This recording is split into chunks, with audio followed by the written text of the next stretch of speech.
through the highways, and on we'll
the sun.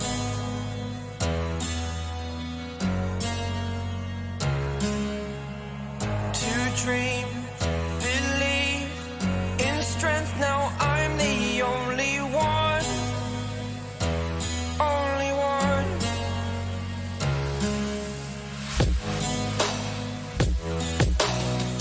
I was an ordinary boy until I broke the rules. My life destroyed, my life destroyed.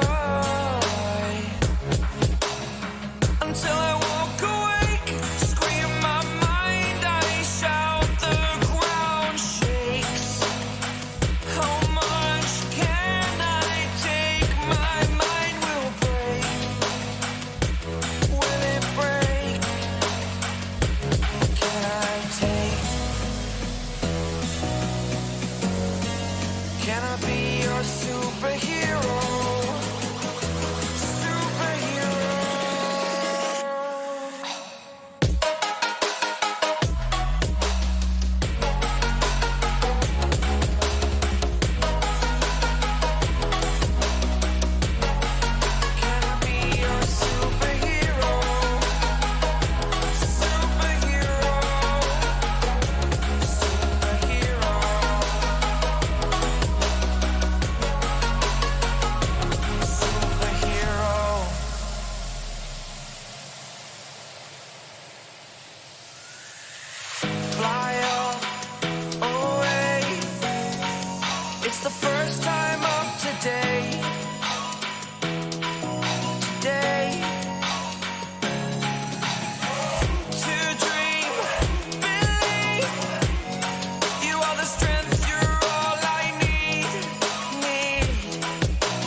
Superhero.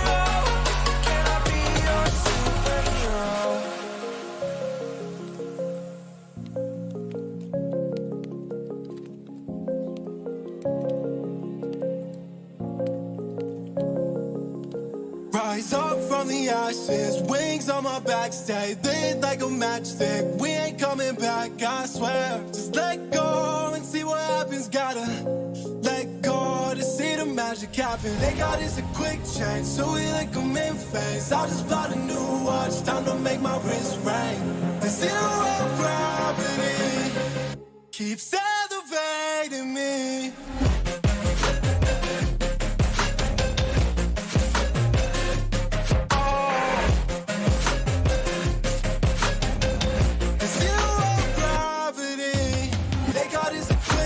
So we like them in phase. I just bought a new watch, time to make my wrist ring. The zero gravity keeps elevating me.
invincible.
Sometimes I'm selfish, get jealous. I feel a little helpless. My whole world has shifted again. You made a promise, I kept it. Now I'm second guessing. My whole world has shifted again. Now I drive back to an empty room, and it's setting in. Now that your things are gone, what have I done? Was everything worth this? I guess I deserve this. Oh, why do I run whenever I'm hurting? I guess I'm still learning how to run.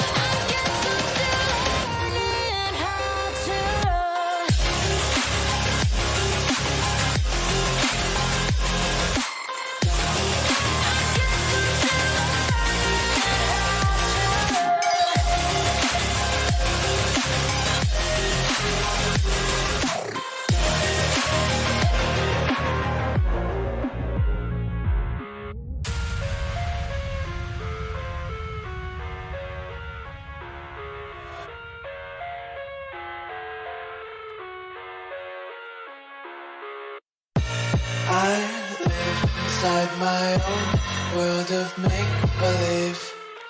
Kids screaming in their cradles, profanities.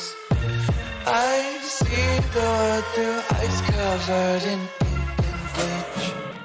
Cross out the ones who heard my cries and watched me weep. I love everything. Fire spreading all around my room. My world's so bright, it's hard to breathe, but that's alright. Hush.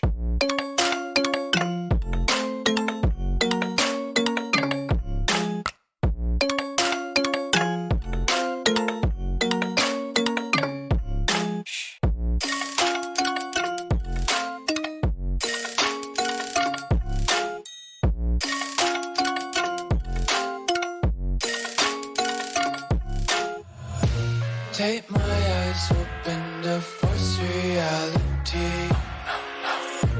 Why can't you just let me eat my weight in glee? I live inside my own world of make-believe. Kids screaming in their cradles, profanities. Some days I feel skinnier than all the other days. Sometimes I can't tell if my body belongs to me. I love everything. Fire spreading all around my room. My world's so bright, it's hard to breathe, but that's alright. Hush.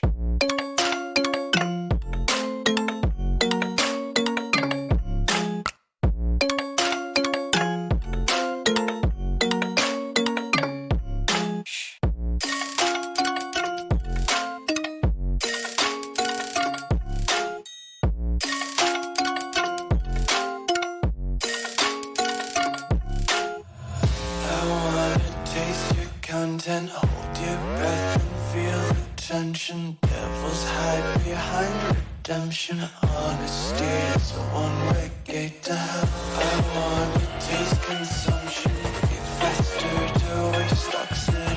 Hear the children sing aloud. It's music till the wick burns out.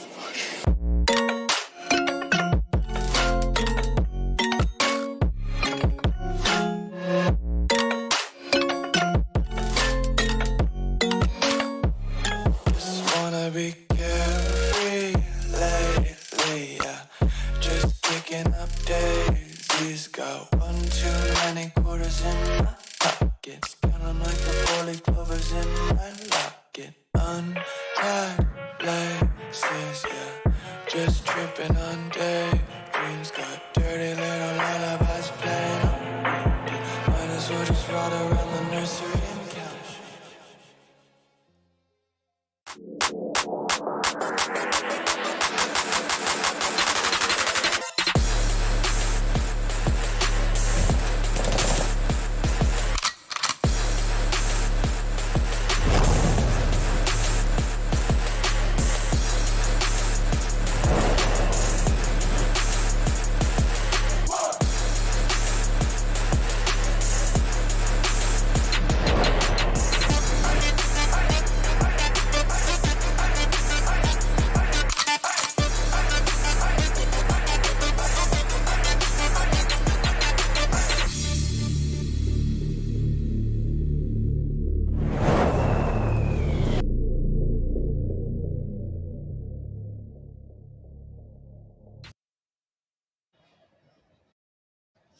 Welcome, ladies and gentlemen, to the Infinix Smartphones presenting World Esports Cup organized by India Today Gaming, where players from three nations are going to join us, India, Pakistan, and Nepal, to fight for the glory of victory. Before we move ahead, let's introduce. I am Star Tanya, and alongside me it is Arka. So, Arka, how are you feeling today?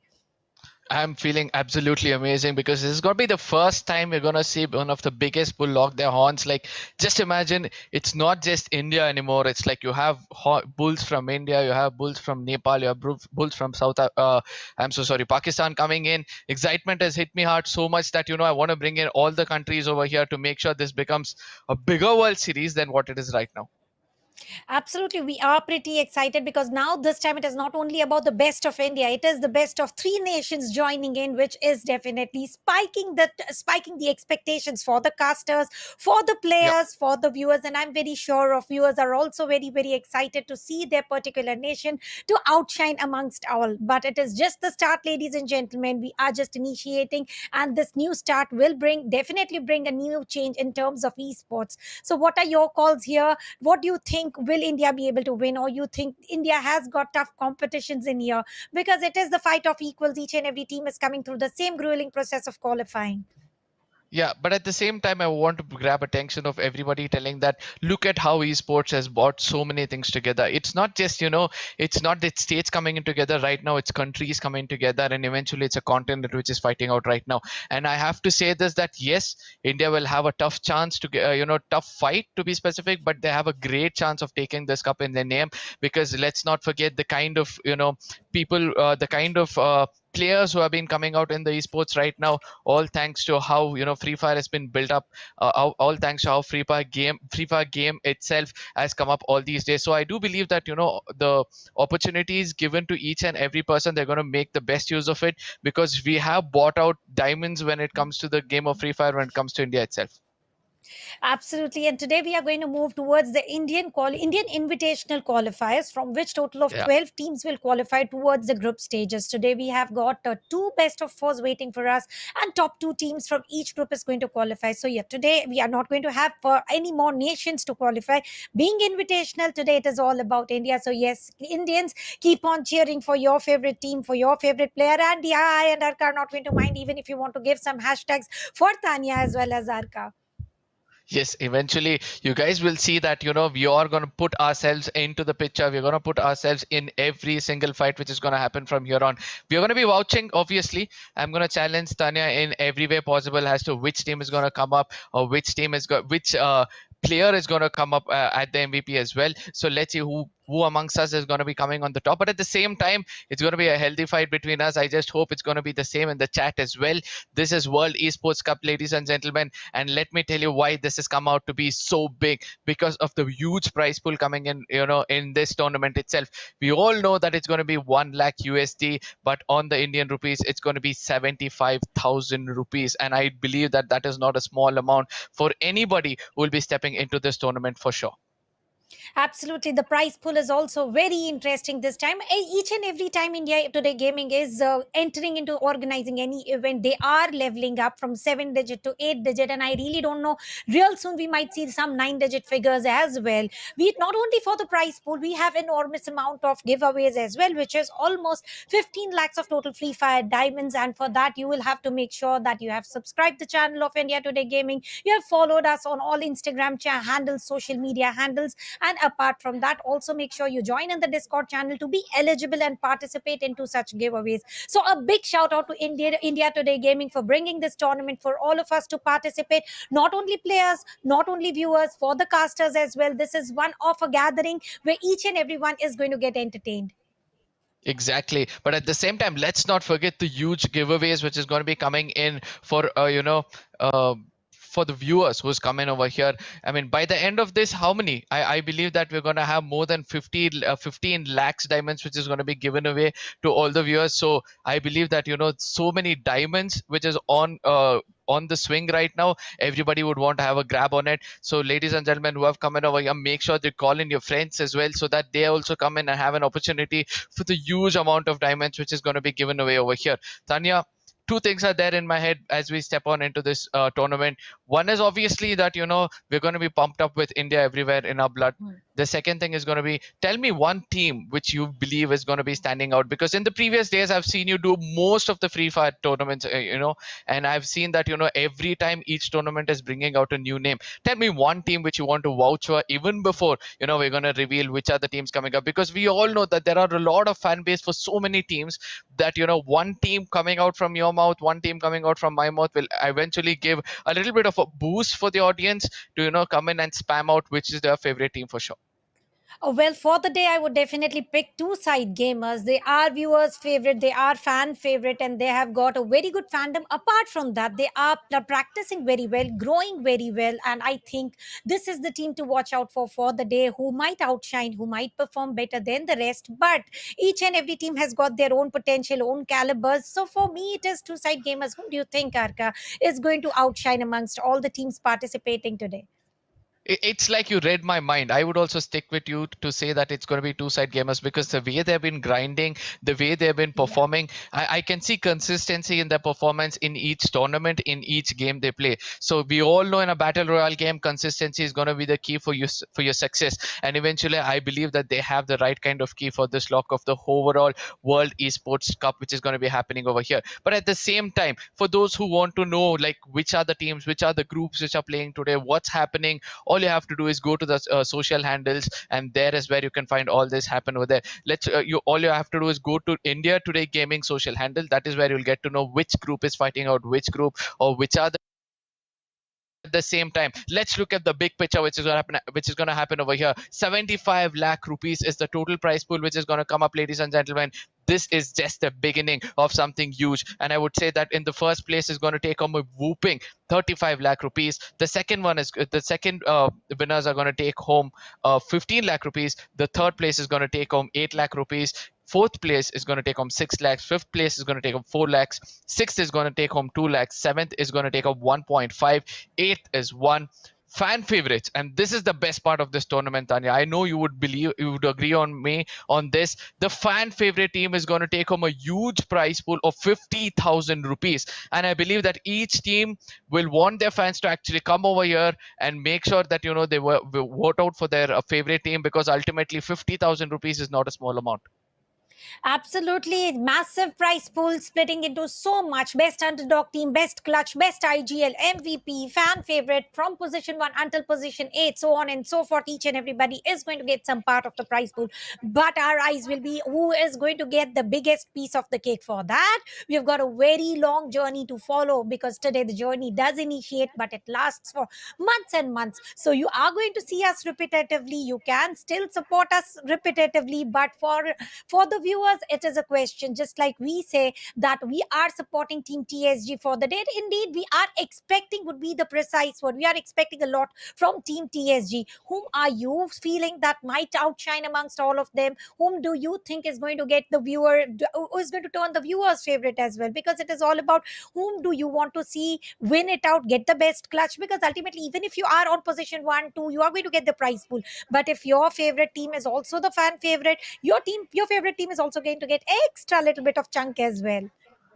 But at the same time, one other thing which I love about this tournament, Tanya, because there are going to be n number of things which you and me are going to enjoy in this tournament, appreciate in this tournament. One, a specific sector where they're going to receive 50,000 rupees is going to be the underdog team. Like if you're coming in new and your team is doing absolutely amazing, just imagine that is more than enough for you to get 50,000 rupees. And I know that all underdog teams are going to be looking forward for it. But for now, we're going to step into the schedule where my co-caster Tanya is going to take us through.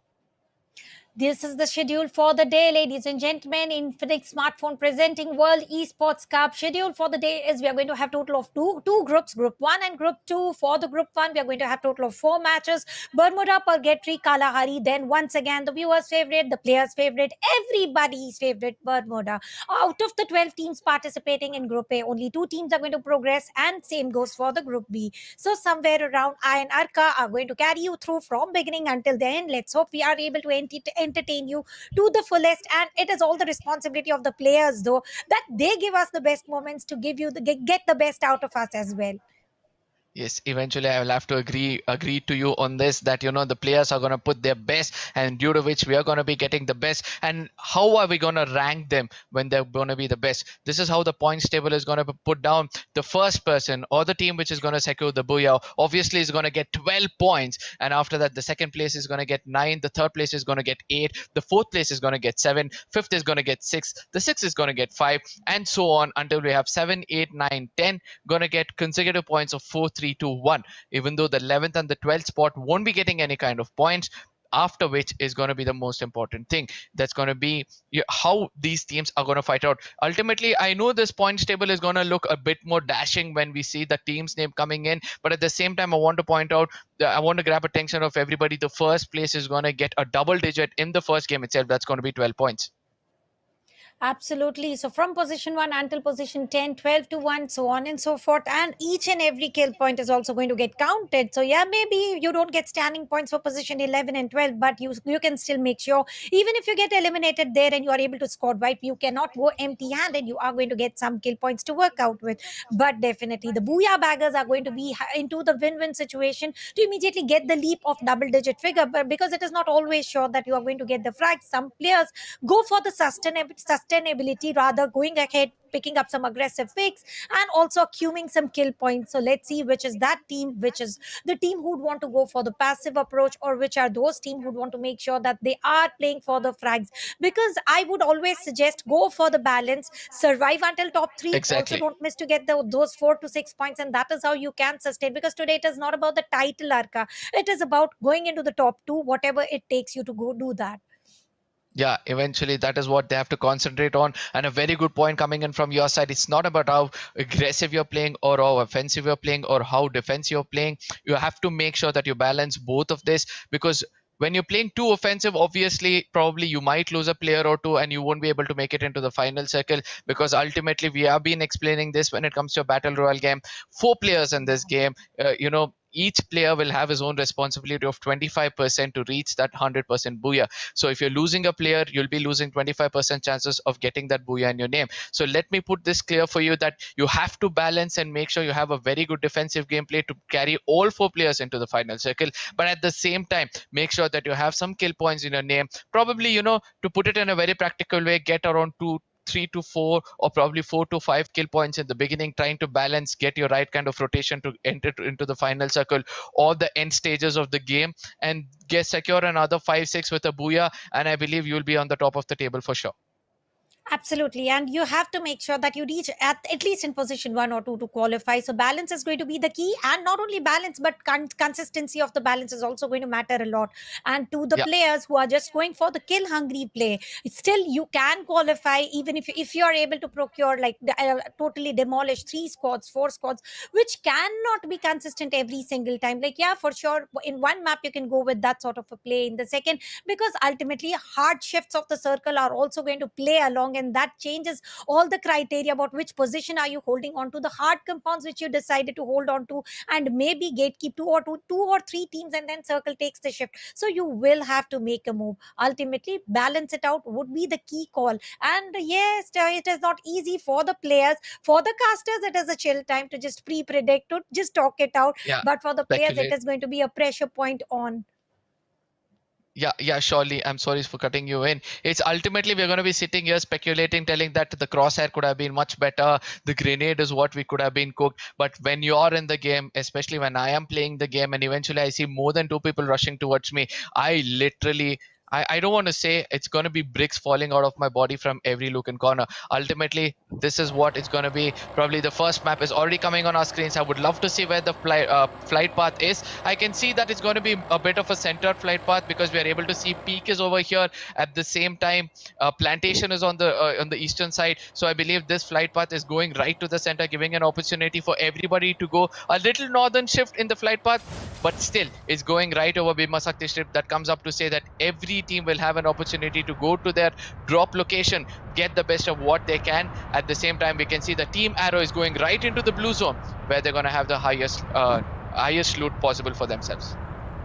A good spot decided, shipyard it is, and the highest resource loot zone as well. TSG heading for their very own basic landing point, default drop point, graveyard it is. And if you have a look at Cape Town, we've got captains landing in there, and Sentosa Island going into the hands of Team SS. So the flight path was very, very helpful. No early battle seen, no early battle spotted. But if you have a look at a hangar Arca, we can see total of 2 teams are there, and we can expect the first blood drawn there. And have a look at the center, where we can see Team Elite, and they are Team Elite India. They are totally spread out into the center of the map fearlessly, and they have fear of nothing. They are totally split apart, having the best of the loots possible. And it is very rare case of scenario that center of the map is totally abandoned by all the teams, but not one. And this is going to be an advantage point for them. Yeah, for sure. But at the same time, as we were speaking about a small skirmish which could take place at the side of Hangar, there is a team which could fall back towards the side of Rimwam Village and then try to come in, because obviously Hangar is not a high tier loot place. So you will have a little bit of a loot. Probably 2 or 3 players of your team can get some decent amount of loot, but eventually it's better to fall back. But right now we can see that 2 teams are trying to lock horns at this point of time, and we can see it's going to be DE who's going to come into play. Chrono at the earlier part of the game is going to restrict the players to actually fall back at this point of time. WRJ also getting into a skirmish with another team at Pochinki is where the game is going to start. Pochinok is the place where first blood might be drawn, and we can clearly see opponent teams are playing into split and now ultimately reuniting. Hard compound is totally procured, and now the player has been taken down by Ayush. Will be revived soon because it is the vehicles that are slammed in, and Ayush is also taken down. There it is a perfect retaliation come into place, and now Ayush down, boss down. It is Pandas with very low HP with the double barrel. He is trying to go ahead, get the knock, and he is successfully able to. And indeed, no, dog gamers will be eliminated, and Team WRG will survive to see another day, but on the cost of losing with it, boss.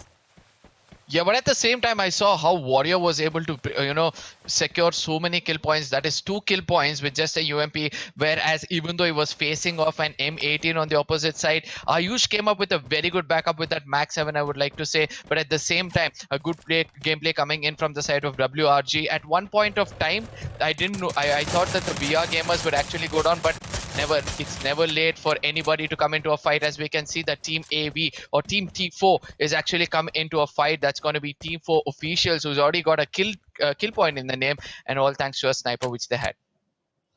Snipers are one of the most key factors these days in terms of getting the first knock, in terms of getting the cover fire, and I think the justice has been given. But coming back to the team ZG, they have lost a player, are going to continue as a trio. Let's see how strong can they be fighting against an entire squad. So still, trio is still a team. It is a manageable affair, and Circle has taken its place. I would really want to see Circle is covering which locations, because ultimately the rotations are going to be counted accordingly. Talking about Team T4, after picking one frag, they are not going all in. They are content by getting 1 point already, and I think this is the apt way to play. If you're not very sure of, just push in. Losing any players, that is a big no-no. They are saving their members for the final circle. Yeah, I do believe that a good strategy is come up by everybody, but eventually those early skirmishes are something which actually pumps in the adrenaline for most of the viewers as well as the casters. But at the same time, those people who really want to get some kills in their name. But for now, let's look at how things are going to turn out as we're able to see that, the circle is forming at the southern side of Katulistiva. That comes up to say it's going to be a default circle which is going to be formed every time in the map of Bermuda, where we have the circle forming right to the center of the circle, which is going to favor a lot of players like whoever is going to be at the clock tower, probably to the center of the peak. All these players will be pretty much happy that they have the circle in their favor. For late rotations, for the teams on the corners of the circle, late rotation, I want to see from which side they'll be able to make it inside the circle. For now, we're able to see that Team T4 is coming in close proximity with HTG. That's going to be Hello Telugu Gamers, and let's see who's going to be the first person who's going to fall on this early skirmish.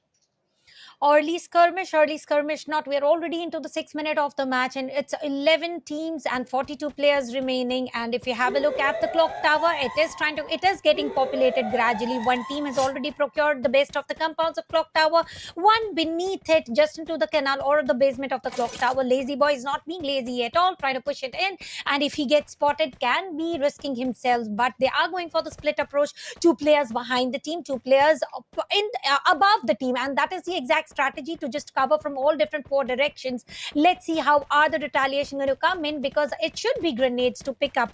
For the clock tower, always initiation comes with the grenade, and it is not grenade. This time it comes with the shotgun. Players are walking past through it, but not for so long. Chrono ability was used. Dino will survive, will be able to jump out of the best of the compounds available, but no kill secured, no kill confirmed. Team support is also handy, and there is a delay of confirmation. And while reviving, Storm will be able to take down Mr. Danger as well.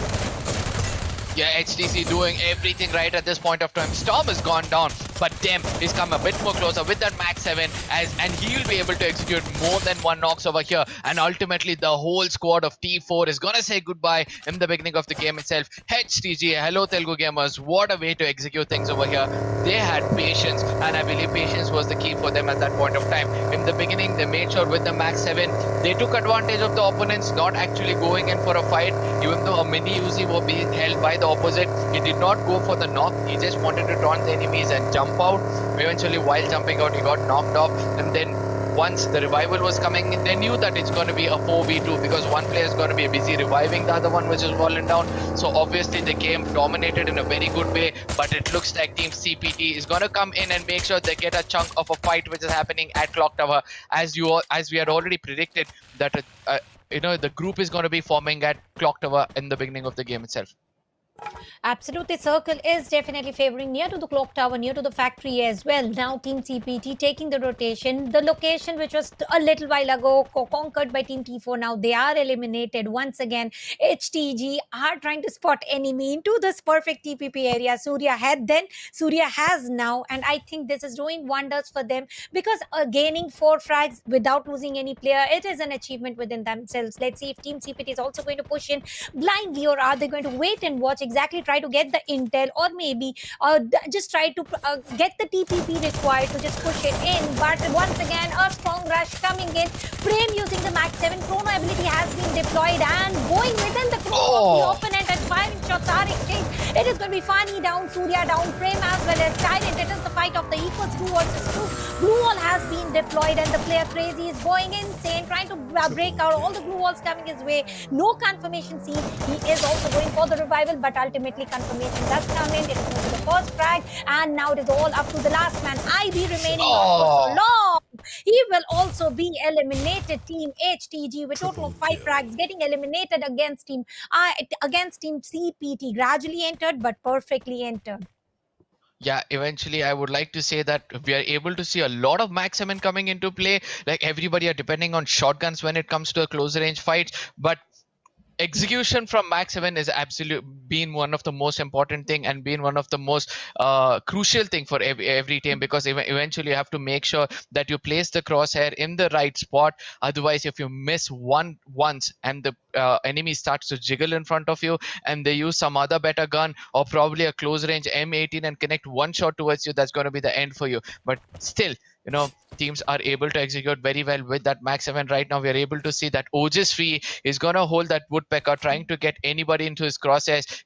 He'll be able to execute really good kills. We were speaking about two-sided gamers that they have been doing really well. Right now they're holding a very good spot pretty much close to factory. Let's see how they'll be able to execute, as we are able to see two big bulls locking on at this point of time, pretty much close to clock tower as well as pretty much close to factory itself.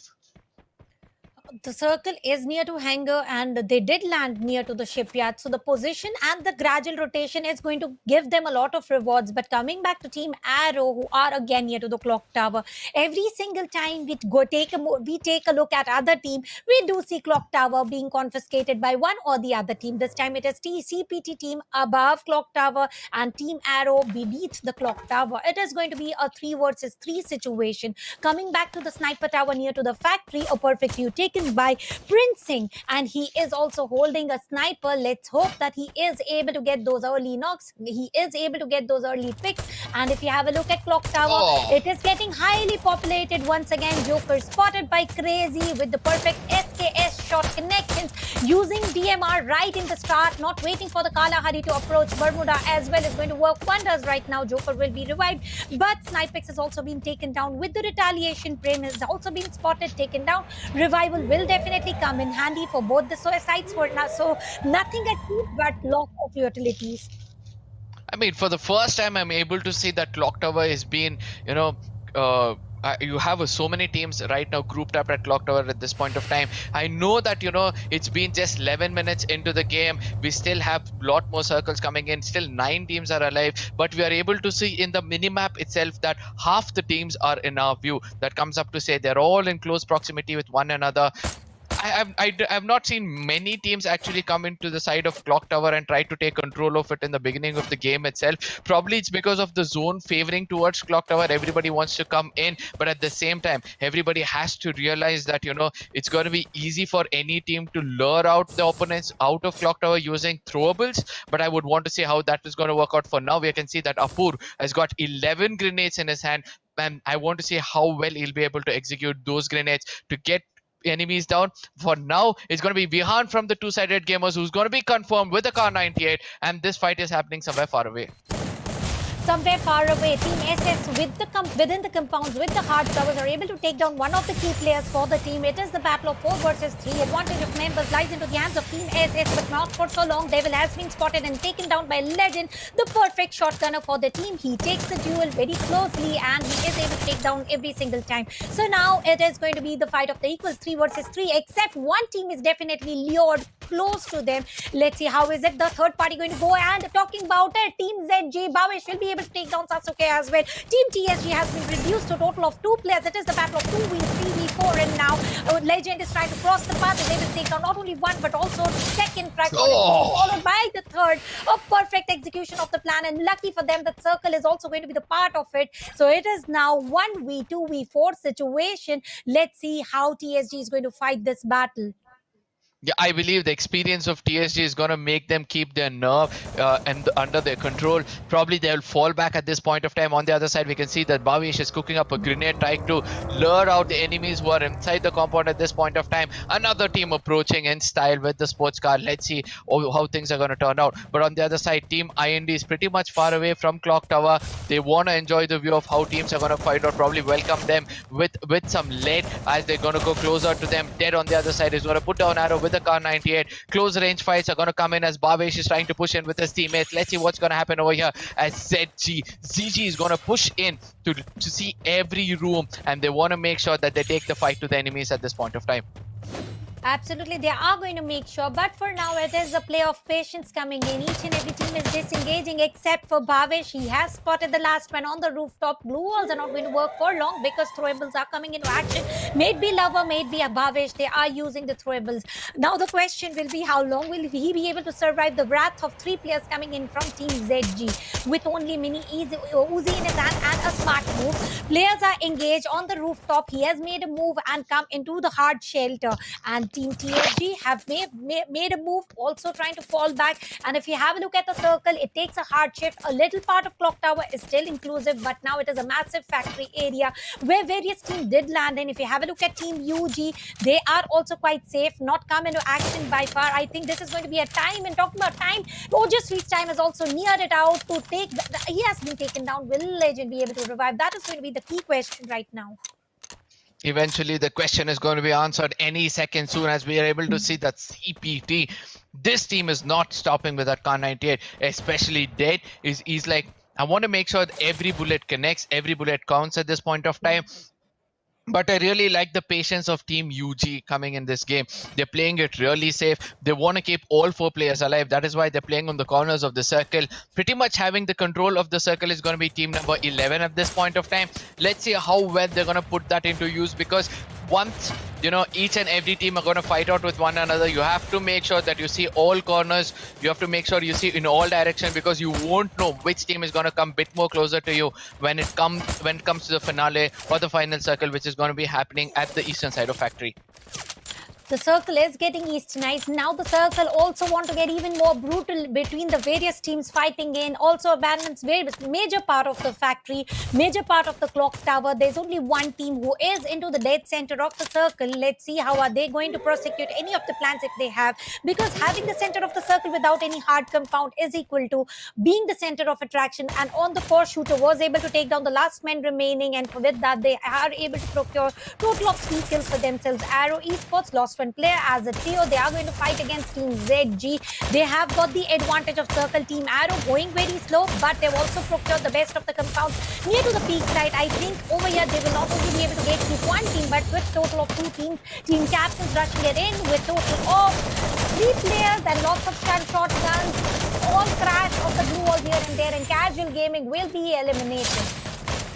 Yes, let's see how things. Look at the kill feed, the way it's running out at this point of time. Every team wants to get a piece of this fight which is happening over here. The Neja is in the car, which is going to be at fire. Eventually gets taken down because of the raffle, if I'm not wrong. And now the shots are being connected from the side of Team UG. I don't know how Team UG is not being tagged at this point of time. Boss Warrior on the other side with the grenade launcher. He's going to use it. Make sure he takes himself down rather than the enemy. And that's going to be goodbye for him, as Grabber Boy is going to end up putting back 7 bullets into his head. But at the same time, Team UG at this point of time, patience was the key for them, and it's paying off clearly. They've got 4 kills in the name with all 4 men standing. Let us remind you, 3 teams are left out with only 10 men standing. That comes up to say that either of the other teams are going to be a bit more vulnerable than UG because of the manpower.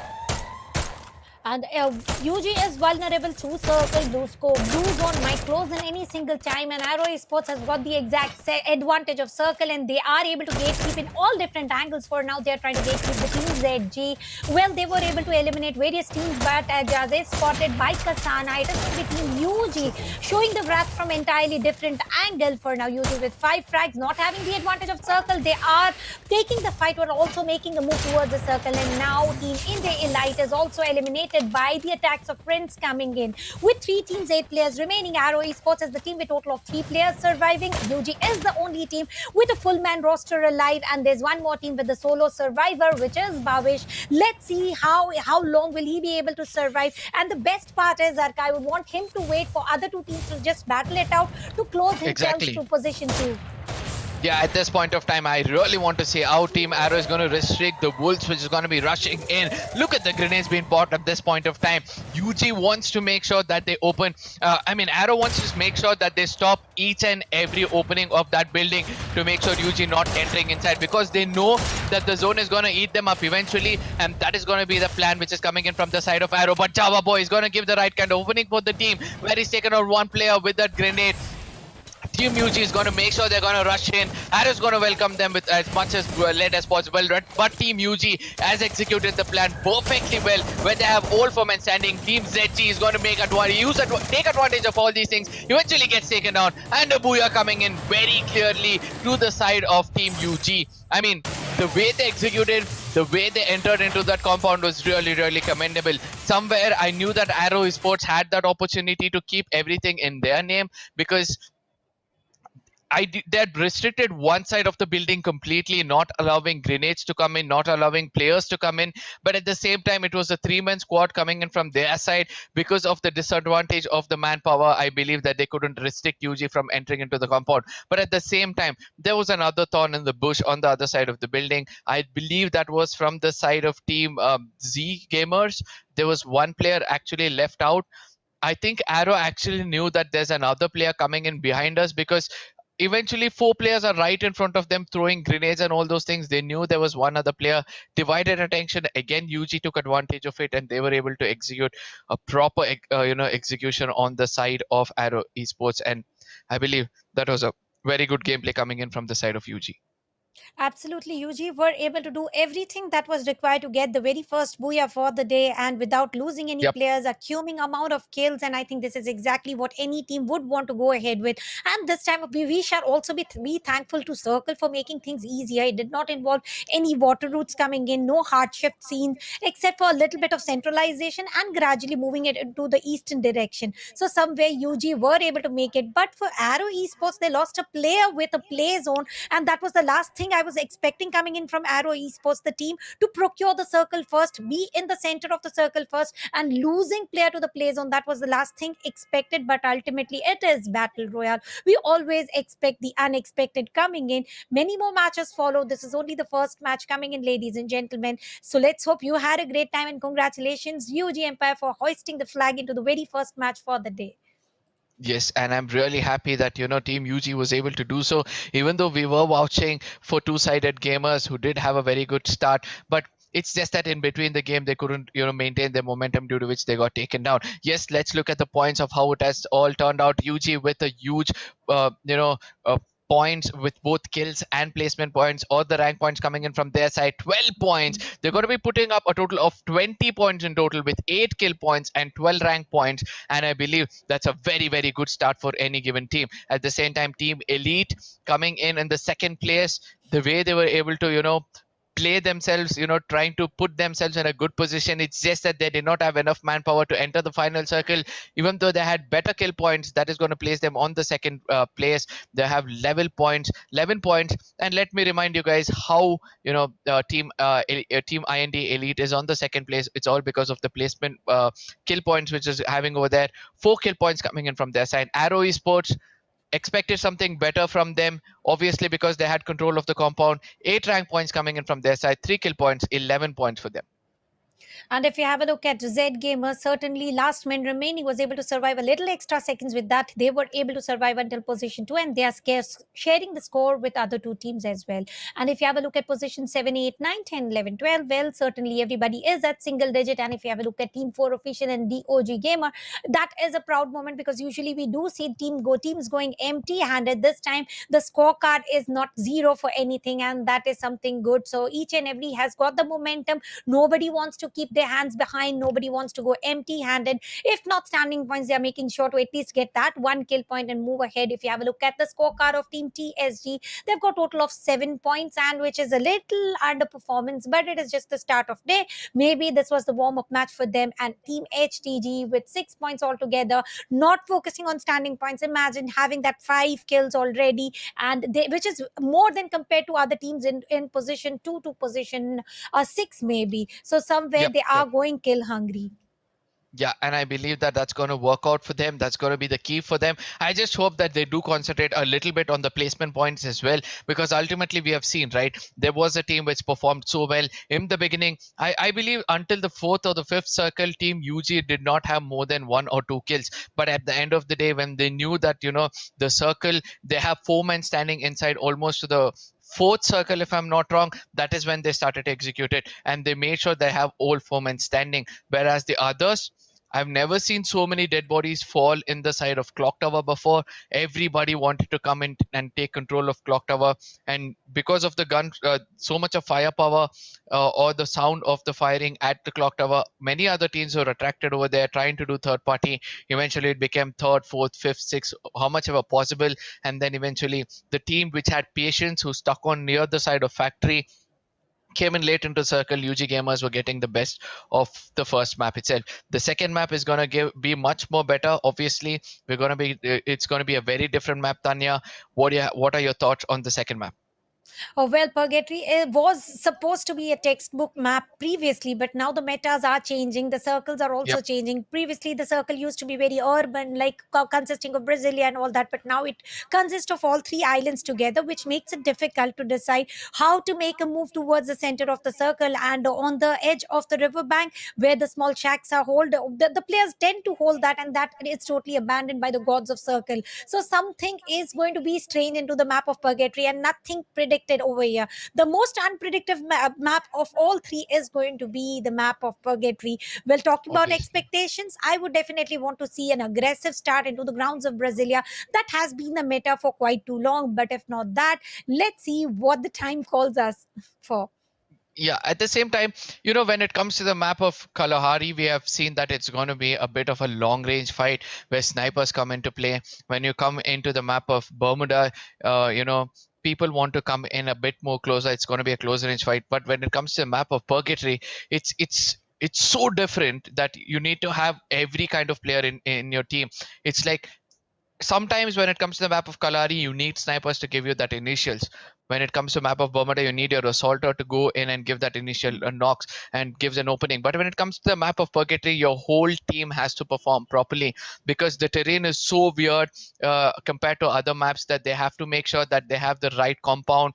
They have to make sure that they have the right ridge sometimes, because we have seen on the side in the Purgatory is divided into 3 different islands. So I do believe that when you're on the major chunk of the island, you have to make sure that you have the right kind of compound, or else you get taken down. So mid-range fights, expecting a lot of paraphils, woodpeckers to coming into play, but at the same time, let's not forget what Max 7 has been doing in World Esports Cup. Even though it's just been one game, how many players were using Max 7? Like at least 5 to 6 players were using Max 7 today.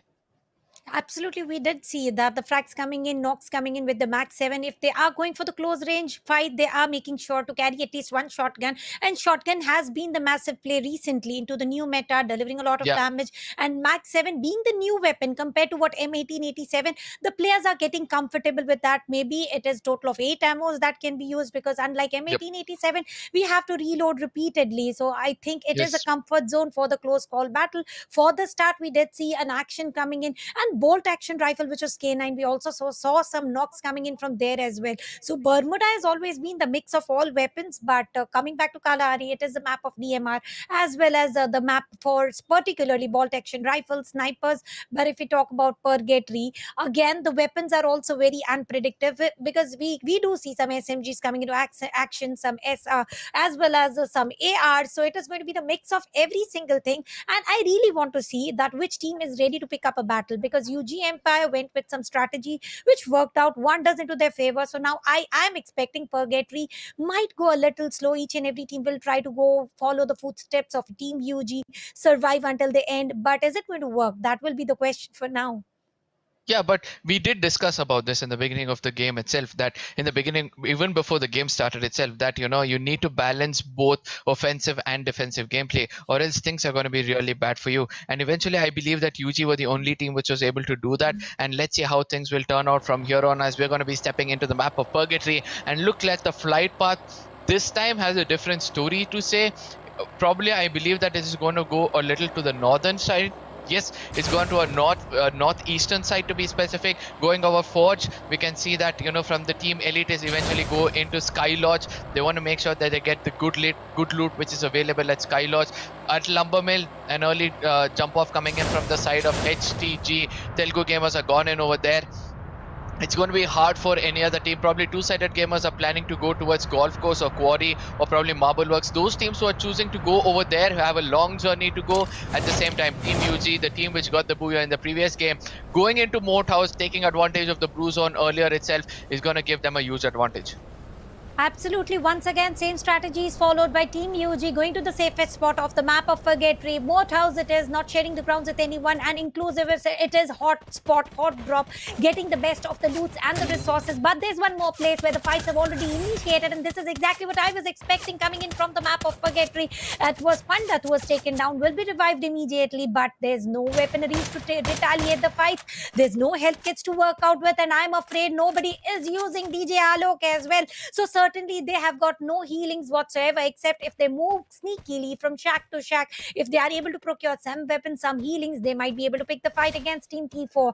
We have seen Team T4 eliminating an entire squad into the map of Bermuda on the grounds of Clock Tower. So they do have that firepower required to shun an opponent. And UG Empire's Java Boy will be the first man to be taken. The team to take the booyah in previous map has lost the player already, and it is the first blood for the second map for the day. I mean, the least expected place where you can find a skirmish is what has started at this point of time. On the other side, Team T4 doesn't want to fall back in this fight. They know that, they can take the fight to the enemies. He's got the Kingfisher in his hand. Let's see how well he'll be able to execute it. But at the same time, I know that Team Boss will be, Team NG is going to have better firepower, obviously, because they have compounds. They can get some, guns in their name. But on the other side, it's going to be just guns which they'll be relying on. WRG will have some healings as well. I think they'll have some compounds to cover as well. Let's see which team is going to go out alive over here as the fight is going to continue. As the fight continues, who will survive, who will get eliminated? 4 versus 4. Now Dino will be also left with little to no HP, and over here Pandit is using the plasma guns. They have no choice of weaponaries that we already talked about. They have to battle with whatever they have procured. Now near to the river banks, 4 versus 4. Ayush and trying to wait, except Dino has the health kits to work out with, and then he's going to push it in with the VSS. Let's see how is he going to take the close call duel, and Official will try to climb up in, but on the court Arun was spotted, taken down. So is Official. So Diamond is all up to the last man remaining, which is Lazy Boy. Ayush has been taken down, not for so long. He will be revived, and Team 4 getting totally eliminated, and the only team to get eliminated into the count of almost 4 minutes. Ayush will be revived, and what a battle coming in from Team WRG with total of 4 frags, not losing any players, and the perfect on-point spot that this is the exact location. Let's rush it in and let's abandon one of the teams within the lobby. But at the same time, I believe WRG was the team who went to the compounds first, right? If I'm not wrong. So I do believe that they were the people holding the compound. Probably the first team which got eliminated wanted to go in and make sure that they take the enemy down, but eventually keeping a cool mind is what actually held them out at this point of time. On a long range fight, we're able to see Team SS coming in, Team TSG versus Team CG happening on the other side as well. At the side of Crossroads, we're able to see that it's going to be 2 teams. It's going to be the captains versus Team SS, which is going to be fighting it out. Absolutely, they are going to fight it out. Who will take the first pick? For now, Crossroad it is, and if we can clearly see that our team are trying to go for the split approach, split of 50-50, the perfect split that any team should go for. But is it worth doing right now? If you have a look at Team CTT right now, they are also into the split, and they are not even into the split of 50-50. All players by themselves. If one of the players gets targeted and taken down, there's no scope of reviving.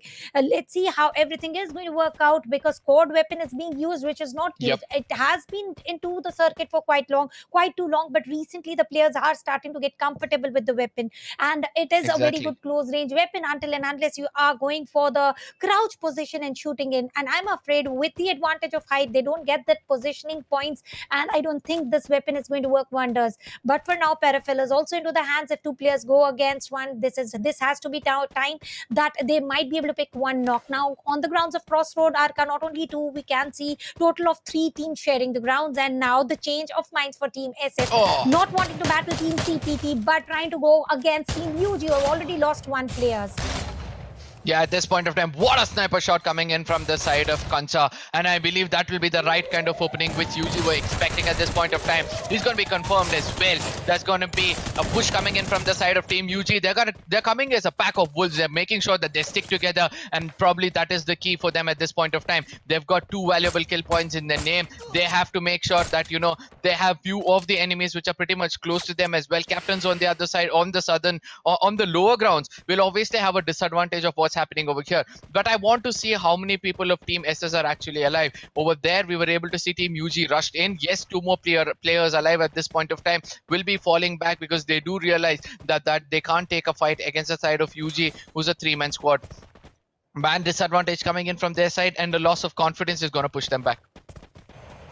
And the circle is into the favor of two teams trying to go play edge to edge. But for Team SS, after losing 2 players, all they have to do is go passive, go far away from any vision and save themselves. Not for so long. Lava will be spotting one of the player, which was J Nation. Now it all shrinks down to the last man remaining into the open fields of Purgatory. And I don't think there's any coming back. And the last man remaining was also abandoned. And if we have a look at right now, one more team getting shut it down completely. Team CG Snipex is able to take down Sasuke. Once again, Team TSG is a little into the shaky moment, losing 1 player quite too early, but this is mid to long range fight on the grounds of Brasilia.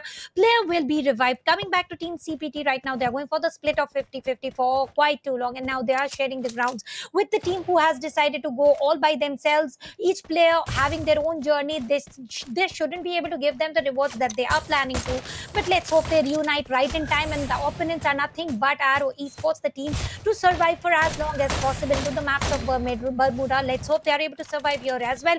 Roshan spotted, taken down by Crazy. No confirmation seen, but so many grenades. Tyrant will be able to take down Roshan once again. And water aggression, water push coming in from Tyrant with the UMP. 1 more player spotted, taken down, and Team CPT with a total of 2 frags already into their hands. And now reciprocation coming in from Team ABD. Player taken down, 2 versus 2 is the situation right now. 2 players are down on the knees. Will they bleed to death, or will there be any revival? Talking about revival, definitely dead will be revived for now. Once again, it is going to be a 3v2 situation. But at the same time, I really like what ABD is doing is for a team with that M10. He knew that he could connect some shots. That is when he started to push in. But on the other side, we're able to see that Team DG is going to come into close proximity with another team. But the love story between Arrow and the side of TSG is still not over. But let's see how that is going to turn out, as we're able to see that Team DG is going to restrict players from coming down, as well as put some grenades on the top as well. Now, I want to see how ZG is going to be coming out of the side of Double DG, because they're pretty much inside a compound at this point of time. Rudra goes in with that Max 7. Yet again, Max 7 coming into play. That's going to be the first knock coming in from their side. 5 kill points already in the name of Dog Gamer, and I believe they're not going to storm at this point of time. They know that 3 players are left out at this point of time. They're going to heal up to their full potential and then try to push in on the top stairs, because they all know that things are working out for them. Rudra trying to see that opening where he can put that grenade inside. Probably he has pushed in the right kind of grenade, but at the same time, Wolf will be the person who will get taken down. On the lover and his teammate have to make sure. I have a lot of job to do at this point of time. Another grenade cooked properly. He's going to bring down Lover as well. Yes, and that happens as well. The last man standing, A1. He'll have to face a 4-man squad at this point of time. Lunar and Rudra are not stopping at this point of time. They're using every single grenade they have in their hand, and they're making sure that they execute every kill which is in front of them. UG on the other side is also not stopping, as they've taken a player down. Rudra will be the new kill leader for the the team of Rudra is going to be the new kill leaders. And talking about Circle does get centralized, involving a little bit of Western Island and major parts of mainland. And if you have a look at the Western Island, the teams have not yet abandoned. The Team TSG versus Team Boss are still against each other, not initiating any battle. UAV just went above the heads. Team CPT might be feeling safe as they're not sharing the rounds with anyone. But if you have a look at Team ODG, Team Casual Gaming is just approaching to them slowly and steadily. Apurva will be the man to go first. And if you have a look at Team HTG, the team who was able to procure the first 4 frags into the the map of Bermuda? Are they going to continue? Because this time they do definitely, they are going ahead with a little slower approach compared to what they did into the previous map. They want to survive for as long as possible. Casual gaming it is. They have ultimately reunited and into the clustered pattern. In which direction are they going to push? That will be the question for now. And if you have a look at Team ODG, they are also totally united. Team UG as a trio are able to pick 2 frags, and I think trio is still a team. They might be able to take down total of 4 players, an entire squad as well. So once again, Team UG changing the playoff pattern from aggressive to passive once again after losing 1 player, and I think this is exactly UG has to do. They are into the lead of 9 buffer points compared to any other team, or maybe position 2. So not exposing themselves, not revealing themselves, not losing any players will be the key priority for them. But what is the key priority for Team CG? They are into the crosshairs of Team ODG. I mean, Team DDG on the other side, I really like the gameplay. They're coming in, but the one concerning thing for them, for that team, is going to be the resources burned from their side. The amount of grenades they've used in this game, in the map of Purgatory, probably we all know when it comes to the final circles, having grenades in your hand is going to help you eventually. But I just hope that they have done enough farming to have some more grenades in their name. But on the other side, we're able to say that Sasuke from Two-Sided Gamers gets taken down and will be confirmed at this point of time. As we were speaking about Team Double DG, they have a lot of resources burnt from their side. I'm not speaking about the guns. I'm not speaking about the medkits. Rather, I'm speaking about the grenades, the throwables which they had in their hand. But for now, let's look at how things are turned out. It looks like Team UG is still on the top with 22 points. They have 2 kills in the name. They still have 3 men standing, and I believe those 3 men are capable enough to get the second booyah for the team. At the same time, Team CG, a very clever move coming in from their side, I would like to say, because they can see a lot of skirmish happening around them. So they're like, let the teams fight it out. Let's play for placement points for now. And we all know that due to all those skirmishes, there's going to be limited number of teams. Once we have enough number of farming done, calling in the right kind of drops and having the right kind of ammunition, that is when we're going to go in. We'll have placement points. Decent number of kill points is going to put up a very decent score.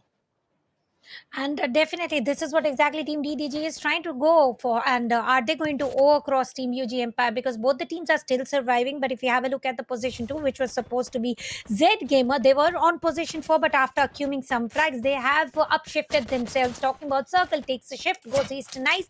And the rotation is also coming in very closely. Team TSG was the first one to rotate from Western Island. And this shall be the time where they can spot the Team Warrior, Panda, Ayush.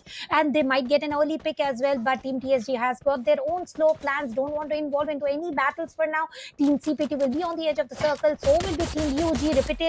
Repetitive play coming in from UG, going from edge to edge of the circle, surviving until the final circle. And why not repeat the tendency if it is working into your favors? But there is a playoff pause coming in from Team CG and DDG as well. Nobody is wanting to initiate, but there's some player who wants to initiate. Got the first knock against Team TSG. They are trying to lock the horns from quite too long, and ultimately they are able to get that early knock possible. At this point of time, Ojasvi goes in with the jump, doesn't connect the shot, eventually gets taken down. This could be the beginning of the end for the side of Team TST. We're able to see that WRG will be able to execute them down. Ayush coming up with the triple kill, doing most of the manpower, doing most of the firework for the team. And eventually that is going to be the end for Two-Sided Gamers. What a game it has been for them. The first game, they wanted to go all in aggressive. The second game, they wanted to come in late, but eventually they're paying the price. The balance is not being dealt by them properly at this point of time. Team UG sees it. They see the right kind of opening over here, but won't be able to execute the knock with that Kar 98. But eventually, the exchange of bullet has already started as Rahul is the person to go taken down. He's got the hand cannon in his hand. Let's see how well he'll be able to execute it with the far distance. Again, some shots being dealt by him as well. We can see that, they see 80 coming into play from most of them. Woodpeckers coming into play, what we expected, like in a map of Purgatory. Let's see how things will turn out for the side of Team UG, as it looks like they're on the vulnerable spot, as they have to make it inside the circle, as well as make sure that they get a rotation. They're going to use the zipline, a very, very clever move coming in from their side. They've restricted HTG to actually not see them over here, but eventually if they get taken down in between, it's going to be hard for them, as Kasana gets taken down midway in the zipline. Let's see how things will turn out, as 2 players of Arrow is distributed in the final circle, and it looks like they have the higher advantage. And talking about advantage, Team DDG are also having the advantage of circle. So do they have the advantage of the hard cover as well. Team HTG are trying to pin Rahul down. No revival will come in. They are going all in. Four players rushing to get that one kill. They might lose one player on this sort of a play. Now grenade Oh, launcher also come into the action by Team CG. Apurva will be the man to get that knock. And for now, the retaliation will come in for sure. Chiku is also trying to race out of the hard compound, and the HTG is also involving into the battles in all different directions. They are very sure of that there's one player at that end, but they're not very sure exactly where to place across there and give the shoots. For now, DDG is able to get the only team to get to the double dip strike point, and the shotguns being used by Bison. Blue was also used, and it is going to be the 11th on the count. What a play coming in from DDG. The players are just pushing it in, rushing it in, and still they are able to survive the wrath of two teams altogether. yes, eventually I love the way they're placing their crosshairs. They're making sure they have the right kind of gun. They know these shotguns of M18 can actually do a lot for them. But this time, the story is turning out to be a little different. Tiku will be the last man standing. He's putting up blue walls around him as much as possible. Probably he'll be saying goodbye into the hands of HTG at this point of time. Telugu gamers came in at the right point. They made sure that first they put grenades on the top floor, restricting players from going there. Then all four players came in to restrict the side of Telugu gamers. On the other side, it's going to be WRG, the other team, which could get more than 10 kills in the name if they'll be able to execute it in the right way. Are they going to execute in the right way will be the question, because Tyrant definitely has got one of the most aggressive weaponaries into his hand, that is grenade launcher. He's able to take down one, followed by other, but confirmation should also be a part of the play. CPG Tyrant, the last man remaining for his team, 16, 13 players, and Team HTG is trying to punish each and every team with the advantage of location that they have got in the perfect window peak. That is also resisting any other teams to just push it in immediately. Tom will be able to again use Max 7 and legit over here from Team Casual Gaming, and a rush with a lot of SMGs, and then it will be ultimately shotguns coming into action with total of 6 frags, no loss of players. Once again, there's one more team to reach the double digit figure. This time it is Team WRG, and look at Warrior. He has taken almost half the frags required from all the teams, and coming back to Team HTG here. One player is down by the attack of grenade coming in from Pandit.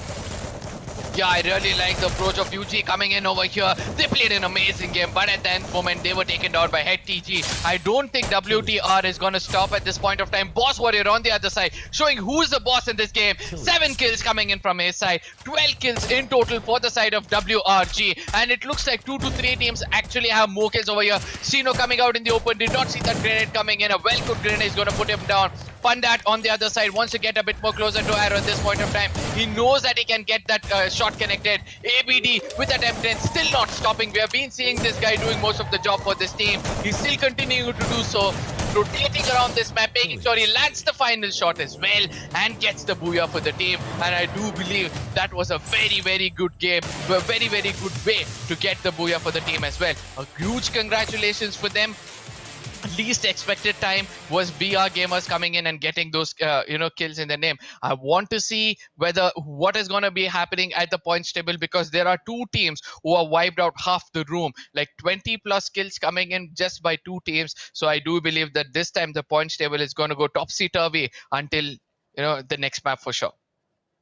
Definitely, the leaderboards are going to get a very bad shifts. We have upshifts for some for sure. The team WRG literally went insane, and the curse continues for Arrow Esports, going into surviving until the final circle, reaching the circle first, and but once again being taken down. The last man definitely went all in with the jumps, with the jump and shoot action, but ultimately the team WRG were more determined to get that booyah points coming in. For now, Arrow Esports is showing one thing, that is they're not playing for the frags, they are playing for the survival and are able to survive until the final circle. Let's see, are they able to continue for the next two maps as well? Because talking about Bermuda and Purgatory, they were certainly able to. But there's one team that I want to talk about, which is Team TSG. They're not even nearing to the final circle, and that is the last thing that I was expecting coming in from the team like Two Side Gamers. Because I've seen that two-sided gamers are not that team which actually run out in the open in the mid maps or probably in the beginning itself. They tend to move in from compound to compound is what I've seen in the previous gameplays of theirs. But this time we're able to see that they're getting executed somewhere in the midway, like where there is no cover. They get in contact with some team which comes in a bit more closer to them, and at the same time, the key for two-sided gamers has always been their aggression, and I've not seen that aggression coming in from their side, and due to which they're not able to uh, they're not able to execute any kind of kills or get um, points for themselves. At the same time, there's a saying which says a good offense is equivalent to a good defense. So I do believe that if they get a little more offensive, then that is going to be good enough for them to get a defensive wall to reach a compound when they're trying to get those rotations. But at the same time, two teams which blew my mind at this point of time. One was obviously Telugu Gamers. They were doing really well in the beginning, but eventually got taken down. Then the next team was WRG. The way they were able to execute kills like grenades, shotguns, and then you have M18s coming into play. Like, I've not seen much of snipers, even though we saw one or two knocks and kills coming against the side of TSG itself. But still, what a gameplay! Close range fights turning out to be more exciting than any other. Absolutely, it was like mix of all weaponaries. And before we talk more about weapons, let's head towards the map-wise scorecard. We are gamers on position one with total of 26 points, well, which is massive. And DDG gamers also performed very well because these two are the teams who were able to procure total of 25 points out of 48 players, playing 8 being themselves. So they were able to wipe off almost half the lobby, and the buffer points are still very much like 11 points of buffer. VR gamers have done very good work. Coming back to Team HTG Esports, they are sharing the scores with DDG gamers as well. Arrow Esports once again seen within top 5 but with only 2 frags. UG Empire was the team on position 1 into the map of Bermuda, but Purgatory definitely was a roller coaster for them. So this was an utter downshift from position 1 until position 2, but lucky they're still having that double digit marker into their pockets. Have a look at Happy Prince Gaming. This is where the single digit scores will start.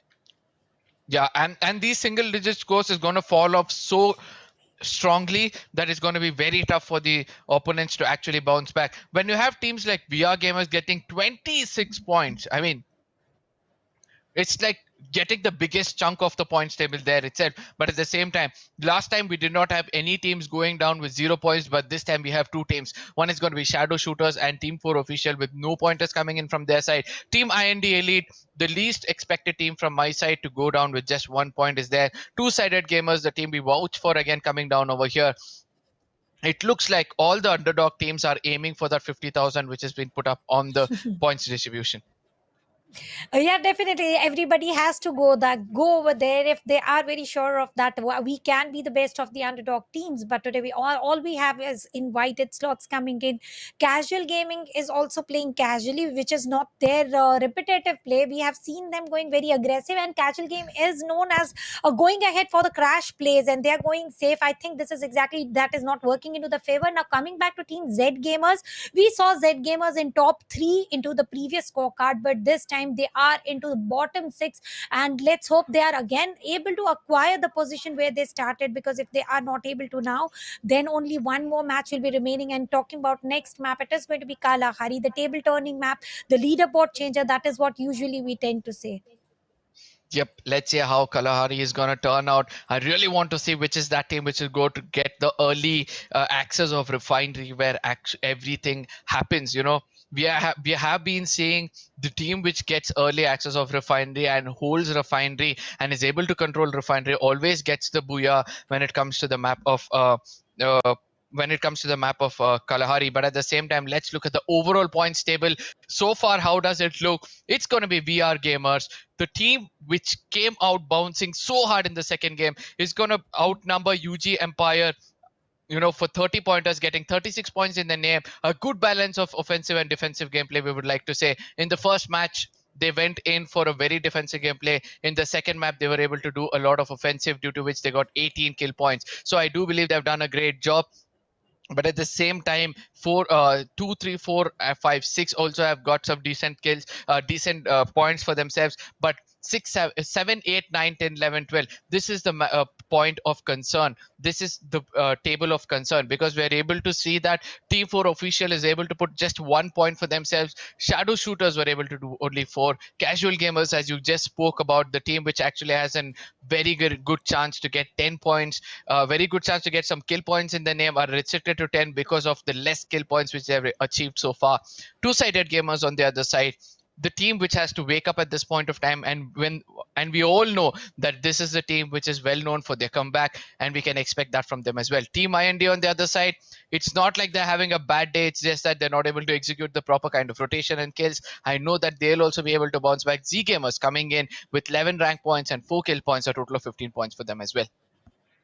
So this is the scorecard, overall scorecard after a total of 2 matches. 50% of the play is already done for the group 1, which is 12 teams participating right now with only 50% of the day remaining. They need to make sure they show the set of skills for the teams like Team 4 official, Shadow shooters, casual gaming.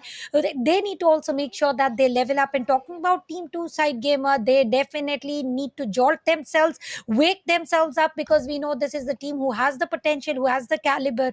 But talking about Arrow Esports, though not been seen in terms of picking up the fights, they are consistent with the standing points. With that, they are able to procure a total of 17 points, which is just 2 points less than the number 1 team, or maybe 1 point less than the number 1 team, which is Team WRG. UG Empire have got total of 18 standing points. So they are going head to head in terms of standing points. All they need to make sure is get those extra kill points, because ultimately the position 3 is not going to get counted. You need to make sure you come into top 2 to qualify from your respective group, which is group 1 for now.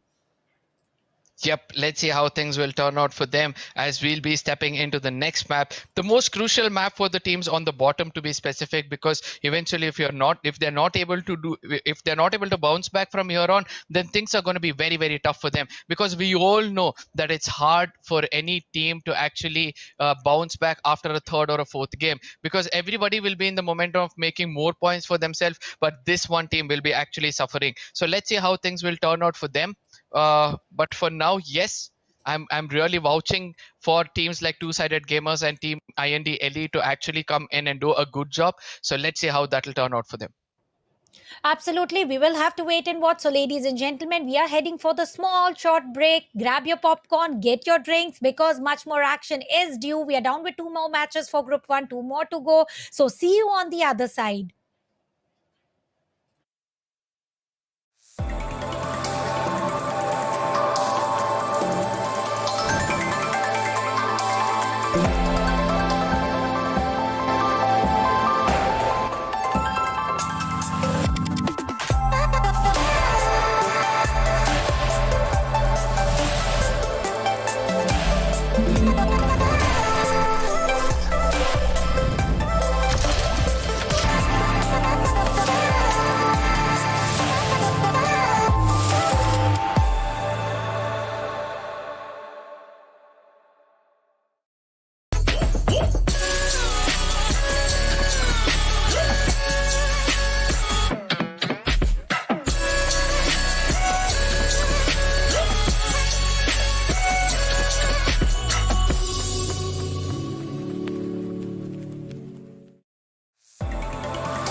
I will carry you home.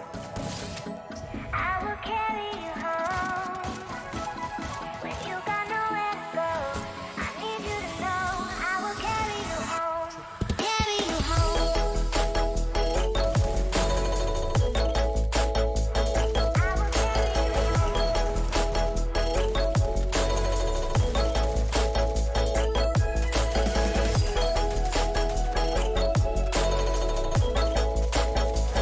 I will carry you home.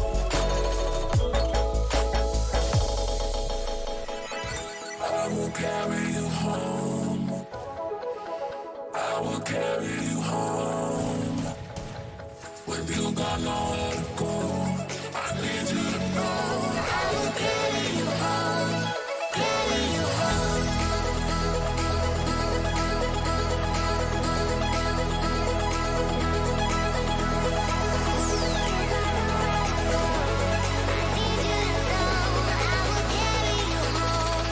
Carry you home.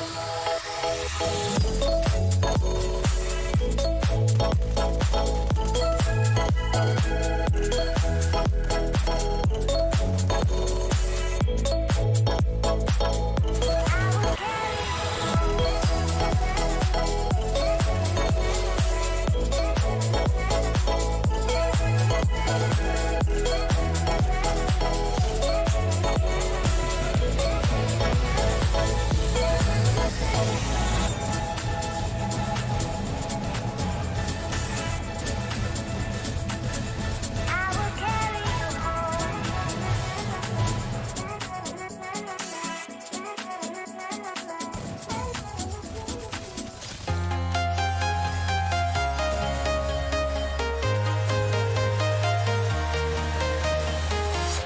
I'm walking alone, the streets are empty. The only thing I can see is my own silhouette. I'm getting stronger, step by step. The clock is ticking, but there's no time for regrets. I've been flying from town to town, from London to Taiwan. I've been all around the globe trying to protect your soul. We are heroes tonight. We will fly above the sky. We are heroes tonight.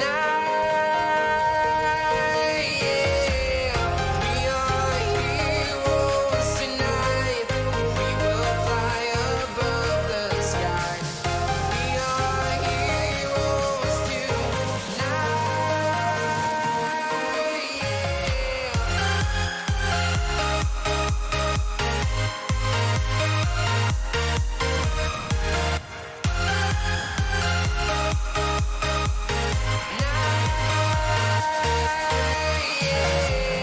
Feel like a dynamite, ready to explode right up in the sky. I need you to listen, I need you to hear, and don't show any fear. I've been flying from town to town, from London to Taiwan. I've been all around the globe trying to protect your soul. We are heroes tonight. We will fly above the sky. We are heroes tonight.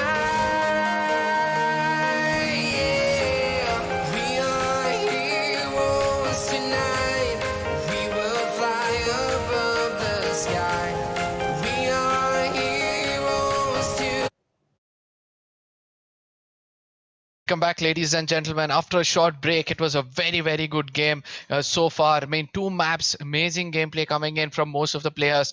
Throwables doing most of the job. Max Evans, it's kind of a new meta when it comes to the World Esports Cup itself.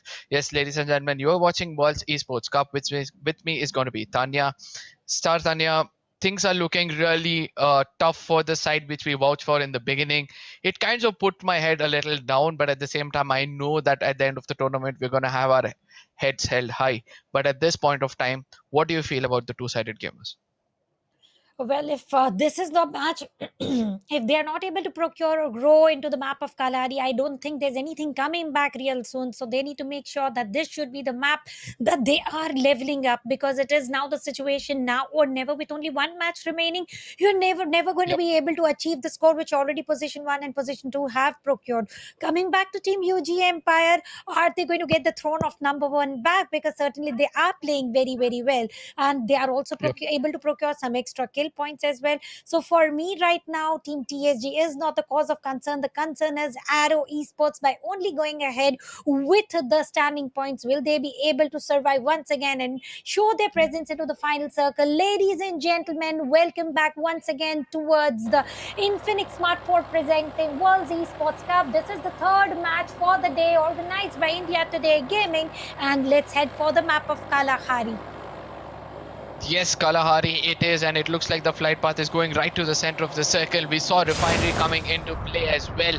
Yes, pretty much to the center of the circle, dissecting the map into 2 different halves, as we're able to see that there's a small skirmish which could happen at Oldhampton in the beginning itself. On the side of Santa Catarina is going to be GZ, and on HTG is right now circling around between CP captains as well as ZG, and they don't know where to land themselves. And I do believe that ZG would have seen this happening, and they would want to rush in against them. All this said and done, the very western side of the map, the Maze Foundation and Mammoth, nobody is present at this point of time, and I believe for any team that could be the place where they would want to rotate into the final circle. For now, the close proximity fight between WRG is going to start off with the side of Boss. Let's see how that's going to turn out.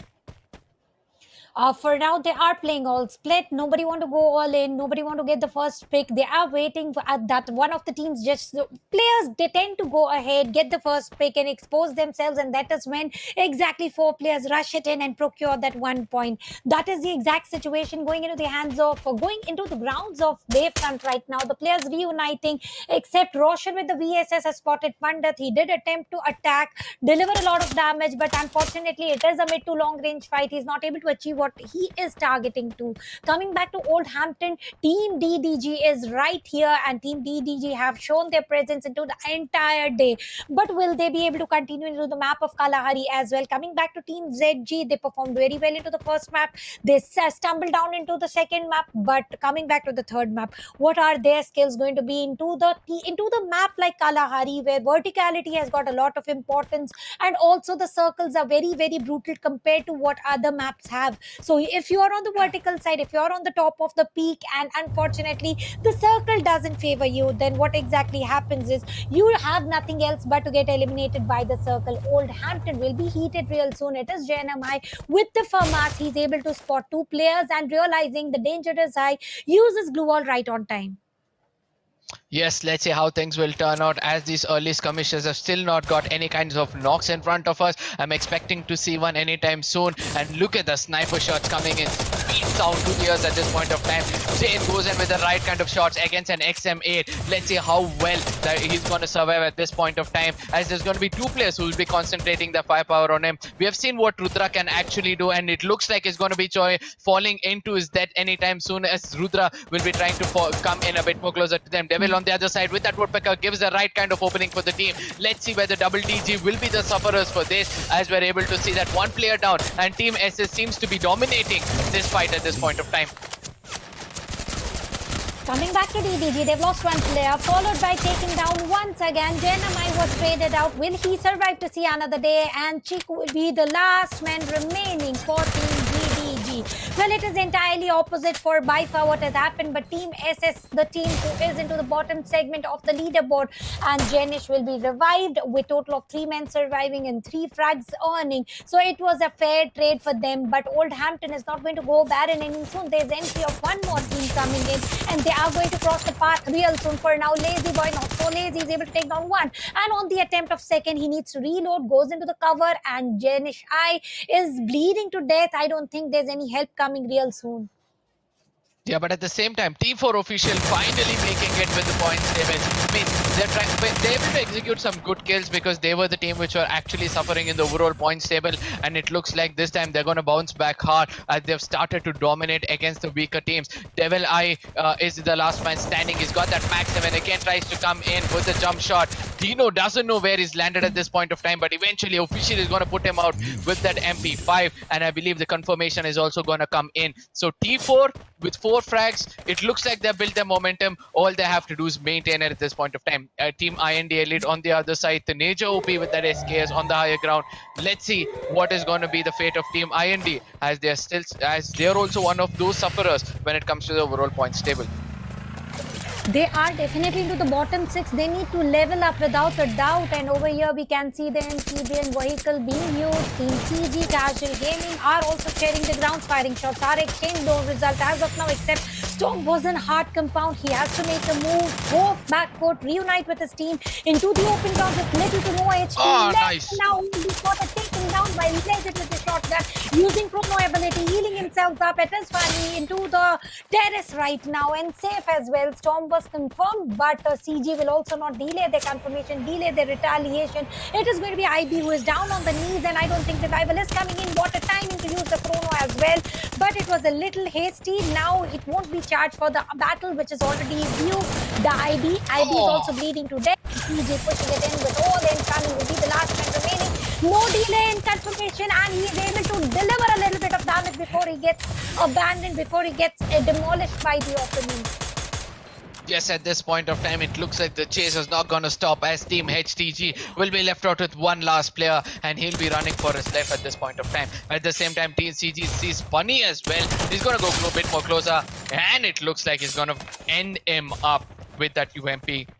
It looks like two-sided gamers are also getting back into this game, as we were saying. It was a time for them to bounce back. Look at that OJSV coming with a beautiful grenade. He's going to put down a player. Now let's see how well can OJSV do a little more of damage. Yes, he's going to confirm 2 more players. Team PSG are come back to their form, and they have 4 kills in their name. This is what we were speaking about.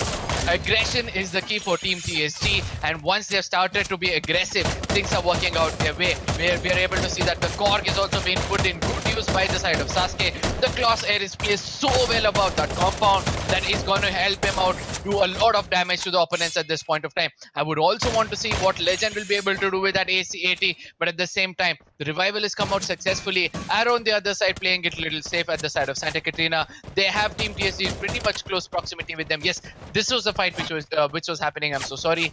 Arrow versus TSG, as TSG started to push in. Let's see what's going to happen as Vihan has got taken down because of the grenade. A push comes in from the side of Legend. An unnecessary one, I would like to say, but in case he'll be able to execute something good, it would have been better, but he gets taken down and will be confirmed as well. TSG, this could be the beginning of their end. Let's see what's going to happen from here on. And coming back to Team Arrow Esports, the team who decided to only go ahead, play survival, prove their presence, that no, we are not only here to survive until the final circle. We go ahead, we pick the fight, and we also win the fight. For now, Team TSG is definitely struggling. 3 players taken down by Arrow Esports, and last man, Sasuke, surviving, will chase for life. He's not going to show his presence whatsoever. If he does, he will be taken down, but unfortunately, he has been spotted, delivered a lot of damage, but not by Team Arrow. It is going to be the 3rd team involved into this battle. The team, #1 team on the leaderboard, is totally shaken. Warrior Ayush Bar, boss, all 3 are down on their knees. It is all up to Pandan. Well, he is definitely going to attempt to get the revival on the course. CSG Army is also eliminated. 28 players coming in, and Team CPT with 2 players on their feet and 1 down on the knees, 1 totally eliminated. And talking about Crazy, the last man remaining, how long will he survive? WRG will definitely try to take the revenge of losing boss, but before that, up. They are also delivering an extra bit of damage. They are very well aware that they are losing this battle, but before they lose, they need to make sure that they win some kill points, and they were able to get that one. But ultimately, Team WRG wins the battle. War is long due because still 7 teams are surviving and 10 more minutes to go. Yes, I mean, I really love the way WRG was able to do that comeback over there. 3 players were down eventually at one point of time. They put the glue walls around them, made sure they bring the right kind of revival within their teammates, and then eventually a good comeback coming in from their side. We were speaking about this team that they might get taken down in the mid fights, because at one point of time we saw clearly that they did not watch their back, they did not watch out for the grenades, and they'd actually come down. But eventually this time the story was a little different. Team IND coming in really late with those launchers into the side of Foundation. They want to play for placement points for now, because we all know the capability of Taneja Baby and Baka Boy. They have done an amazing job in previous tournaments, and they can do something much better over here as well. But for now, let's see how things will turn out for them. It's going to be ZG. We are left out with just 7 teams at this point of time, and we are just 9 minutes into the game. What do you have to say about that? Well, there are various teams, so a lot of battles are still due. And coming back to the circle right now, it is totally westernized, not westernized to be precise. So the rotations are also coming in, and now with these rotations will come the fights along the way. Coming back to Team Ind Elite, well, definitely this is not the basic play that they are going ahead today. Let's hope Kalahari will be the table turning map for them as well. They are waiting for the players to just end in and enter in, and certainly they are also able to spot it. Pandit was spotted, delivered a lot of damage. Unfortunately, it was not sufficient enough to confirm the knock. Summon airdrop has been called. If you have a look at Baby, he is going ahead with, he is definitely not the innocent Baby. He is the Annabelle Baby. If at all, he's able to pull the trigger right on time. UG is also waiting Yes. for the initiation right now. Coming back to Shrines, they are within the circle. Now it is going to be Team NG against Ind Elite. Well, with the advantage of height, we cannot say that Ind Elite might be able to pull the trigger right into the exact direction they would want to, but it won't be any tougher as well, because advantage of circle always plays the massive role in this sort of a fight. Yes, and let's see how things will turn out. But I believe that Team IND at this point of time are playing it really cool, playing it really safe. They do understand there's a team in front of them at Refinery, but still they're not doing any hasty moves of trying to taunt them or grab their attention. Over there is going to be WRG. That's going to be the side of VR Gamers, and we also what VR Gamers are actually capable of in the previous game as well. So I just hope that their eyes are set on the side of Team IND, so that this skirmish is going to bring in a little more entertainment for our viewers. But at the same time, we were able to see the Team Arrow, I believe, got the best spot in the house. They came in a bit more closer. Now UG is also in this picture. UG are also in this compound. A grenade is being cooked by the side of Rohan. A grenade is going to connect. I think the second one is going to be connecting as well. Even though there's a chrono sheet over there, this grenade spam is not stopping at this point of time. And I do believe that there was a very good opening for the side of Arrow to just go in. 2 players have gone in a bit more closer. I can see a landmine also put into play as well. So UG at this point of time, I wouldn't say they're vulnerable, but they're having an upper hand as the grenades are being cooked on the other side. Let's see which team. Oh, Java Boy connects it perfectly well. He takes down 2 players at this point of time, and this was the opening UG was looking out for. And this time, if UG rushes in on the side of Arrow, it's going to be very easy for them to execute them. It is going to be very, very easy. Arrow Esports have lost total of 2 players, and now they are going to be the mincemeat of the sandwiches. We can see one more team joining in the battle, which is supposed to be Team T4, the team into the bottom 6. Arrow Gaming cannot afford to lose the chance of consistency by surviving until the final circle. They are trying to make a move away from this sort of a battle. If you have a look at Team AV right now, they are also going to cross a path real soon. So Team T4 against them, it is a duo of Arrow Esports and Team UG. They have got the upper hand of the compound, and the grenade cooked by Java Boy was exactly what they wanted to stop the push coming in from Arrow Esports. Circle is favoring all these 3 teams, which involves the water routes, 2 different islands, and only barely 2 to 3 compounds to work out with. And it is Java Boy who will also be able to take down the remaining 2 players coming in from Arrow Esports. And now ZG Ijaz is down on his knees. Circle is also closing in. This indicates the battle is not only with the team, but also with the wrath of the blue zone. And it is going to be Arrow with the perfect shot connected to Team Elite Ind, and one more knock coming in. So now the upper hand of Ind Elite is going down. One player lost. Taneja will be revived too. Just let's see how Team IND will able to come out of this. They're able to glue walls in front of them, which is going to restrict themselves. At the same time, the kind of bullets which has been poured on them from the side of Team T4 is really point of concern for the side of Team Elite at this point of time. Let's see how things will turn out for them as the concentration of many teams has turned towards the side of Team Elite. Teenage on the other side, Voice cooking up a grenade. A good grenade had actually come in, but eventually Ayush is going to put a stop on him using an AC, and and Bhavesh is going to confirm him as well. Team IND left out with one last player. That's going to be Baka Boy. He has done most of the job. Gets 2 kills in his name and 2 valuable kill points for sure. But at the same time, Team T4 are also suffering the wrath of another team. Team UG right now, divided attention coming in from their side. Let's see how that will work out for them, as there's going to be just 4 teams alive within the final circle. Baka Boy has a long way inside. Warrior will be the last man who will be trying to make it towards the side of Arrow as they concentrate on their firepower on the side of Boss, and they'll be putting an end to the side of Arrow Esports. And so is Ind Elite. Now back to the lobby. Well, delayed rotation did not deliver them the rewards that they were expecting. But coming back to Team UG once again, they are into the form of the map of Bermuda. All 4 players intact, and they are also within the circle. If you have a look at Team T4, they were able to procure a total of 5 kills. They've lost Lazy Boy. Dino is down on the knees. Will he revive? Yes, is the answer. The player is very nearby, but the situation will change. It's only one team who is having all the advantage of the circle right now, and that is once again Arrow Esports surviving into top 4. The tendency to go ahead, the same pattern to go ahead is working wonders. I don't know every single time. How are they able to pre-predict the circle? Coming back to Team T4, what a spray coming in from Dark Eye with MP5. The player is down on the knees, and now UG Empire is also making the move towards the circle this time. It is not the battle of only 2 teams, it is the battle of total of 4 teams, 8 players coming in, out of which 4 are coming in from UG Empire. Shadow Esports are eliminated by Arun with the Max 7 attack. Arun will be the last man remaining. T4 also eliminated by Java Boy and the quad attack. It is the fight of 2 versus 4. The history repeats itself, and let's see who wins the battle this time.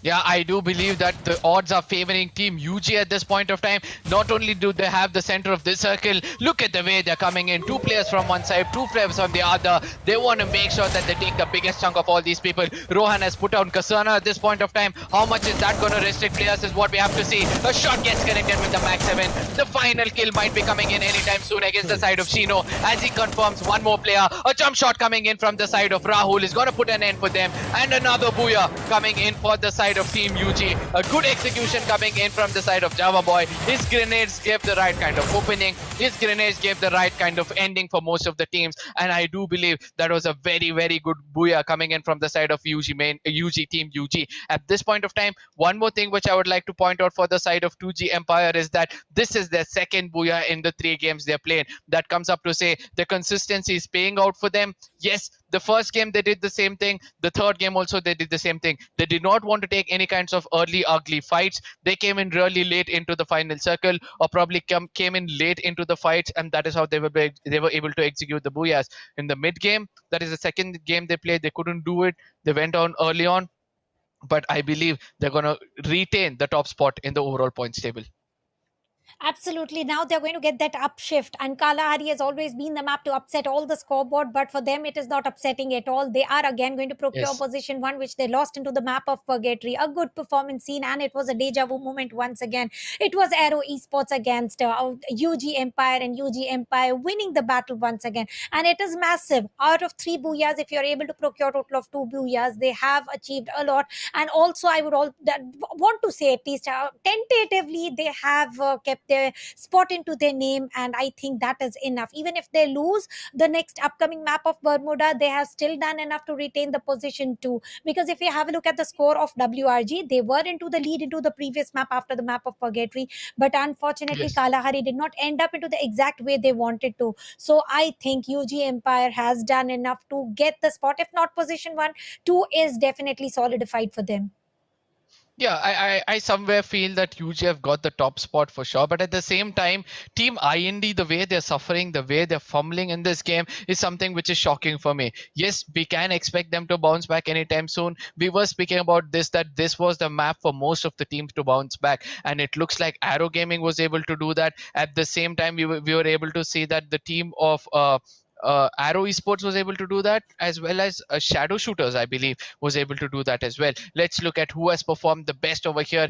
The team on the top with the rank points is going to be UG Empire with 12 rank points and 8 kill points, a total of 18 coming in from their side. But the team which actually was concentrating on kill points, and the team which was saying which was bounce back in this game, is obviously Arrow Esports, coming in with 8 kill points and 9 placement points, and they're going to be happy about that rank points which they have achieved. A total of 17 points coming in from themselves. Team 4, yes, this was the team I was speaking about. Team 4 official was the one other team which had to bounce back. Even they have done a good job. Shadow Shooters are also coming in. And doesn't this feel, Tanya, like the second half of the table has come on the top and the first half has gone back apart from UG Empire? Yeah, it is exactly the upsetting schedule, upsetting pattern of the map of Kalahari still continues, and this is exactly what has happened. The bottom six are coming into the top six, and top six are struggling into the bottom six. The teams like Z Gamers, who performed very well into the start of the day, they are not able to continue. Team like HTG, which is Hello Telugu Gamer, they are also not into their true form right now. But two side gamer, the concern is real. Now I'm afraid with only one map remaining, will they be able to qualify? Because there are only top two slots who are going to qualify out of this invitational qualifiers. But definitely, if we come back to the teams who are performing very, very well, Arrow Esports as well as UG Empire, this time Arrow Esports changed the pattern of play. They were not only wanting to go towards the center of the circle into the final time, but also made sure to procure those extra points. Recently, they were able to get 2 kills, 3 kills. This time, they were able to eliminate totally 2 teams, which is total of 8 frags for them. And the cause of concern, team like DDG Gamer, well, certainly this is not what was expected, going out back to the lobby with a 0 score. Yep. At the same time, I would want to say that the dog gamers actually had the taste of their own medicine, because in the previous game they put a lot of teams to the 0 pointers, and this time they had to face the wrath of other teams. At the end of the day, everybody will remember who has put them down, and they would want to take revenge. And that is the best part of the battle royale game. I believe that, this time it was the dog gamers. Next time it could be the side of two-sided gamers, or probably Arrow gamers, or even the side of Team 4 officials, because Team 4 officials for the first time in the 3 maps played it really well. The overall points table is going to give us a very clear idea of who has the chance of making it into the qualifiers or into the next stage, whereas which are the teams which have to just come in and enjoy. As we step into the overall points table, the 2 teams which are almost close to the 50 pointers, obviously is going to be UG Empire with 31 rank points, with the least kill points, I would like to say, to be on the top so far. UG Empire with 17 kill points, 48 total points, and I believe that they've cemented themselves into the top 2 very easily if they secure another 10 points in the next round. VR Gamers on the other side, that one game where they secured 10 plus kills as still putting them over there. 23 rank points, 23 kill points, a very, very good balance of placement points and kill points is going to give them the second spot of 46 points. Arrow Esports on the other side, good. This is what they've been doing, right? They've been trying to hold the circle. I have not seen any game in which Arrows Esports are not in the final circle or the final 2 circles, due to which they've got 26 points in the rank points and so on. But the teams for concern, those who have to do miracles, are the teams on our screens right now. That is going to be Z Gamers, Two Sided Gamers, Dog Gamer, Shadow Shooters, Team 4 officials, and Casual Gamers. All these teams have to do something out of the box, to be specific, because they need more than 30 points, even if I have to think of making it into the next round. Absolutely, they will have to do wonders. Let's see which will be that team who will be able to do that wonders, will be able to do that, pull that miracle required to go and qualify to top 2. Talking about Arrow Esports, well, even after doing or going overboard in terms of procuring kill points, still they are 9 points away from the position 2, which is for coming in from Team VR Gamers. So the only 2 teams within the score of 40s have already done enough, and the buffer point between these 2 teams is only 2. So anybody can go for the number 1, but ultimately it is not the race of number 1, it is the race of top 2, where Arrow Esports are still within the race. Just in case if VR Gamers or Team UG Empire stumble down early on within the very early start, Arrow Esports will be the team to watch out for to reach into the top 2. And certainly this time they proved something, that we are not only surviving, but we are also surviving and fragging. Yeah, I just that it just slipped off my memory. One is going to be the side of UG Army, and the second spot is taken by the side of VR Gamers. Okay, we are gamers. So these two teams, all they have to do is make sure that they come late into the circle, go in for a heal battle where they do not get into any kind of skirmish with any other teams, make it really late into the circle, and I believe that is going to be more than enough for them to secure the 2 spots, which is most important for them to continue in the World Esports Cup. It's not about the stages where you'll be facing your own country mates. It's about the point where you'll be going and facing the other countries as well, because nobody so far knows how the team from Pakistan or Nepal is going to play where they have Indian teams in it, because ultimately it's going to be the brotherhood which might come into play. There's going to be a little bit of bias which they have to throw away, bring in some sportsmanship when it comes to the games. I'm waiting to see all such things happen. Yes, ladies and gentlemen, this is World Esports Club presented by Infinix Smartphone. All you guys have to do is share this link among your friends so that they can also come in to see which are the top teams of from the Indian side. We will be making it into the Asian Cup finals. But at the same time, right now, we are looking at this beautiful map of Bermuda, where let's see which team is going to take that early jump. We can see the dog gamers have already gone in. Probably they want to take the advantage of the blue zone itself. The flight path going right to the center is, I would say, this is the perfect way to slice the map into two. It looks like the pilot was in a good mood to get this done, and gives a lot of scope for the other teams to go around the map and get the right kind of farming which is required for them.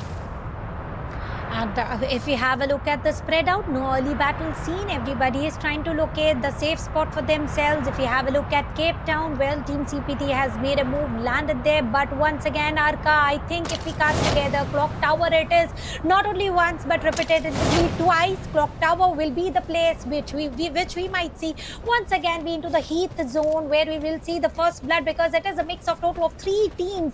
Let's see what happens here. If you have a look at Observatory, Team CG has made a move. Shipyard is also not bad in this time. We can see Arrow Esports, and Arrow Esports cannot afford to lose this particular match, because they were playing for the standing points. And coming back to Clock Tower, well, it is the mix of 3 teams: ZG, T4, one more team, and Lover has been spotted by Arun here. Yes, let's see how things are going to turn out for the side of Team 4 as well, because these are the teams which actually should do miracles over here. And probably I do believe that, the bottom teams are going to make sure that they pull down the frogs which is above them, to make sure that they also don't go. And it's like, and eventually most of the teams will be wanting to see this one statement coming out: my enemy's enemy is my friend. They want some third parties to come in as a blessing in disguise. At the same time, Team T4, having nothing to lose at this point of time, would want to rush in and make sure that they get some kills and register the names in the minds of the audience who are going to watch over here. Yes, ladies and gentlemen, you can spam your favorite team, and please let us know who's going to be the winners of this 3-way Mexican standoff. In front of us, Team IND in an early skirmish against the side of Arrow. At this point of time, Baby gets taken down. I don't know why he did not use the Chrono Shield. I did not see whether he had it as well, but Arrow will be opening this up with the first blood and coming in the hands of Shino. And let's not forget the team which they're challenging at this point of time. That is going to be the side of Baby, Team IND. Team Ind Elite definitely was not their day, but Barca Boy is literally waiting with the MP40 in his hand for spraying to take down not only one player but total of 2. And if you have a look at Team ZG, well, Ejaz definitely went under the cover, and a good damage coming in from Lazy Boy with the scope in, scope out action. That action was very good, so was the aim, but unfortunately did not last a second longer. Otherwise, there should have been an entire knock. Vehicles coming into the action, coming in from Arrow Esports right now. And let's have a look. Where are they willing to rotate? Because Clock Tower, well, it is a pause and play situation right now.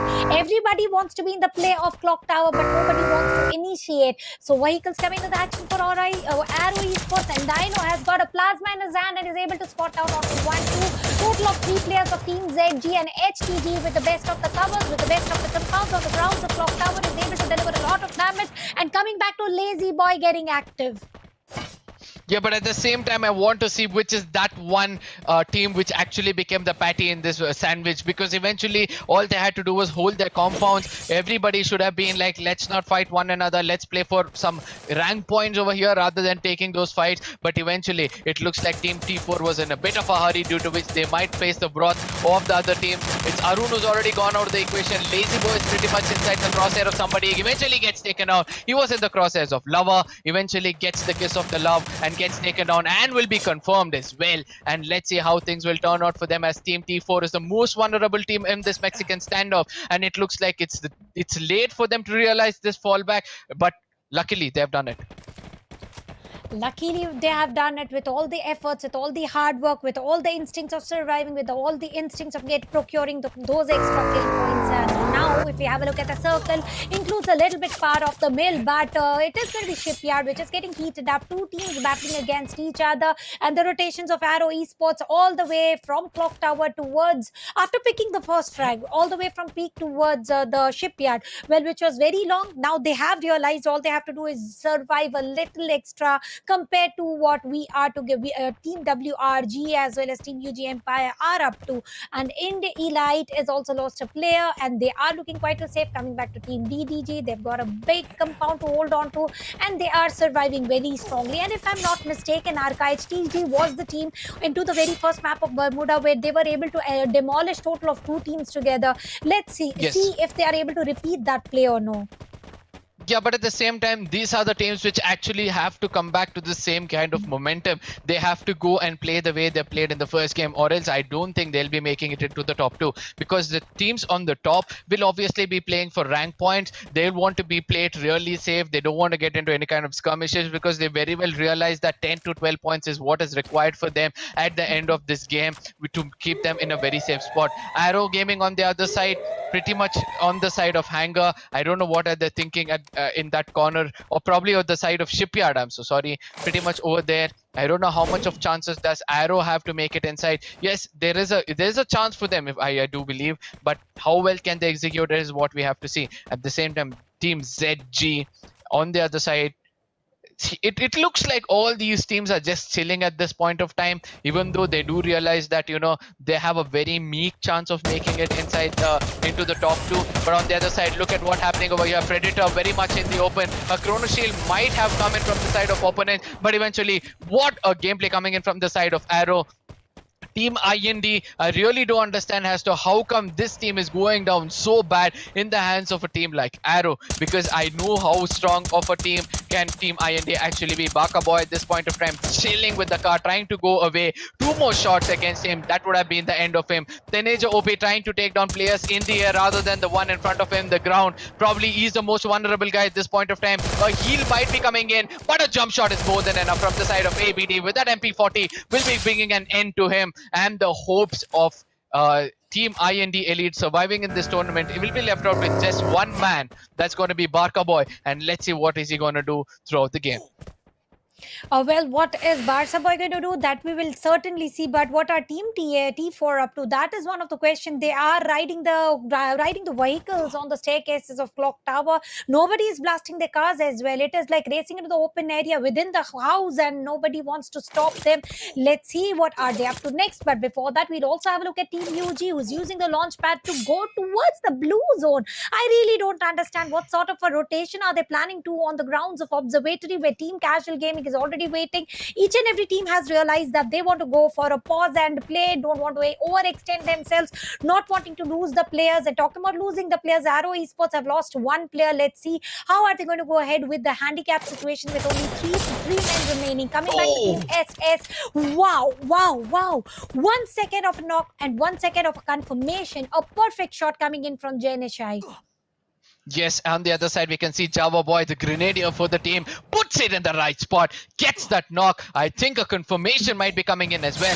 Apur doesn't realize, oh, the second one is going to bring another man to his knees, and this time it's going to be confirming Snippix as well. On the other side, Apur doesn't realize Java Boy is on the top with the core, puts another man down, and Java Boy has turned out to be unstoppable in this game. He's got that valuable 3 points for his team, and I do believe that he's going to simply carry his team into the top two positions from this group and making it easily into the next round. But at the same time, what a gameplay coming in from the side of UG. On the other side, Team SS. Dark Eye right now has gone down, and let's see how well they're going to survive this game.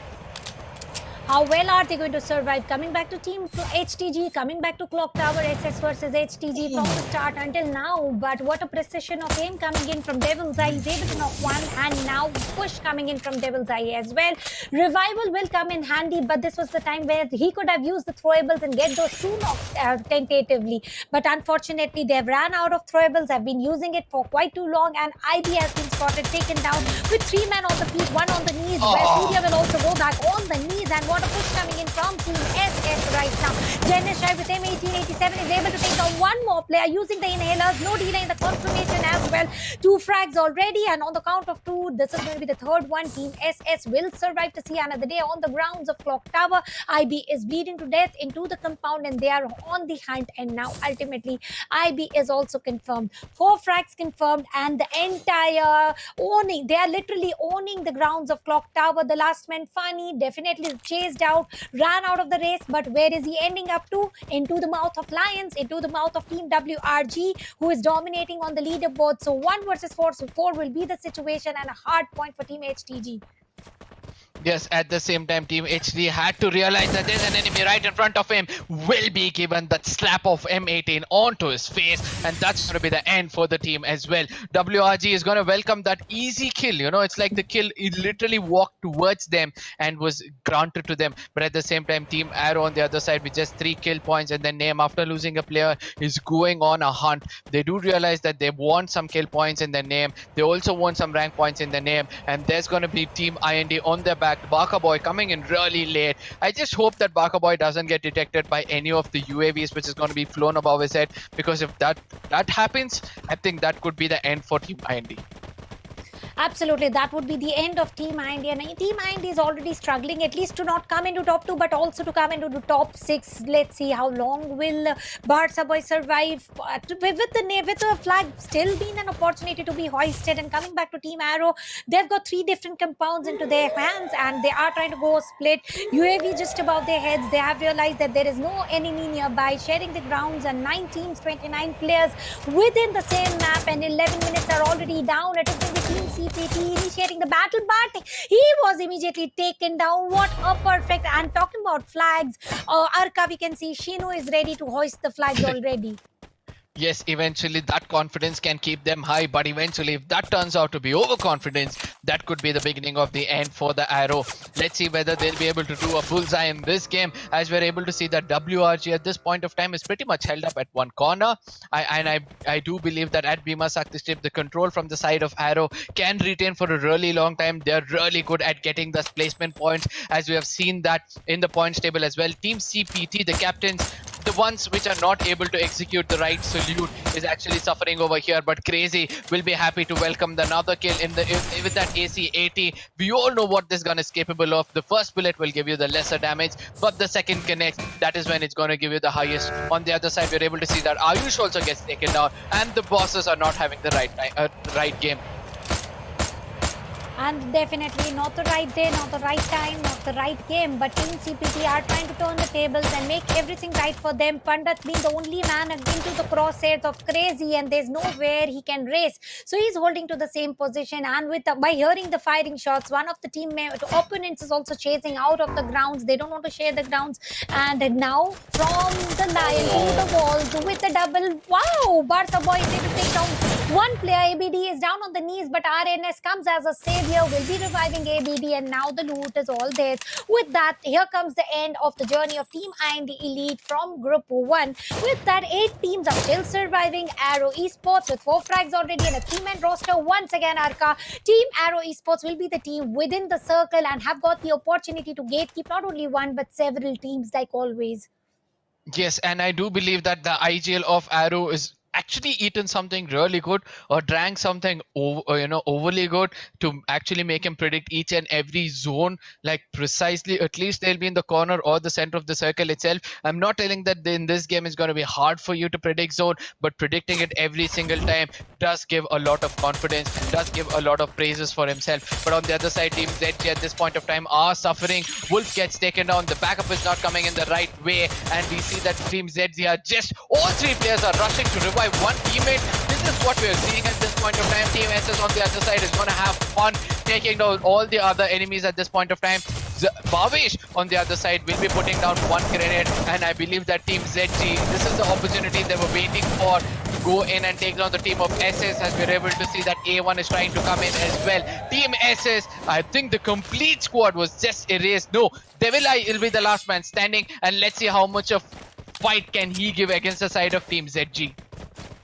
ZG has got 3-man roster on their feet, and Devil's Eye's got nothing but to chase for his life, survive for as long as possible. And when you race for life, you definitely tend to not look back, but race into the direction where you can survive. But then showing your back and racing into the open grounds is equal to getting eliminated. He is all ready to go towards the blue zone, but there's one more team who is willing to pick up the fights right now, which is going to be Team CPT as a trio right now against the squad who is going to take, and showing the back, Lover is able to take down Devil's Eye as well. With that, with only 7 teams are remaining, and Team DDG's Lunar also comes into the action, is able to take down Grenade, and wow, what a stage of Grenade. Then OP is also able to take down the Tyrant here. It is a 1v1 situation. Let's see, are the players going to take revive uses of Chrono right on time, and ZG with a 3-man roster, and the CPT is also trying to retaliate. Chiku racing into the open. Bolt action was the right one, and exactly, but this is where the Max 7 is turning the tables every single time for the close battles. Yes, and I would want to see what's going to happen after all these things as captains have gone down. And I do believe that, Happy Prince team is not going to be happy with that performance. But the dog team, the dogs are back again. They want to take a chunk. They want to take a chunk of a huge meat over here, get some good points for themselves so that they have a chance to get into the top 12. Team ZG is not also stopping themselves. They're giving the right kind of a fight which is required. We can see that the team dog on the other side, they do not have a man advantage, but the confidence are turning out looking so good. Yes, they do have a man advantage, I'm so sorry, but the kind of confidence also which they're carrying is really, really commendable. Arrows under the crosshairs of UG, not something different this time. The love story seems to be continuing, but at the same time, Java Boy is the person who's got knocked out. He'll be revived anytime soon, but at the same time, I want to see how this love story of these two is going to end, as dogs are also coming into the picture between the side of Arrows as well as the side of UG Mania. Absolutely. And coming back to Team DDG here with total of 4 frags, 4-man roster alive. Team UG, same goes for them. Once again, UG has not lost a single player. Arrow is also surviving, but this time they are surviving outside the circle. And like every single time being the center of the circle, Team ZG just lost 2 players. But with that, they have turned themselves into the kill leaders as well. With a total of 6 frags for themselves. Now DDG is turning into the victims of Team Arrow, where the sniper mans are playing a perfect sniper. Team UG will also be able to retaliate here with that. Team ZG has got only 1 man remaining. He does have a perfect weapon to pick any fight in any direction, but he doesn't have any team support to work out with. Now all he has to do is survive a little extra longer. Coming back to Team DDG, Chiku will bleed to death. There's no revival coming in, but Team UG and Fire is also coming into the action this time. 4v2 will be the situation. Arrow Esports versus UG. This time I think this is not going to be the end of the circle where this action comes into the place. This is right into the mid. Yeah, look at what UG are doing at this point of time. They're not worried about healing themselves. They all know that they have to concentrate their firepower in restricting Arrow to actually make it into the final circle, because they all know how vulnerable they can be if Arrow makes it into the final circle. UG Mania right now pushing into the circle. They're going to be pretty much happy about it. Four teams still standing, and I would like to grab your attention. 4 players are from the side of UG Mania. 1 coming from the side of Arrow. 1 coming in from the side of the other team. We have double DG coming in with 2 players. So let's see. It still looks like it's going to be Team UG's game. They have all 4 men standing. They see there's another person who goes down. Advantage all in their side. It's a 4v1v1 as Java Boy cooks another grenade. He's going to put an end to another team, and that, I believe, is going to be the end. And a booyah coming in the name of Team UG. Lover was able to take down 1 knock, but then certainly it was not sufficient enough, and UG Empire is able to again procure the booyah out of all 4 matches today. They got a triple into their favor. This time Prince Singh will be the MVP. What a tremendous performance. Literally, they obliterated each and every opponent came their way, and the perfect clear race they raced into the ribbon with the flying colors. And I think we certainly know, Arka, out of 2 teams qualifying, UG Empire has done everything to procure that spot, and they have qualified for the next stage for Infinix Smartphone presenting World Esports Cup. I mean, it's not something new for us to see that UG are performing so well, but at the same time, to an extent where they get 3 booyahs, that was least expected from us. But at the same time, I'm having my fingers crossed to see who's going to be that second team which will be making it. I would like to say this group had some really good teams. Starting off, we had teams like Two-Sided Gamers, we had Ind Elite, we had Team 4 Official. Let's not forget how Hello Telugu Gamers actually dominated in one game. So it's not like, this group did not have some good names coming in from their side. They had really good names coming in from their side. But how well are they going to execute this? How well have they execute this? I'm so sorry, to make it into the top two and to make it into the next round is something we would like to see. Tanya, one more question for you. Name me that one team which actually stood out for you, and you believe that this is the team which actually made my jaws drop. Definitely, I would say Team UG. The way they have been performing, it was very very consistent. Arka, they did not lose any players until the final circle, and I think that was the perfect required stuff.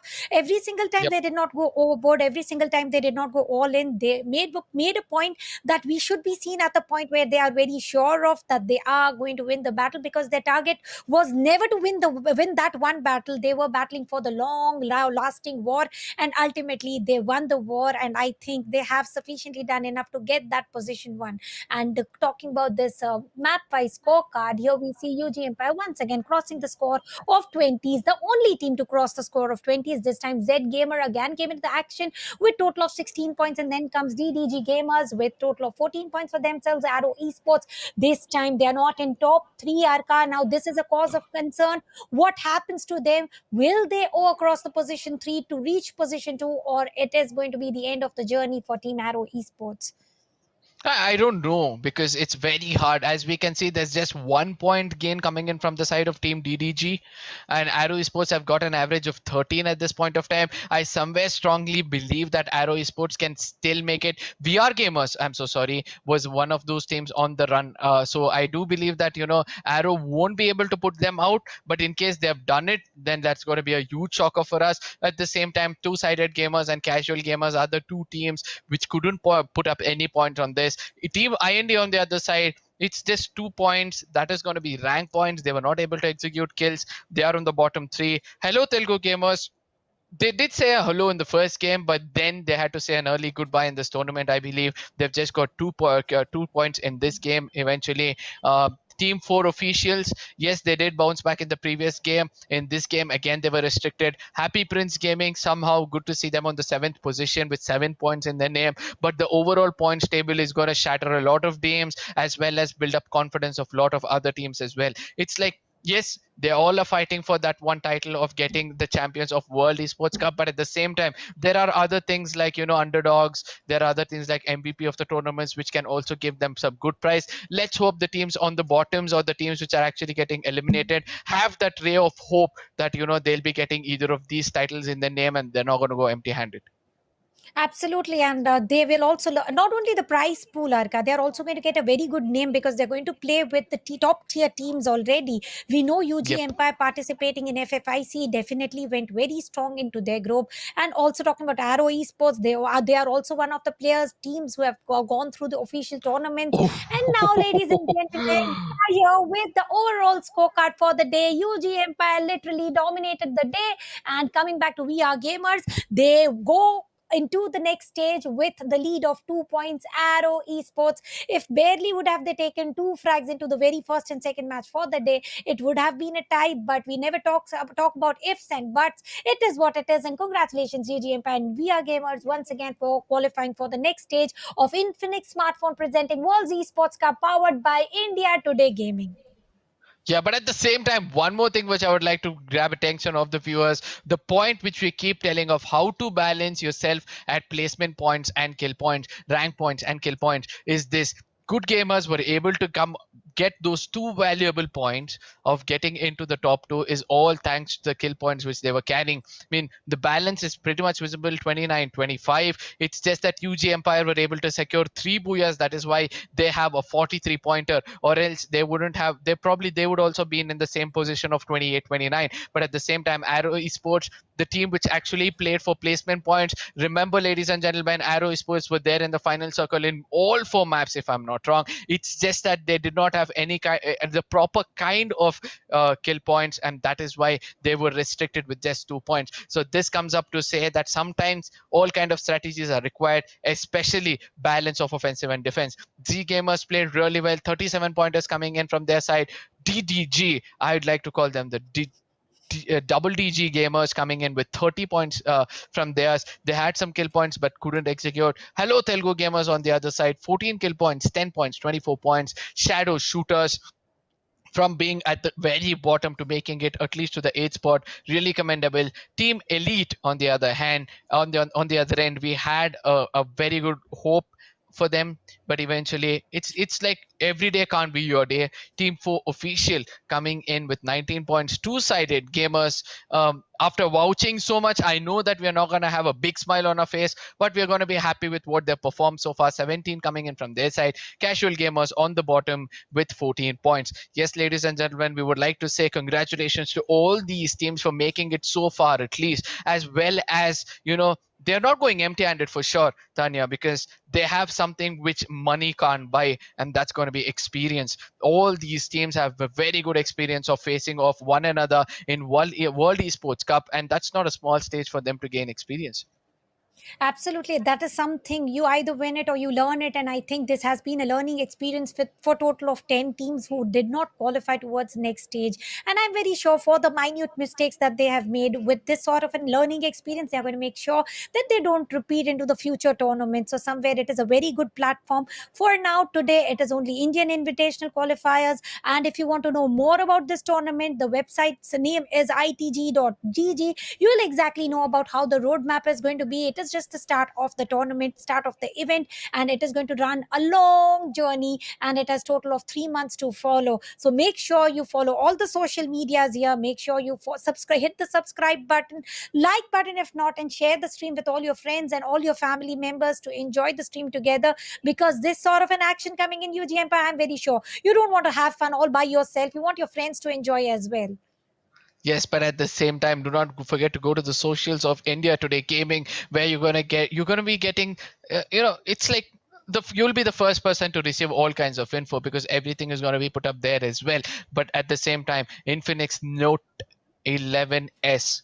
I mean, this phone has been popping up right to the center of the screens. You might be wondering as to why. It's just, I would like to say someday, probably in this stream itself, if you guys subscribe to this, we're going to give you one exclusive thing. Probably someday I'm going to explain you so much better about this phone, or probably even see the phone on my hand, or even my co-caster's hand, and you'll be able to see it. Let me tell you guys, it's an hashtag own the game, and that is how good the mobile is. Absolutely, the mobile is awesome. So are we. So was the Group 1. But ladies and gentlemen, the day doesn't end here. It is just the start. As I mentioned, Group 1 is down. We have got the 2 qualifiers for the next stage. But for knowing what other Group B has to hold, what other Group 2 has to hold, for that, we are going on the short break. But we'll be back real soon. Make sure you take your water break, you take your popcorn break as early as possible, because in no time, Group 2 will initiate the battles of new names, and the journey of the new names will also initiate. With that, I am Star Tanya. Alongside me, it is Arka, going on a short break. So see you on the other side.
just to know what you knew. Restless every time we start locking eyes up.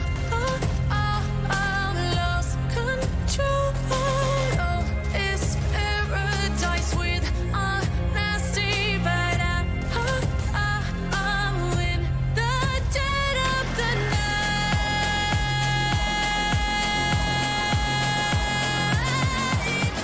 Let the darkness take control.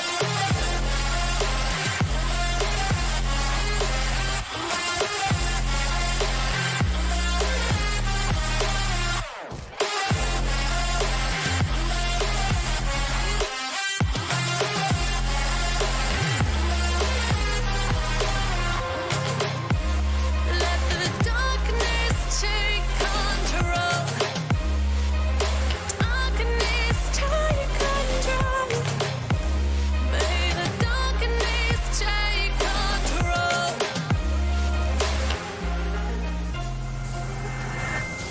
Take me in slow, breathe in and let me go. Sink to your heart to find you. Open up your eyes till you're blinded by the lies, so you can see what you do. Restless every time we start locking eyes up.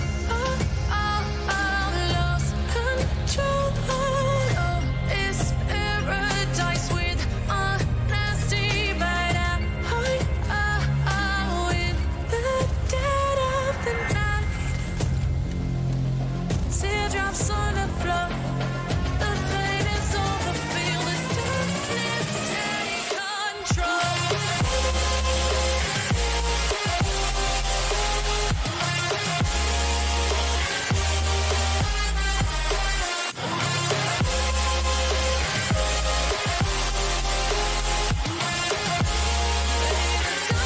Darkness take control.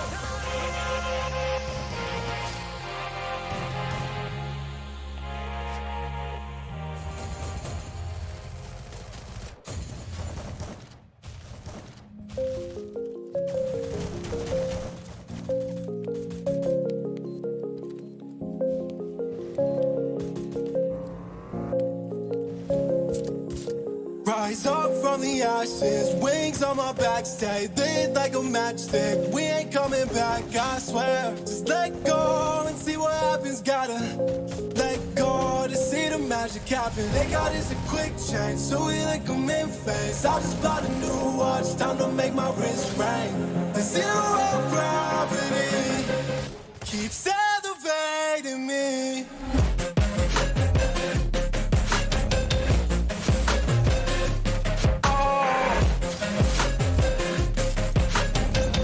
Zero gravity. They got us a quick change, so we like them in phase. I just bought a new watch, time to make my wrist ring. The zero gravity keeps elevating me. Born in the darkness, fight for the light. If this ever die, I'ma fight for my life. Keep fighting on, yes, I keep fighting on. We keep moving up, you can't hold us off. All good? Hello? I am Hello, hello, up hello. above the clouds. So I can't see the ground. So I ain't coming down. So no, I ain't ever coming down. Rise up from the ashes, wings on my back, stay lit like a matchstick. We ain't coming back, I swear. Just let go and see what happens. Gotta let go to see the magic happen. They got us a quick change, so we like them in phase. I just bought a new watch, time to make my wrist ring. The zero gravity keeps elevating me.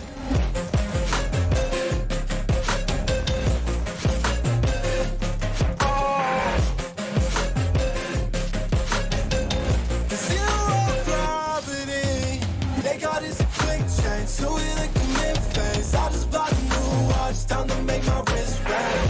The zero gravity keeps elevating me. So I am up above the clouds. So I can't see the ground.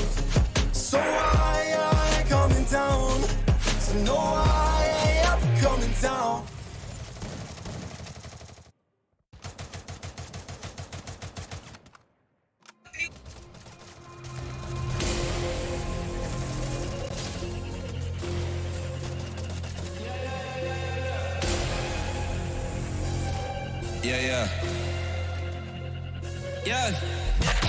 Shorty loves it, loves that I'm a goat. They don't want it, they scared of what I know. Told you the budget, I gotta get my own. Shout out my bros, this right here deserves a toast, A lot of people back home on my back and they know. Trying to get on my line, cause the people I know. Manifest this here, 7+ on the ropes. They ain't doing this shit, tripping over my flows. I'm on the way, tell them I don't play. I'm on the move, trying to get my pay. I might just move on and watch and pray. I'm on the way, I'm on my way.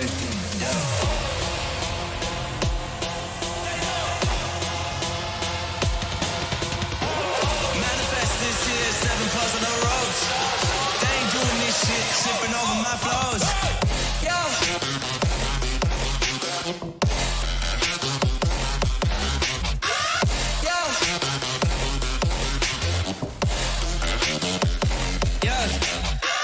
Shorty loves it, loves that I'm a goat.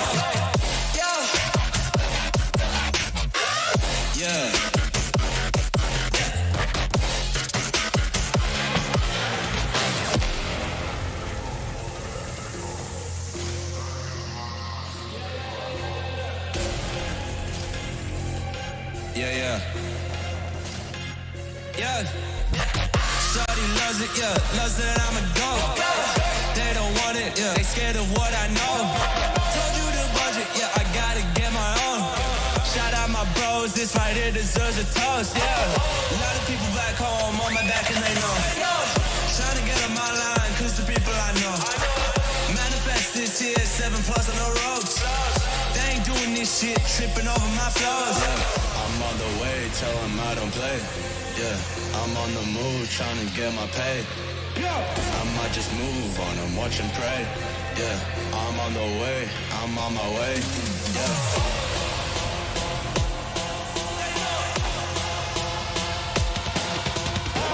Manifest this here, 7+ on the ropes. They ain't doing this shit, tripping over my flows.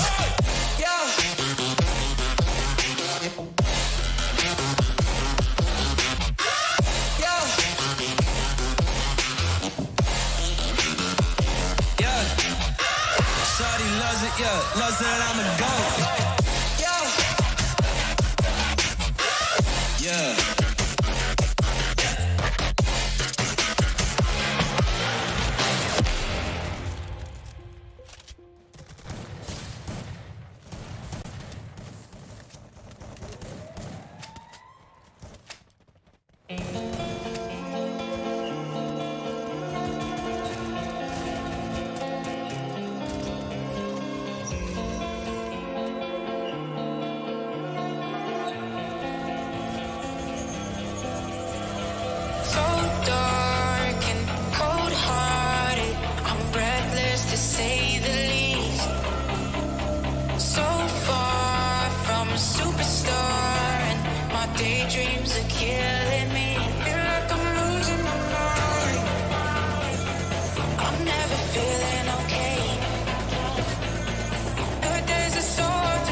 Just let me fall to my grave.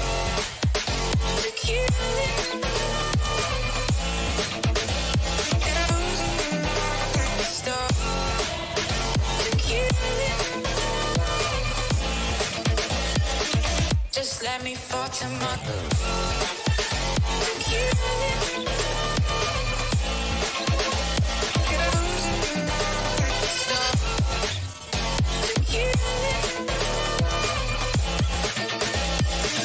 Just let me fall to my grave. Heart fails under pressure. Wonder if these bad days will last forever. So pessimistic from the past. All the good things end up in caskets. I'm never feeling okay. But there's a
Well, hello, ladies and gentlemen. Welcome back to the Infinix Smartphone presents the World Esports Cup, organized by India Gaming. I'm your caster, Mridul Kapoor, and joining me here as my co-caster is going to be Edge.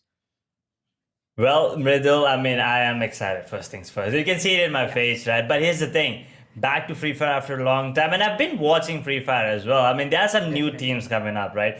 It's not just the teams that tier 1 teams. Now there are underdog teams that are showing up big time. We just saw the first BO4 happen, and Team UG, they were kicking everyone.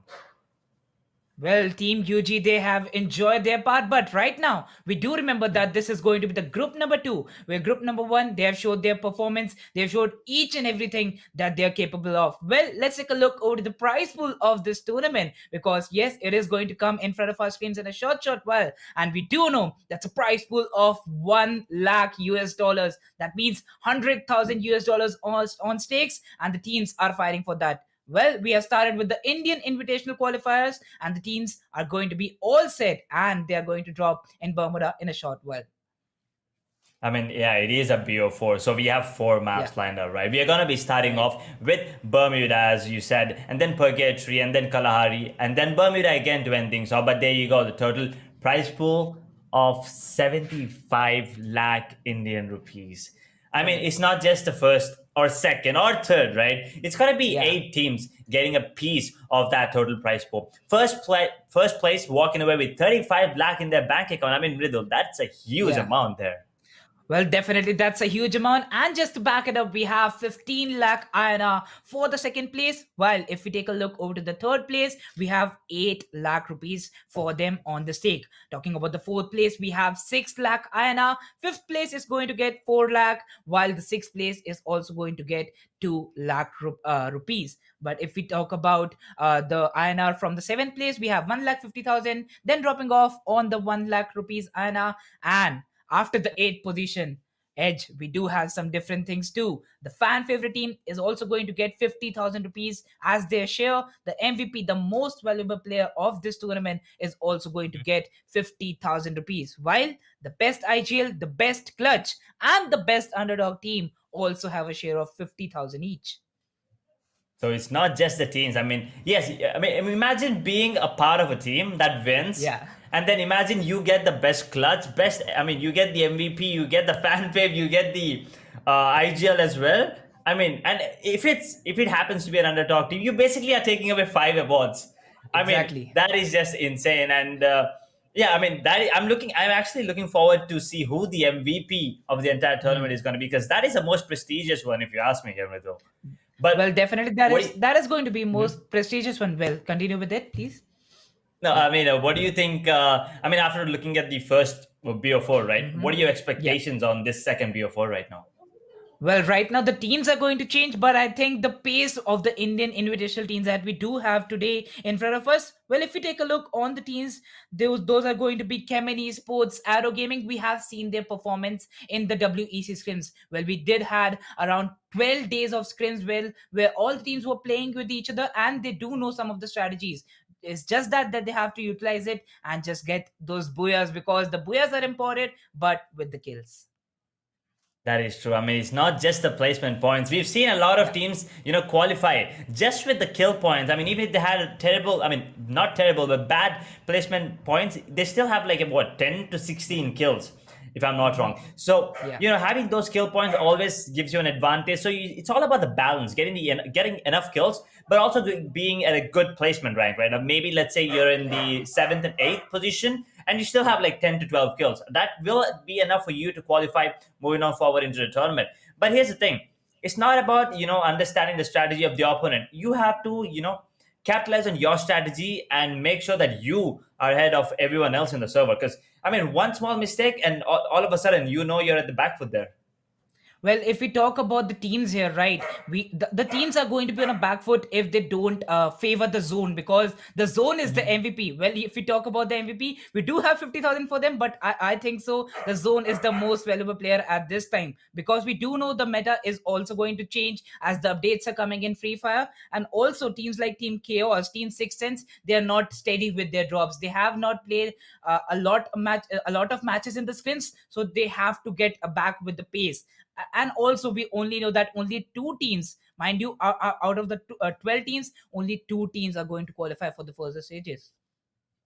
I mean, that is true. And we almost have the game ready. So Yeah. let's talk a bit about the map of Bermuda here. I mean, Right. Pochnock has got to be the favorite, right? I mean, that's where the fight happens. And then I believe Rimnam Village and Cape Town are the kind of hotspots where a lot of action happens. I mean, Right. there are other things like, Bhima Shakti Strip, Graveyard, Mars Electric, but these are the places you sometimes have to wait for a fight to happen. But Pochnock and Clock Tower, that's my absolute favorite on the map of Bermuda. Yeah. Well, I think I was going to discuss the drop of Clock Tower Edge, because we have seen in the WEC scrims that the teams, they love this drop. And we start off with the views of that very drop where we see the Clock Tower, the factory, and we are going to start with the World Esports Cup. Infinix Smartphone presents the World Esports Cup Day 1. Map number 1 of the group number 2 is going to come in front of our screens, where we have our eyes on the team Kemen Esports. Well, they have just came into this squad. As we know, the squad of 4 unknown was picked up by Team Kemen Esports. After we go on to them, we have Team Chaos also going towards the graveyard, while 3 of the teams, they kind of dropped with each other. But yes, their drops are different, as we see Team SBG kind of trying to go towards the Cape Town, but they'll be fine with the drop of Keratin. But they do have Team ASIN near about them, and also Team NEF kind of dropping around there. But we have an initial fight, and that is going to be between team number 12 and team number 7. This is an initial fight on the Bhima Shakti strip, where the zone is also going to come after a 3-minute timer, and they don't have the armors. Mind you, in the initial fights, the one and only most important thing is not going to be the weapon, but if you have armors, you can survive. There we go, the first shots coming in front of our screens, and the hot fire is going to begin. Well, if we take a look on the side of Keratin, we also have another initial fight between team number 10 and team number 5, where they fake is also taking a lot of damage on the Bhima Shakti strip. And there we go, we have the first opening of this match with that grenade. There we go, a knock for Team SBG, but there's a good trade. Oh my god, with the shotgun, GG Ashu is going to get finished, and Team Dave is going to take that power onto them. Dave alone is now becoming the kill leader, as Sai going to confirm 2 kills for the squad of Team Surya Gaming. If we once again take a look over to the Bhima Shakti strip, oh my god, Cape Town, team number 5 is looking really devastated, as they have already lost 2 of their players on the side of Surya Gaming, and SPG side is going to the dawn of that fight. Well, now Max 7 fight and comes as Elgato gets a knock on Daypick, but that's a good trade by Nagraj. Nagraj gets knocked by that UMP, and that's a squad wipe. Starbone game becomes the first team to be out of the game at the 12th spot, and they alone are going to be the Terminators onto them. That's a beautiful, beautiful shutdown, Edge. That is a shutdown, and already 2.5 minutes into the game, and we already have one entire squad being wiped out, and we have a new team kill leader as well. And now 40 more players alive and 11 squads left. I mean, TG, they are not going to take any more fights anytime soon. They're just getting everything that they can. They need to get all the weapons and util as well. I mean, grenades and everything, they might not seem like they're coming to handy, but moving on further into the game, when the ring actually becomes smaller and smaller, I mean the zone, that is when they come into handy, clearing out angles with the grenades and stuff. That sometimes those win the games, and we've seen some incredible grenade usage lately. Well, also, Edge, we do know that most of the teams, even if they are taking the initial fights, they still not have their players alive. Look at Dave alone. Even if they had a good fight win, they have lost one of their key important players. And losing the players in the initial fights is not a piece of cake for these teams right now. Because if we take a look, we still have 11 squads remaining. Might be there are only 4 minutes. We are into only 4 minutes into the match, but still the battle royale is still remaining, because look at that zone. The zone is going to go towards the southern western side, where Clock Tower is going to be the mid stage. And I think so, after looking forward to the zone rotations, we do know that in the end zones, the zone will be going north south, but might be it can end up on the southern or the northern side, like the eastern northern side of the Clock Tower. Yep. right now it is favoring Clock Tower heavily, but we have the drones deployed as well. Look at the blue zone over there. No one's going towards that, obviously. It's still the first zone, right? There's still a lot of time for the zone to close in as well. Exactly. So this is the time for all the teams to get as much loot as they can, and I cannot stress this enough, because I've seen teams that want to take fight ASAP. Yes, that's a good thing, but consider the fact that it's a BO4, you need to keep in mind that you need to get as many points as you can in the first 2 games. That is when you hit the enemies with your best strats. Because moving on further, the 3rd and 4th game, your opponents already know how you play. Right. Exactly. So that is not gonna be, that's gonna be against you all the time. So right now here we have the team dev. One of the players has gone down, but they still have 3 players left. 5 minutes into the game and there's still 40 players left. I think they're all waiting for the zone right now. And here's the thing, Clock Tower is in the center of the zone. So, and they already have, team 11, they have already secured the Clock Tower. So I think they're gonna have an upper hand here. Whoever's gonna be entering the zone, they need to be aware of that. Well, over the course of time, we do know that Edge, most of the teams, they go for the placement points, because you know what? 1 kill is equals to 2 points, but in the end, the major difference is going to get caused by your placement. Even if you have got 3 to 4 kills, well, that's enough, because you have got around 6 to 8 points from the kills.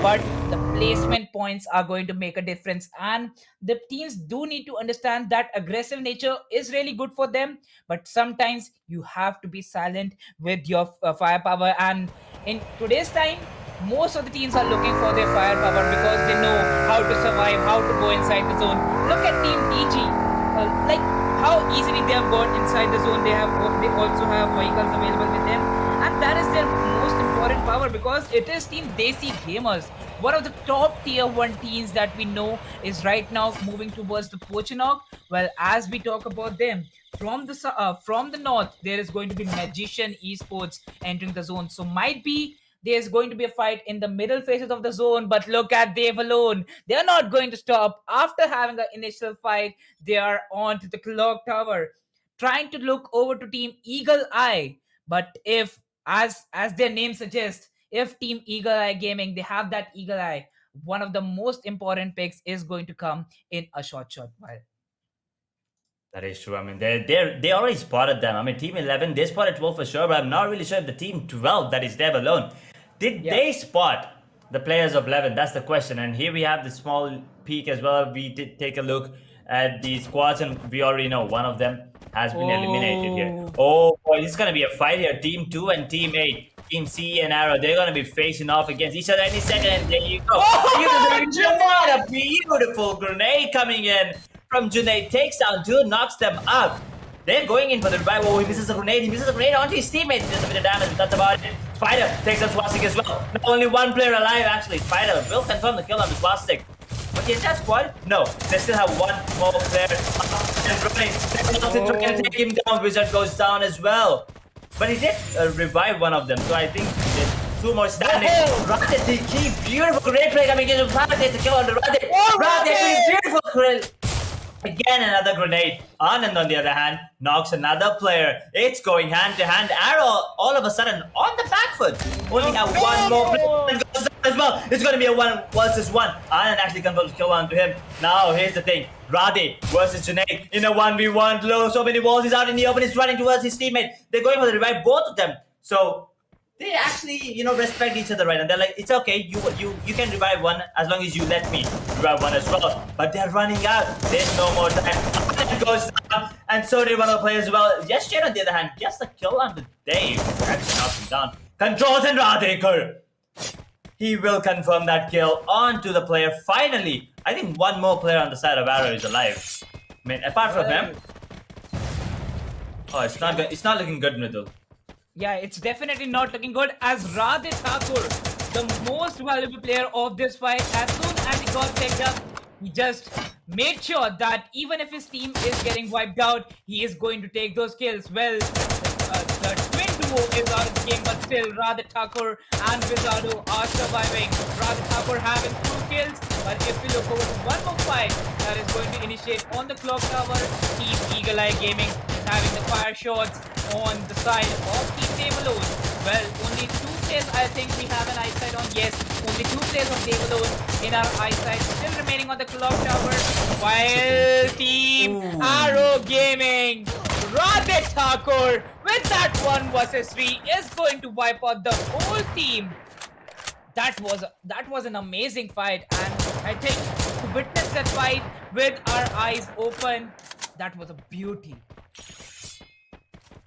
That was absolutely insane.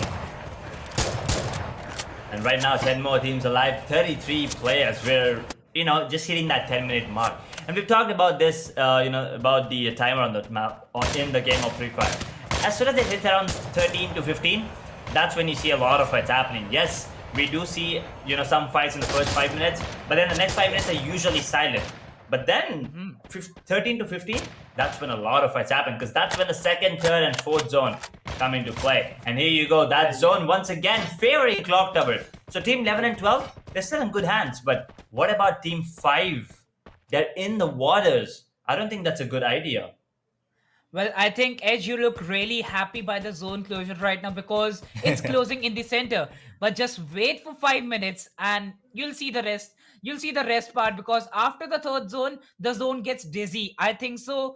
The zone has an amazing power with itself when after the third zone, it just switches its sides. One time it is in north, and the other time it just shifts towards the southern side. So yes, the zone is going to play after a short while. But if we take a look on Team Devalone, after having their first initial fight, they had the 4 kills. Well, they lost one of their players, and between this fight of Eagle Eye Gaming and Devalone, they have also lost another teammate. So now they're surviving with only 2 of the players in their hands, while we saw a beautiful fight between Kevin Esports and Arrow Gaming, where I thought after the 3 knocks, Arrow Gaming, it was an easy fight for them. But then there was a man named Radha Thakur who totally changed the history.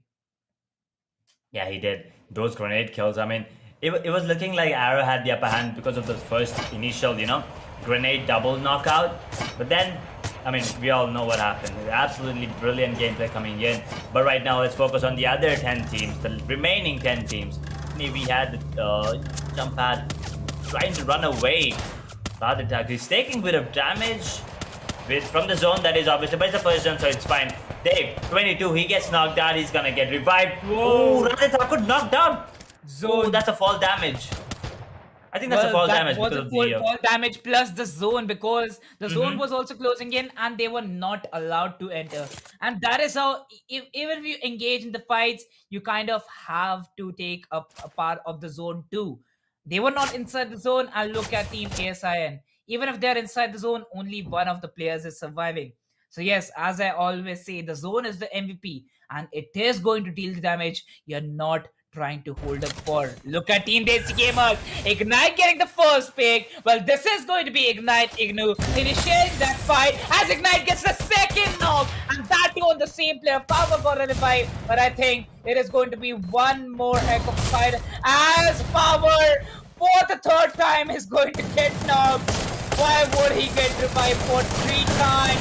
Riyaj gets knocked out by Hybrick as Alex in the close range gets knocked on the enemy team. Now 2 players are knocked out as team number 9, DG, is rushing inside the glue hole. Look at that jump by Insane. Insane with that shotgun kill. And the last kill by Alex, Insane and Alex, is going to take out Team NEF Gamer Esports. With that, we have 18s and 27 players surviving. That was a great fight, but look at Devalone. Devalone, MP Gamer with that mesmerizing shot gets knocked out by that AWF. Oh my god, that previous fight, jumping over the glue walls, that was mad. That was just mad insane coming in and taking down the players as well. But here's the thing, Clock Tower, four teams, 1, 12, 11, 4. They are ready for a fight, and it's gonna happen pretty soon. We're just about to hit that 40-minute mark, and Team 4, they know everything that's going on here. Oh, this tower. Okay, the tower and the team number 10 has actually secured this. But that zone is the third zone right now. Moving on forward to the fourth zone. That is where I'm actually interested. Because as you said, the fourth zone will obviously be on a different side, but MP Gamer goes down. Nagaraj will go for the revive though. But Axum, he's waiting for his teammate. He does spot him. He's not going to go for the wall bangs or the grenades. He's just going to let him revive. But Amadron, on the other hand, takes on two other players on the side of TG. But that zone, he needs to make a run for it as well.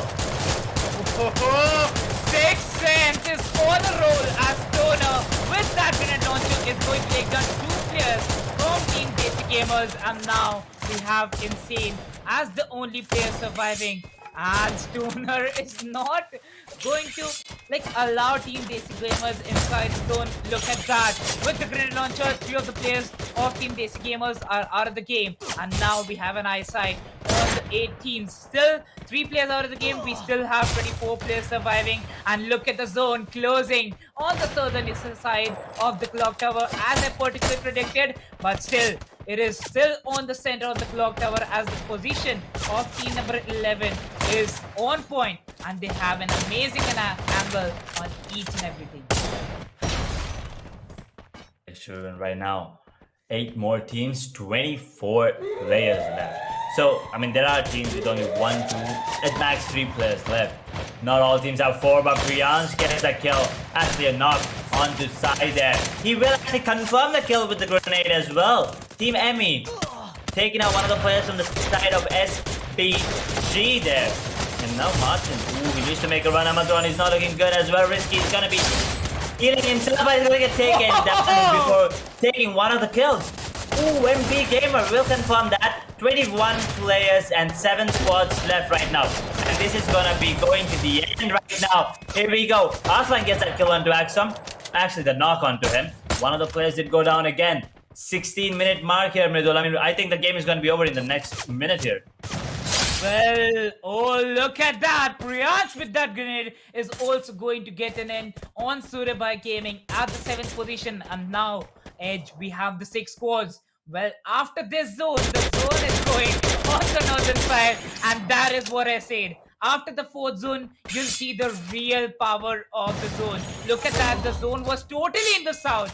Now it has gone upward towards the north, where only 1 team, mind you, out of the 6 teams, only 1 team, that is team number 12, is inside the zone at a particular time. Edge, we had team number 11 in the center circle. Yep, that is true. We had team number 11 here dominating the zone as well. Nagaraj gets a kill onto Babu right now. 18 more players left. 6 squads still alive. And Eagle Eye Gamers, they still have 4 players left. I mean, still alive. Gamer 9 goes down to MP Gamer. Oh boy. Can you get him into... Oh no, actually he goes down to Impulse. But Amin, he just knocks out one of the players before going down. Superman gets a gun to knock onto Axum. MP Gamer gets a knock onto Hyperic, but Young gets knocked out because of the zone. That kills him. Oh no. Eagle Eye Gamers all of a sudden from the lead to all the way to the bottom gets eliminated in the 4th position by the TC. There is looking good. Nagaraj gets a kill on the Gamer 9, and Martin knocks down Vivek 07. 3 more squads, 6 more players. Vivek goes down. Here's the thing. They still have 2. TC, they still have 2. But they're in the open. They're taking a lot of damage because of the grenades here. He goes down as well. GS Stone, a beautiful grenade. Superman is the only one alive right now. Can he stay alive for a little longer? 3 more squads. They alone, they're inside. They are in cover. They are looking strong with the shotguns as well. Mridul, what do you think right now? Well, if we know that all the 3 teams surviving in this dead zone are going to be having only 2 players. But look at that Stoner with his triple kill. He's also going to deal a lot of damage on Team Tablelord as Chaos gets wiped out by MP Gamer. Look at that shot. And the last blow by Martin. That 1 versus 2 is going to deal the end. And that's a booyah for Team 6N. Oh boy. Team 6 Cents. I mean, you could see it, right? They were being cheeky. and it actually worked in their favor. I'm sure they had enough kills as well to, not just the rank placement, they had enough kills. So that is the kind of gameplay that we were talking about before the match here. And on the map of Bermuda, they showed us exactly how to play. They were moving right from the beginning of the clock there. They were moving. They were completely far away from the zone. They made their way back in the zone, took down a lot of players, a lot of teams, and at the end, those grenade kills, man, are absolutely beautiful from Stoner. Well, those grenade kills in the end, well, I think that changed the part. But the last fight where Martin had a 1 versus 2 on the enemy team, well, that was also really good. At a particular time, I thought that was going to be Team Dave alone getting that victory, but the dreams of Dave alone were just suppressed by that grenade of the Stoner. Well, after that, Boya, that's the first game for the group number 2. Sixth Sense has got a great momentum. Now we do know that there have been some changes in the score of TSM and a new team getting formed once again. Well, we do know that's not a new team, but yes, Six Sense once again coming into the power. Let's see what is going to happen for them as we move forward. Infinix Note 11s is the great smartphone that you gamers have to look out for. So make sure you just tune into the tournament and stay alive with us. Also, hashtag own the game is going to get spammed by you guys in the chat as we move along to the map by scoreboard. Well, this was the first game of the day, and we do know that Edge is going to join us in a short while. Thank you so much, guys, for joining in. Make sure to follow all the social media handles of India Today Gaming. That's going to be Instagram, Twitter, and Facebook. And there is the map-wise scorecard for the game number 1, where Sixth Sense, after getting that Boya, they're going to have 12 rank points, 8 kill points, and that makes a total of 20 points for them. After that, we have Team Devalone getting 9 points for their placement, 9 kill points, and a total of 18. Team Chaos having 8 position points, 3 kill points. They're going to have total of 11 points. Magician Esports getting 6 for their placement, 3 points at the kill, and a total of 9 points at the 4th position. Eagle Eye Gaming having 8, Desi Gamer having 7 points. Well, that's a booyah for Team Sixth Sense. And as we go forward, we do know that these are the top 6 teams. We're going to have a page number 2 where all the other teams are also ready. But the performance of Team Sixth Sense, Dave alone, and Team Chaos was amazing. Talking about the position number 7, we have Surya Bhai Gaming. Their start was really good, where we had 4 ranking points, 3 kill points, and a total of 7 points for them. And that's a big change in World Esports Cup, where 1 kill is going to have an equal amount. 1 kill is equals to 1 point. So the teams won't get any points for their kills. So right now, the placement matters a lot. Assassin Army having 5 position points, 2 kill points, and that makes a total of 7 for them. After that, we have Team Kemen Esports having a total of 5. But after their kill count, the first fight that they won, I think so, the match never went good for them. Team NEF Gamer on the 10th position with 2 ranking points, 1 kill point, and that makes a total of 3 for them. And 11th and 12th, we did have them. Now it's a time that we move forward into the second game. But before that, guys, make sure you follow the Instagram handle of India Today Gaming, and also subscribe to our YouTube channel. Edge, meanwhile, is going to join in a short while, as the lobby is ready in the Purgatory map. Well, we do know the Purgatory map with all 3 islands is also going to come live in front of our screens, where Brasilia is that drop where every team looks out for and wants to drop off on. But I think the zone is also going to land around the Brasilia only, because right now the meta on Purgatory is pretty simple. Either it's on the northern, eastern, western, south of Brasilia, it is going to land around the Brasilia only. But we do know from the previous 15 to 20 days, the zone plays a lot of games in the end, where the 5th, 6th, and 7th zone, it's like never, you cannot predict the 5th, 6th, and 7th zone. So yes, we are also having that in our mind, and the Infinix Note 11 is going to unveil in front of your screen. So make sure you just tune into the tournament and follow all the social media handles for the latest updates. The game is going to get live, where all the teams are ready and set. If we talk about the teams, the performance of Team Chaos and Team Six Sense having that Boya in their hand. Let's see if they carry forward the momentum in the Purgatory map, because the Purgatory map is also going to be really important in a 4-match series where 2 maps are going to deal the first initial point damage on the other teams. And yes, we begin with the Infinix Smartphone presents the World Esports Cup day number 1, map number 2, and these are going to be group 2 matches where the playing path is from the center, starting from the fire brigade, going towards the Morehouse. We have all the teams dropping off on their usual drops. If you talk about team number 10 and team number 5, they're going towards Golf Course, and team number 1 is also going towards on the southern side of Golf Course. That is going to be the drop of Central. Team number 7 dropping off on the Fire Brigade, and look at them. We are having some fights already between team number 12 and team number 3, where Dave alone and are in the close range vicinity, and that first blood by the fist. Oh my god, Assassin Army on the golf course going against Team SBG. Oh no, that's Team SBG going against Team... Oh, we have 3 scores, and look at that, Ammon getting a knock on SBG Risky, and he is going to confirm that kill as SBG. Oh, that's a big loss for them. Only 1 player is going to survive. But on the Morehouse, we have Team Eagle Eye Gaming having their Eagle Eye set on Team Desi Gamers. Let's see if they allow Team Desi Gamers to come out of their position. Well, if we talk about Team Assassin Army, they have already got 2 initial frags, and those were the most important 2 initial frags. And look at Cumber having that 1 kill. They do not even have the first aids, the shields, and the helmet vest. That is really important. Well, if we talk about the game sense of team number 6 and team number 5, that is going to be really important too, because they know now as 1 kill is equals to 1 point, the position and the placement is going to matter a lot. Look at Team 6 Sense dropping off in the blue tier loot. They want all the tier 3 loot that they can gather so they can have an amazing end game.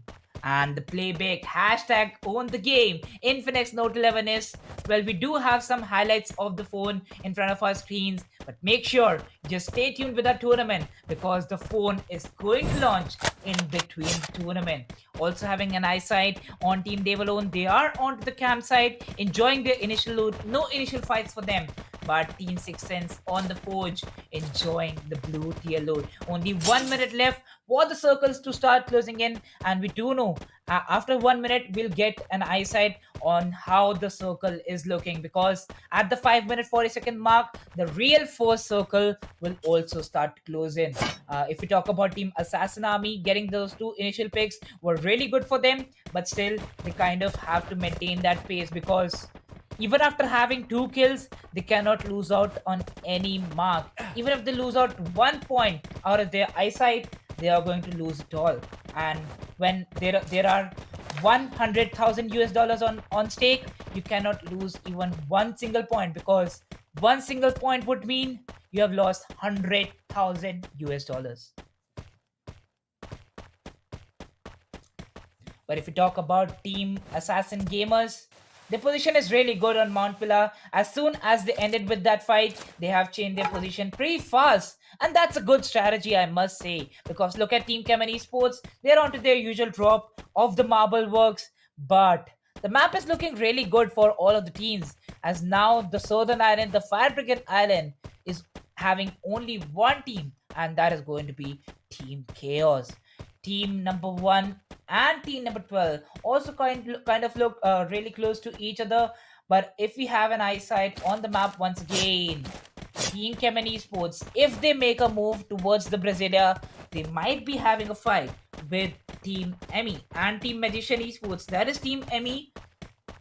They have not showed their real gameplay in the match number 1, I can say, because Kemen Esports, Radhe Thakur, the man with the grenades, there is a saying that if you have Radhe Thakur in your squad, you must have all the grenades within this guy's hand. Because if this guy is not having the grenades, you won't get the initial picks. Well, you will get the initial picks by Swastik and Anand with the shotguns. But the grenade initial picks are really important And right now the meta is of grenades and the grenade launchers, where you really need to have a player with that skill, with that firepower, and with that aiming, that he can get those grenade knocks. But if you talk about team number 11, Team Eagle Eye Gaming, the game was quite slow in the game number 1 2, and right now showing the same pace, showing the same power.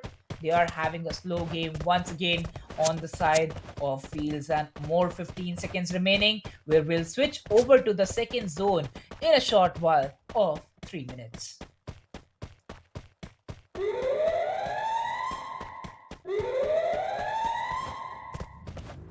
Well, now to talk about team number 10 and team number 5.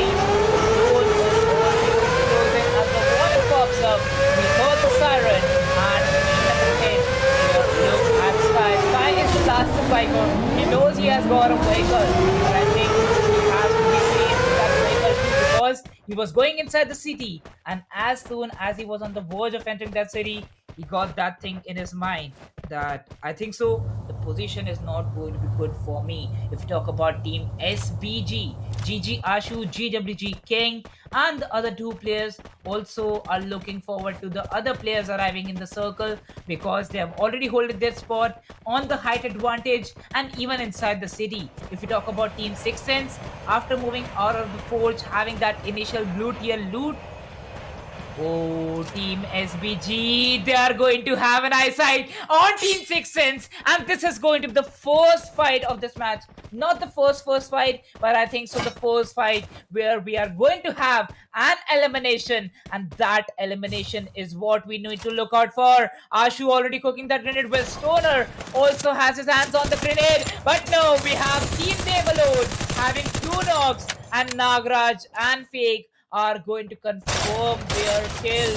I think so that was going to be that fight where Stoner is going to get that knock on Ashu, and Skeleton confirms that kill for Stoner. Now it's going to be a 3 versus 3 fight, where it is going to be Team Six Sense going against Team SBG. King taking a lot of damage from that MA2B as one of the shots connects on the other side, and there we go with that M1887. Martin gets a knock on GWG King, and now the fight becomes a 2 versus 3, where Martin making that blue ball, placing that blue ball is also take a lot of loot, is also going to take a lot of loot to himself as he waits for his teammates to arrive and take the fights. And there we go, we have a zoom in on Team SBG, where AD has lost a lot of HP. Elgato is trying that he can save AD, but I don't think so with the weapons he has. The close range fight is going to be good, but the mid range fight is not going to be good for him as he tries to land a shot. Skeleton gets that knock on AD, and now it falls on Elgato. But not for a long time, as Skeleton with that 1 versus 3 and a triple kill for himself. Team Six Sense is going to wipe out Team SBG at the 12th spot.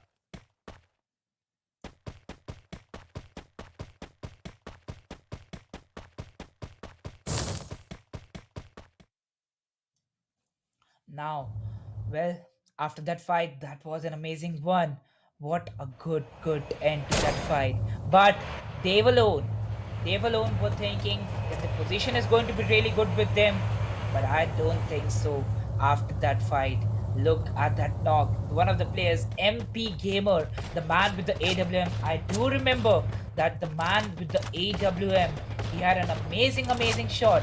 But now we have Team EEG, where 2 of the players are already out of the game, and now we have the other 2 players still surviving on the ground. The early concentrations were really good for each and every squad, but if we look out to the wrapping power of Team Devalone, even after they have lost Team MP Gamer, they are thinking of falling back. Even if team number 4 have closed in, they are thinking of falling back, and that's Team Magician Esports, where Magician Esports, Babu gets a knock on Dave Fake, and that's an amazing vulnerable fight coming in for Team Devalone, and Devalone, Sufyan gets knocked out by Impulse, and we have only 1 player surviving from their side.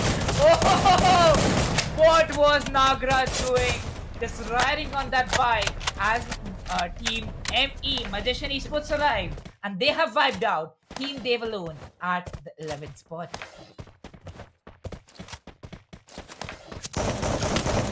Moving forward, we have team number 3 and team number 5 joining in as Dracula gets a knock on Emedron, and that's Team 6 Sense. 6 Sense were clearly moving out of their spot at the zone edge, but I don't think so. Assassin Army was going to allow that. Well, Skeleton was the most important player in the previous fight where the white dot team SBG, but now it's the fight for team NEF where they are the slow pacers. They go slow zone by zone.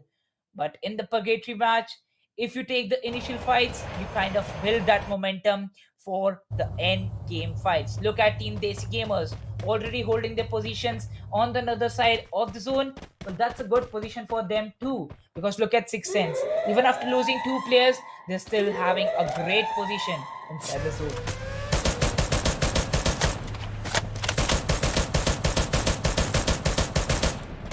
Now it's Impulse burning their resources, burning their bullets on the team as they will burn out the vehicles of Team Emmy and also the team rotating from the right hand side of them.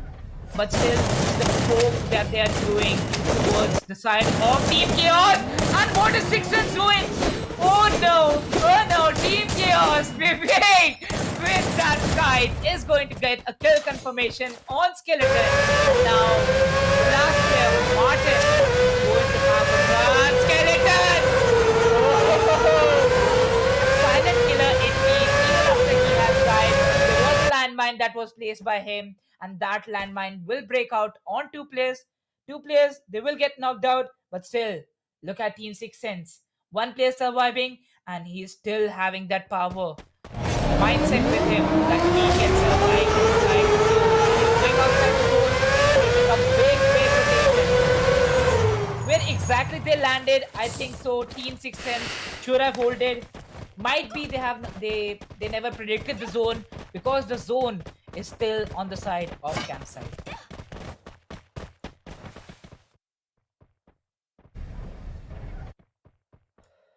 Well, now if we talk about team number 9, team number 6 is kind of really close to them, and Team Desi Gamers, their position is really good, Arka. But if we talk about team number 11 and team number 4, that's a 3-way frontal battle if we talk about.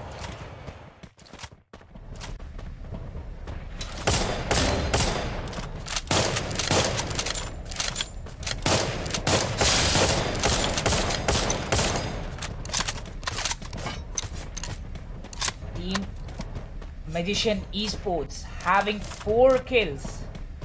A good spot for them, but there are still 55 seconds remaining where the next zone is also going to close in. But team number 9, they're running outside the zone. Okay, damn, that's not a good side for them. Team number 1, a good position for them. They're still outside the zone. That is going to be Team Chaos. But yes, they are making the rotation. 1 more player just going to hop inside that vehicle as Team ME, that is Magician Esports. They still need to look out for a good position inside the zone, and look at them. After having a great squad wipe, they're still looking out for some more good loot as team number 9, Team DG, is making a long rotation.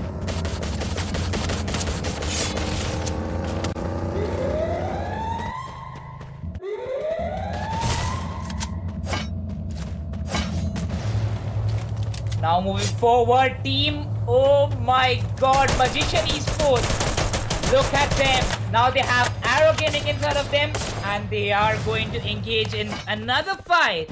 And this is going to be a contestment. Well, a shutdown for the side of Team Kemen Esports as they wipe out the last player of 6 Sense at the 9th spot. Now you have a close range fight between Team Magician Esports and Team Arrow Gaming. Well, Arka, thank you so much for joining in as we take a look on this fight. Well, this is the 3rd zone, and we are already in the 14 minutes 30 seconds. Yep, I hope you can hear me, brother. Yes, exactly. I'm just having a little bit of an issue over here. So I just hope that I'm right in with you guys. As we can see, there's been amazing fights going on over here. Prime coming in from their side. Assassin on the other side will have to rush in a bit more closer to clear the squad off. And there's a landmine which backfires over there. And that's a bit of a shocker to see. At the same time, Bablu comes up with that M18. Oh my god, this skirmish is turning out to be from good to great at this point of time. Amin goes in with that M18. He's not stopping at this point of time. He wants to make sure he connects more. One more goes down. And I believe he wants to take the final one. But Kambar is going to come back over there. And that's a very good trade coming in from their side. Well, look at Assassin Army. Like literally, it was just a matter of 10 seconds where it was a triple kill for Assassin Army, and they have wiped out one more team out of the game. Arka, the last 15 minutes has been a hectic for me as I was casting solo. But now that you have joined, I'm going to enjoy the game, as now we have only 5 teams and 18 players. There we go. As soon as we hit the 9-second mark, we hear the siren, and the next zone is also going to close in. But one thing is a shocker for me that I can see there's only team number 9 inside the circle, and they're holding that one good spot inside the compound. Kuti on the other side with that quick scope would take 2 people down, but at the same time, I don't know what Darka is doing at this point of time. He has to make it inside the circle. Team Chaos on the other end. Superman has something good to see, huge to see. M18 shots not being connected, crosshair not being placed at the right spot. Will pay the price for his, and Hirsch is going to come in with a melee to take him down. DG, DC Gamers on the other side, the dominating team at this point of time, wants to rush in. Hush is going down, Ignite going down, but eventually Dracula is going to put him. Armin comes into the play as well. Dracula is going to confirm. DJ Hush gets knocked out of the play zone. Not the right kind of gameplay for the side of, Desi Gamers at this point of time. I do understand Alex will be the last man standing. Armin with that M18 doesn't connect well. Now with the Car 98, he wants to go in, but eventually the last shot gets connected, and I think that's the end of Team DG. Well, that's the end of Team DG, but if we still go in, we have 3 squads and 11 players remaining, where Assassin Army, they look unstoppable. Look at them, they have 10 kills in their hands, and they have Team NEF in front of them. Well, that is not going to have a lot of damage on them. As they, with that amazing AC-80 shot on the head, he's going to get that knock on Dracula. But Amin, once again, Cumber with a triple kill.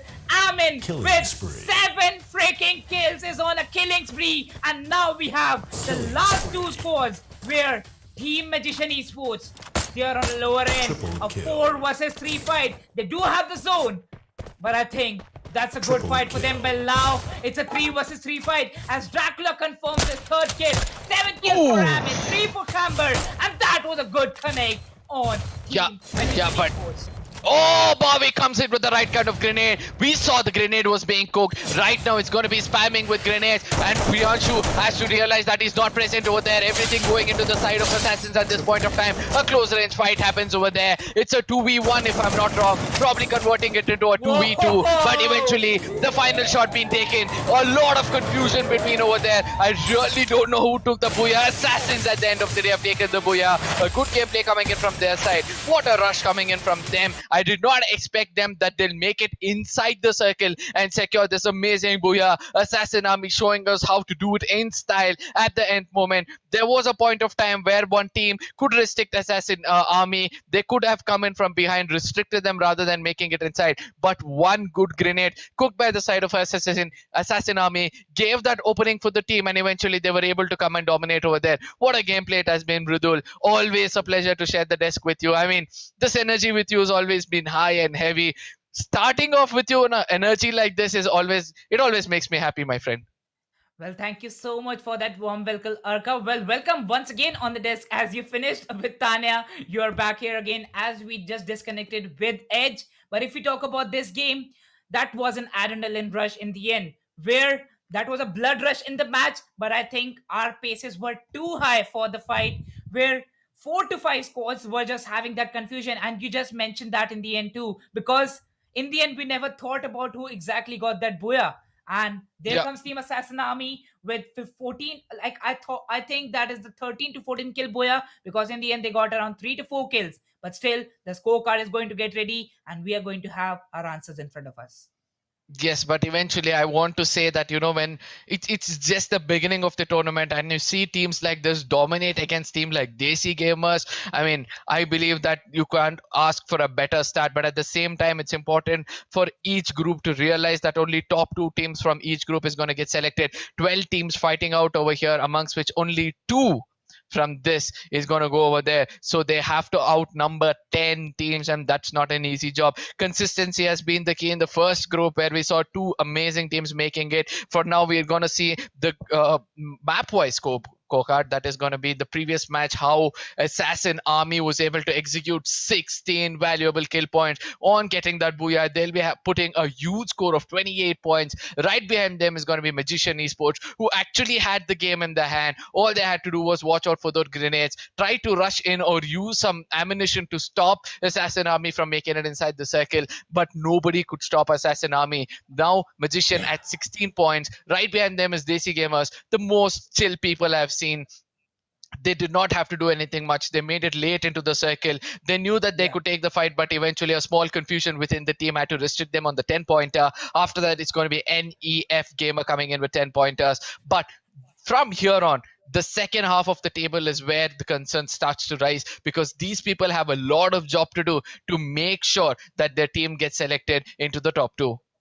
Yes, exactly. Because right now, the game that they have played in the purgatory decides a lot of part for them. I think so, Arka. After these two matches, they have that mindset where they're going to have only one point for their kills. So I think the kills won't matter. Where you are going to Yep. look out for only and only the position points, and that is also going to have a lot of changes in the overall points table. Well, if we talk about that, the next matches are going to be ready, but right now this fight was really on point, where we are going to have the overall scorecard now in front of our screens. Yes, and let's see, before we come to that point of what he was explaining to us, let's look at how close fight it's going to be. The top players right now is going to be Assassin Army, having 35 points in their name. Pretty much a 10 average is what is required for them to make sure that they make that spot fixed into the next round. But at the same time, Six Sense not able to perform in the previous game would have depleted the performance, which is apt visible on our screens right now. Even though they're balancing the defensive and offensive gameplay and rank points and kill points of 14 and 12, it's important for them not to lose momentum. They're just 1 point away from Magician Esports outnumbering them. They alone, even they did not have a good game in the previous game. They're on the 20th point. Chaos on the 19th. Desi Gamers on the 17th. The difference between the second and the sixth is going to be somewhere between 9 points. And I believe that this game the next map could be anyone's game between Six Sense, Magician Esports, They Were Lone, Team Chaos, and Desi Gamers. And this tough fight is going to entertain a lot of our viewers. So do not forget to share it among your friends. Let them come and enjoy to see who's going to take that second spot amongst them all. But going into the second half of the slide, my friend Mrudul is take us through. Well, yes, if we talk about the second slide, we have Team Surya by Gaming at the seventh spot with a total of 9 ranking points. Having 4 kill points with them, they're going to have 13 total points in their hands. Having the same number of points, but 1 less kill and 1 good position point for them, as they're going to have 13 points and they're going to be on the 8th position, just right now tying with their with the team of Team Surya by Gaming. With on the ninth position, you are going to have Team Kemeny Sports with a total of 12 points, and just behind them is going to be Arrow Gaming with only 5 points. And on the last position, we are going to have Starborn Gaming. All the 2 matches were really bad for them, and Assassin Army, after having 2 amazing games, they are on the rank #1. Yeah, and Bridul, we have casted a lot of tournaments together. Tell me one meta in this tournament which is actually different. Which is that gun or which is that throwable which is actually making a difference when it comes to the World Esports Cup? Well, I think the World Esports Cup, now as we know, the grenade and grenade launchers from the previous tournament, it was a big meta, but now we have land mines. We saw the player of Team Six Sense was already out of the game, but still he got 2 players and his other player was already out of that fight. So yes, that was a good meta of land mines coming into the place. Let's see if more land mines are going to be used in all the other maps.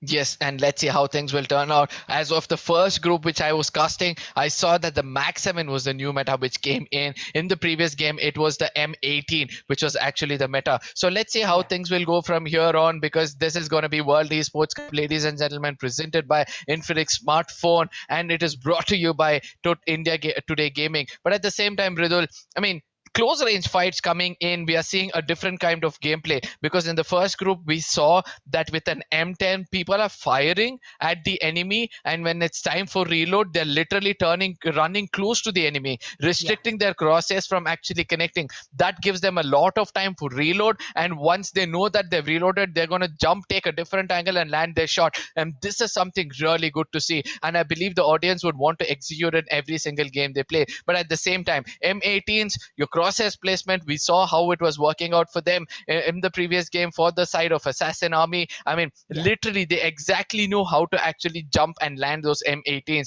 And let's not forget how they're going to perform in the next two games, as it's going to be two important games for second to the 6th position, because all of them are head to head with just 1 pointer to the 9-pointer difference. And in the next game, it's going to be a huge comeback from most of these teams. Let me remind you, next game is going to be the map of Kalahari, if I'm not wrong, Bridul. And in this map, we all know the Kings of Refine, they have a huge chance of taking the Booyahs in the name. And let's see who's going to prove us wrong and who's going to prove us right. Well, that's for a time for a short break, and we'll be right back.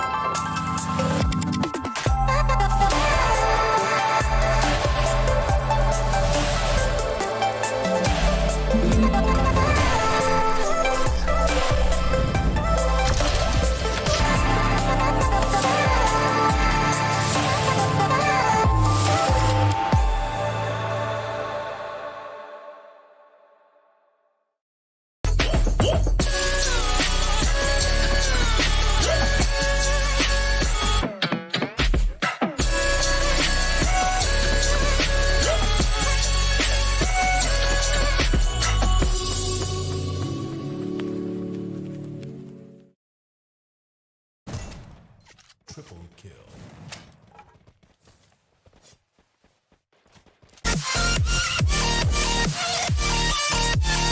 Oh, you let the world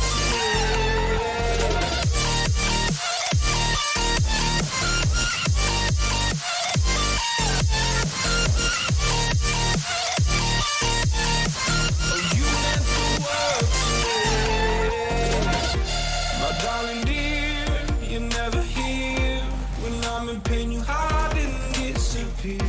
Like shadows in the atmosphere, charting the stratosphere. Yeah.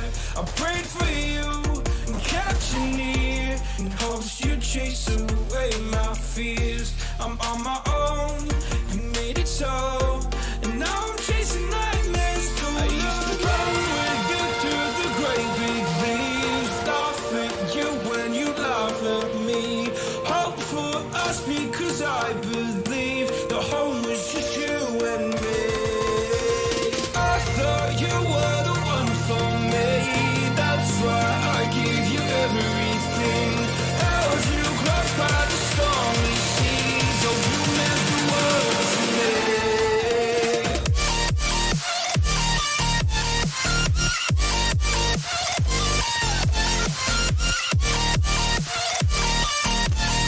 Oh, you meant the world to me.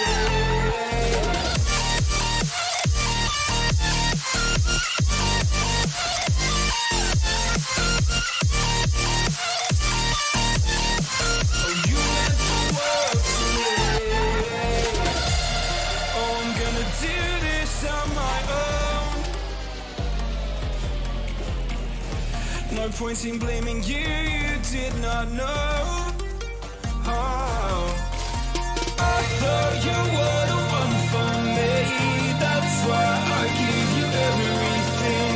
Held you close by the stormy seas. Oh, you meant the world to me.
you meant the world to me.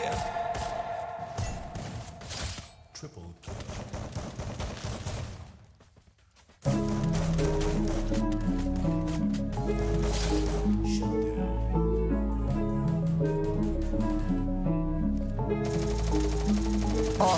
But we got sticks for real. We looking out for the opposition. We don't do this for mass appeal.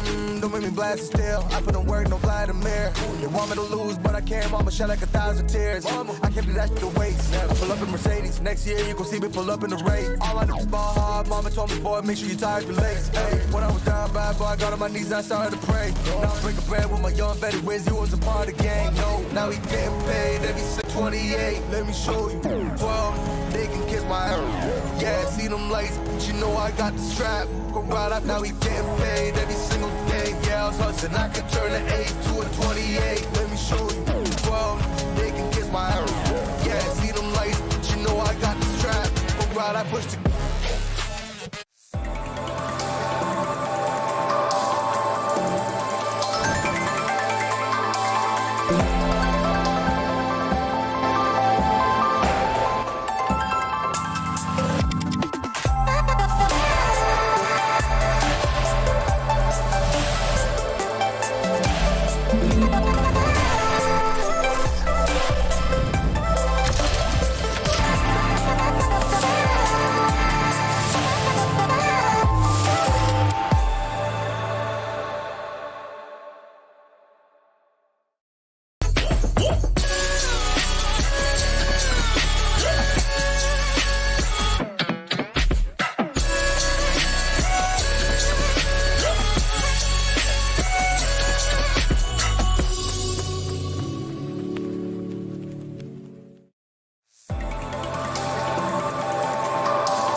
Well, hello, ladies and gentlemen. We are live with the Infinix Smartphone presents the World Esports Cup.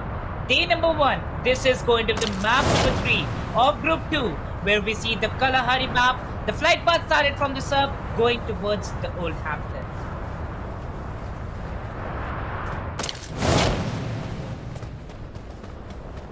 Now having an eyesight and all the teams dropping off on their usual drop. Team 6 Sense is going to choose the usual drop of Stone Ridge, plus for the second time after the purgatory map, they're going to get the tier 3 loot or tier 1 loot, the blue tier loot as Team Arrow Gaming in an initial fight against Team NEF. IB is going to get the first blood, but no, it's going to be Vivek with the Max 7. The new meta as Percusted is going to come in the open as Lucifer with the Max 7. Also becoming the new kill leader, but now it's all done for Team Arrow. As now we have Team NEF getting eliminated at the 12th spot. Oh no, it was Team Arrow getting eliminated at the 12th spot and NEF getting the first initial 2 kills. Now we do have 11 squads and 44 players remaining, but the initial fights are not going to stop. Look at Bayfront. We have 3 teams on Bayfront, where one team, that is going to be team number 4, is already making an exit, and that is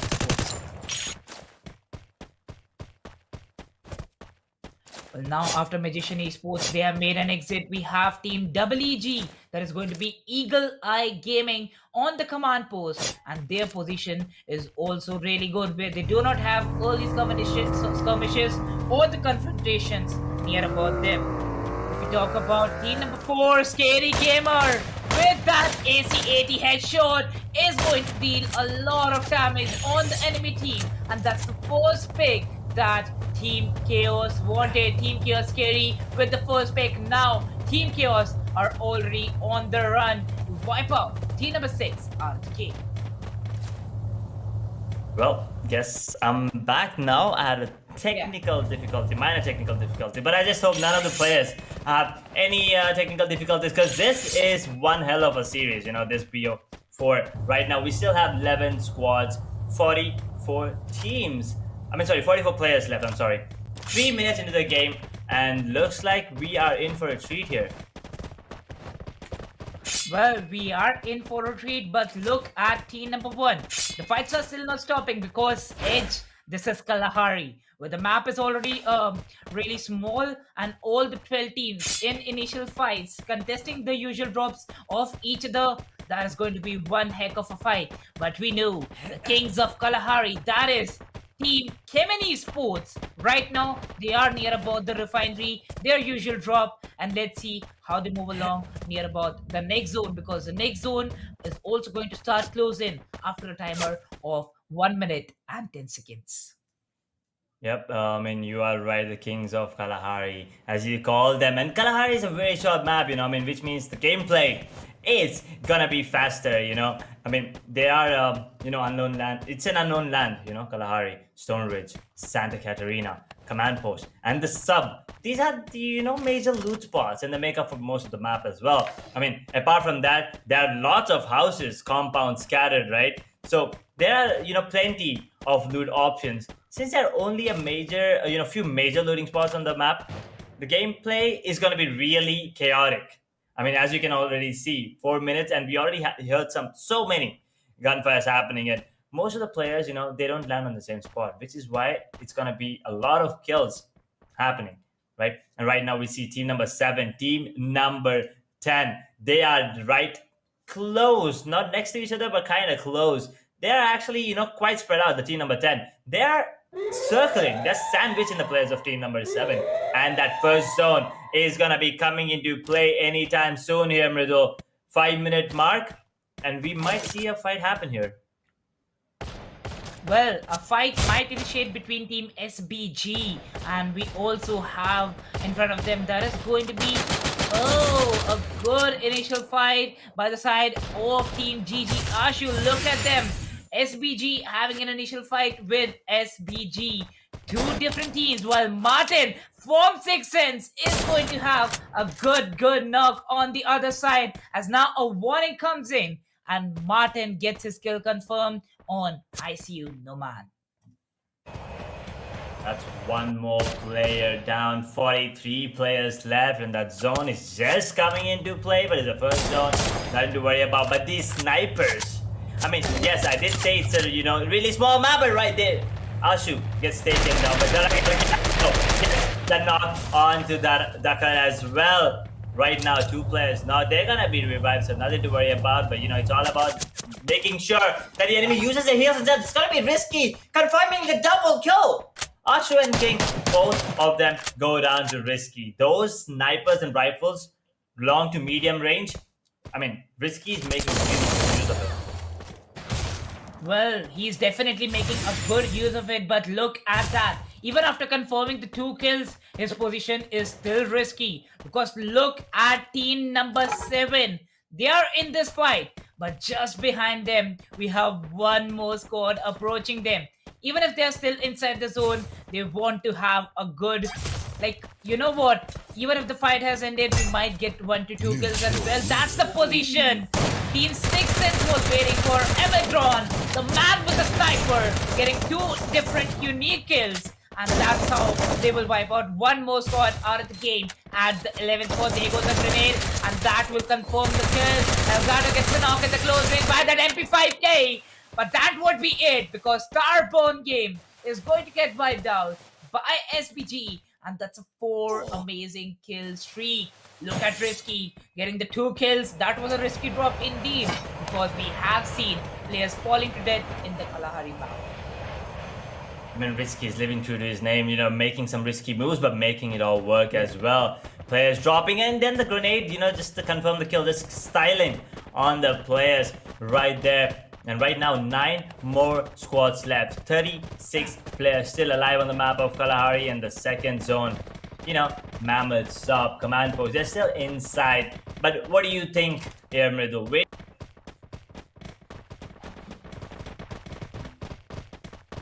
Well, I think so. Right now, Edge, the position of Team Magician Esports, that's really good. But look at Santa Catrina, Magician Esports making that rotation. We have team number 10 on the shrines. Having that initial fight, they still need to go for the next zone. And look at Magician Esports. They're trying and trying so that one more squad arrives near about them. And then we can have that amazing fight for themselves. And there we go.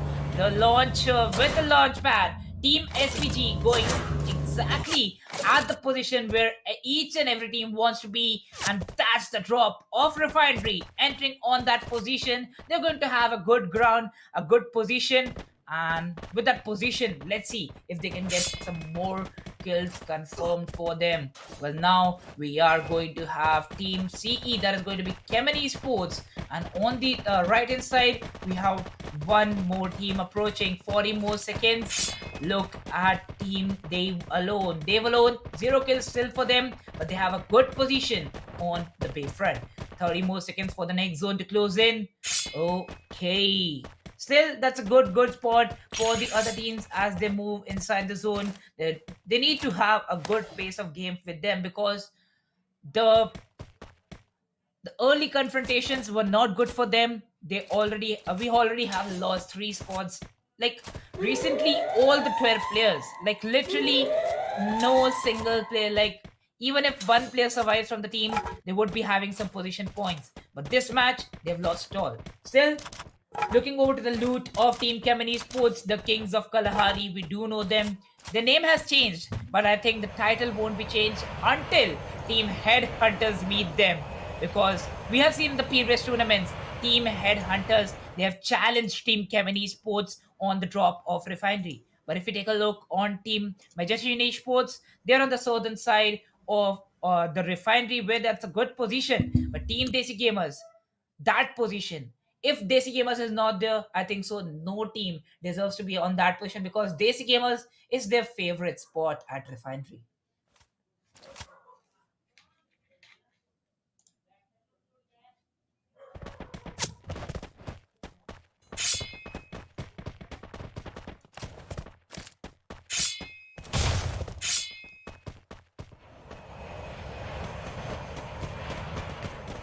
Well, now taking a look at Team Dave alone. Well, now we are going to have one more fight between the teams as team number 1 approaches on the Bayfront. Team number 12 were already holding that position, but I think a fight is going to come in front of them. Edge, and welcome back once again as we move forward. The warning has already come up for the second zone as the teams are going to have that fight. Team Chaos cooking that grenade on the barrel. Let's see if that grenade lands correctly. Well, we're almost about to hit that 11-minute mark right now at 9 squads, 36 teams, but just as 36 players, just as I said that. Ruslan gets that, MP Gamer down, Amron goes down as well, and those grenades might just confirm the kill. MP Gamer goes down to Arsalan. One more player down, and look at Team TC. They want to take the fight, but it's going to be Vivek at the top, and Faye can run the kill of Vivek as well. Superman, one more down, confirms the kill. Superman with a double kill, a new kill leader. Team Chaos gets themselves to the top of the kill leaderboard. Their triple kill for Superman. 11 minutes in, and third zone. We're just about to enter into that, but Anand gets that knock onto side right there.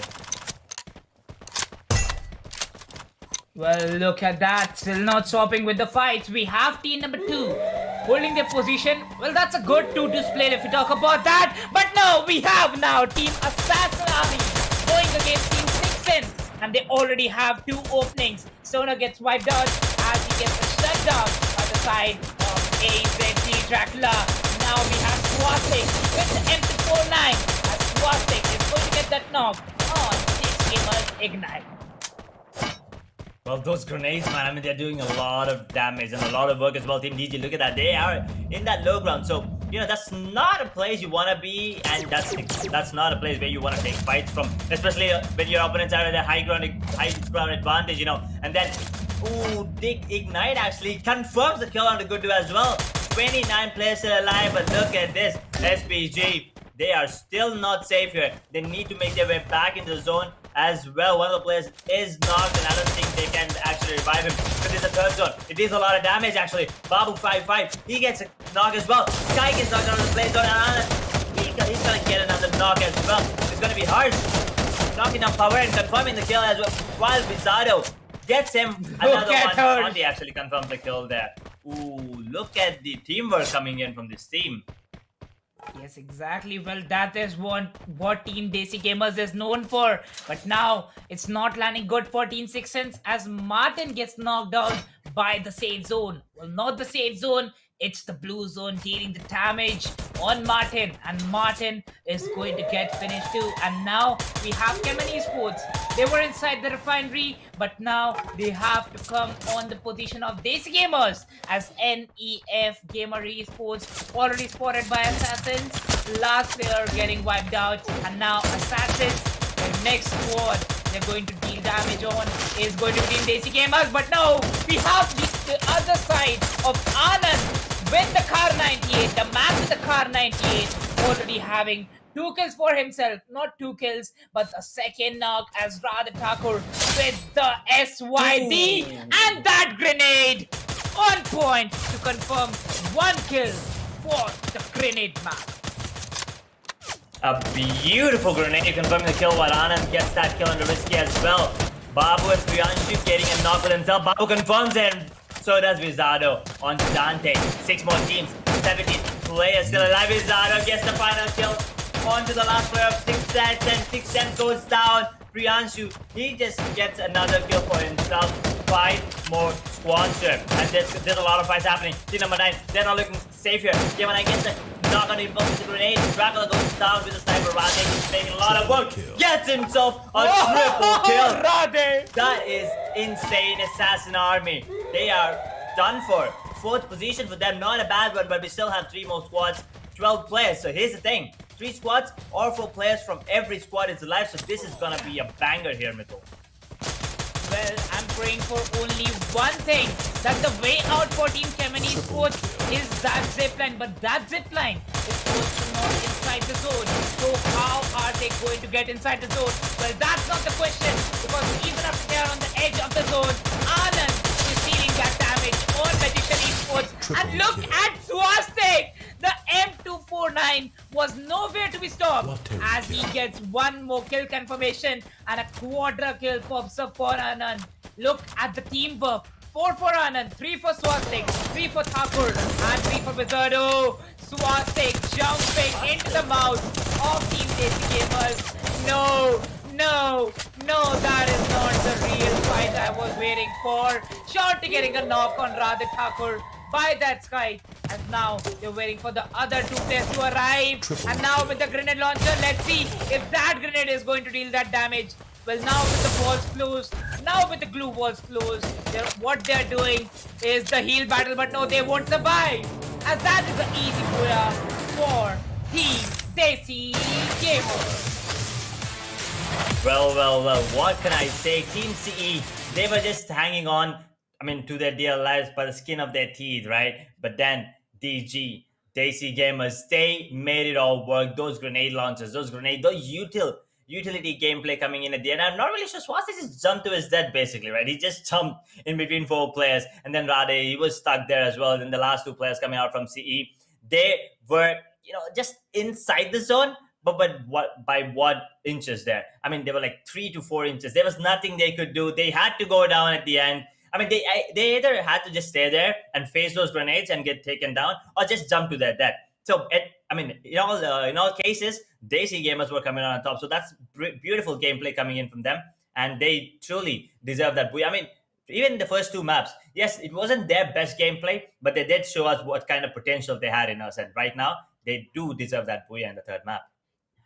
Well, definitely they deserve that booyah, but I think when there were 4 squads surviving Edge, we discussed that the only way out is going to be that zip line, and that zip line was also out of the zone where they already had a team named as Magician Esports. They did wipe out them, and that was Anand with the quadra kill, wiping out Team Magician Esports with the help of the M249 of Swastik. But Desi Gamers, with the perfect position that they were having, that position was a really good held position. And this has happened previously too, when there was a zone exactly landing on the downside of Refinery, and Team Chem and Esports were trapped because their position on Refinery is always really good. But I think so for this zone, what they have to do is just go by that split, and place 2 players on the downwards ridge, because you never know where the zone is exactly going to land. Leaving those things apart, even after losing that game, they are 3 points above Team Desi Gamers. So I think the first position, the booyah won't matter, because in the end, the overall scorecard edge is going to decide which of the 2 teams are moving forward to the next stages. Chem and Esports, having 21 points in this game, is going to be on the first position after the match has ended. Desi Gamers just behind them with the booyah and 6 kills. They're going to have 18 points on the board. Just behind them is going to be Team Chaos, having 11 points with a good combination of 6 ranking points and 5 kill points. Yep, and then moving on to the second half of the scoreboard here, we have Surya Bhai Gaming on 7, Nef Gamer on 8, Devil Alone on 9, Starborn Gaming unfortunately on 10, and Narrow Gaming, they did put up a really good fight, the map number 1, but after that it's been a kind of downfall for them. 11th position, and Eagle Eye Gaming, not the kind of gameplay that they wanted, but unfortunately they were the first teams. They were out, right? 0, that's what it is. Arrow Gaming 0, total points, and Starborn with only 1, it's gotta hurt them.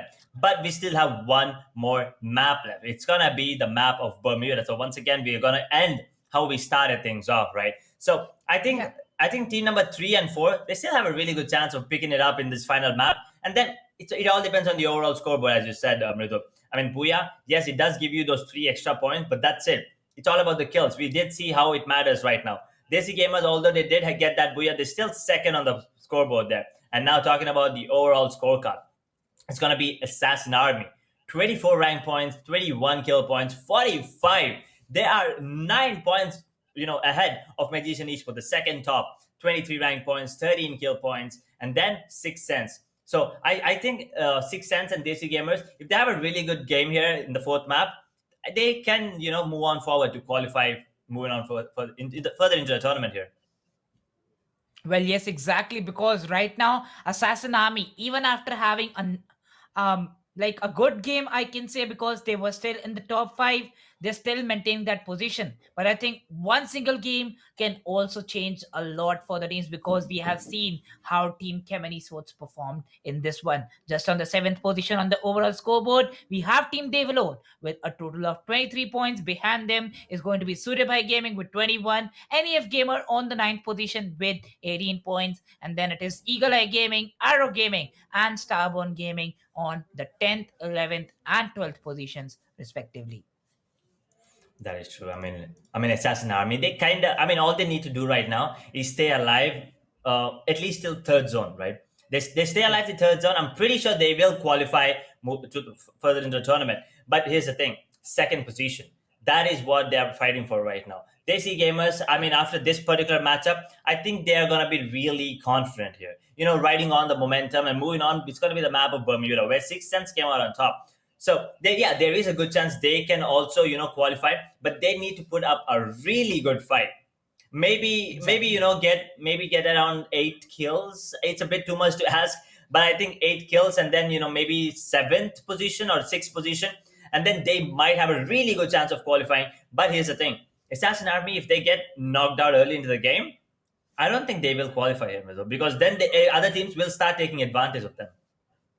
Well, yes, exactly, because right now, Assassin Army, they've lost one game. And mind you, each and every game is going to have a lot of damage, or I can say a lot of changes over to the overall scoreboard. But now it's the time for the final game of the day, and that is going to be played on the Bermuda map. The teams are live on front of your screens, and this is going to be the Infinix Smartphone presents World Esports Cup, brought to you by India Today Gaming. Well, it is the day number 1, match number 8, and this is going to be the group 2, having that match number 8 as the map number 4 for them. The plane starting off from the side of Pochinov and Sentosa Island, going towards the observatory, cutting the map into 80-20 ratio, where the southern part is available for most of the teams, but I think so we'll have to try really hard for the drops on the northern side.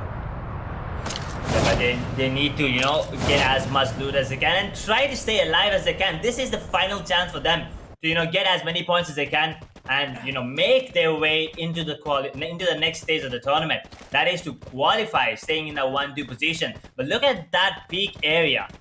There are almost 5 teams around that peak and Pochinov. So that is something I believe, where the initial fight might happen, and rightfully so. There you go, team number 4. Team number 8, there are already some gunfires happening. Arrow and Team Magical Esports. Oh boy, it's gonna be close, but it's gonna be a bloodbath for sure. Well, a bloodbath indeed, because right now, if you take a look on the other fights too, the early confrontations are still not happening on the Bermuda map, because right now, most of the teams, even if they have contested the same drop, they are moving out. They're falling back. They do not want those initial fights, because the last match is going to be the last match for them if they are not going to do each and everything they can do in this particular one. That is true. And I mean, just as we were talking about it, trying to stay alive as long as you can and not taking on fights early into the game. That's exactly what these teams are doing right now. Yes, they were, they were looking like they were going to take fight team number 4 and 8, but then they were like, no, screw it. We'll just, they know their position on the scoreboard.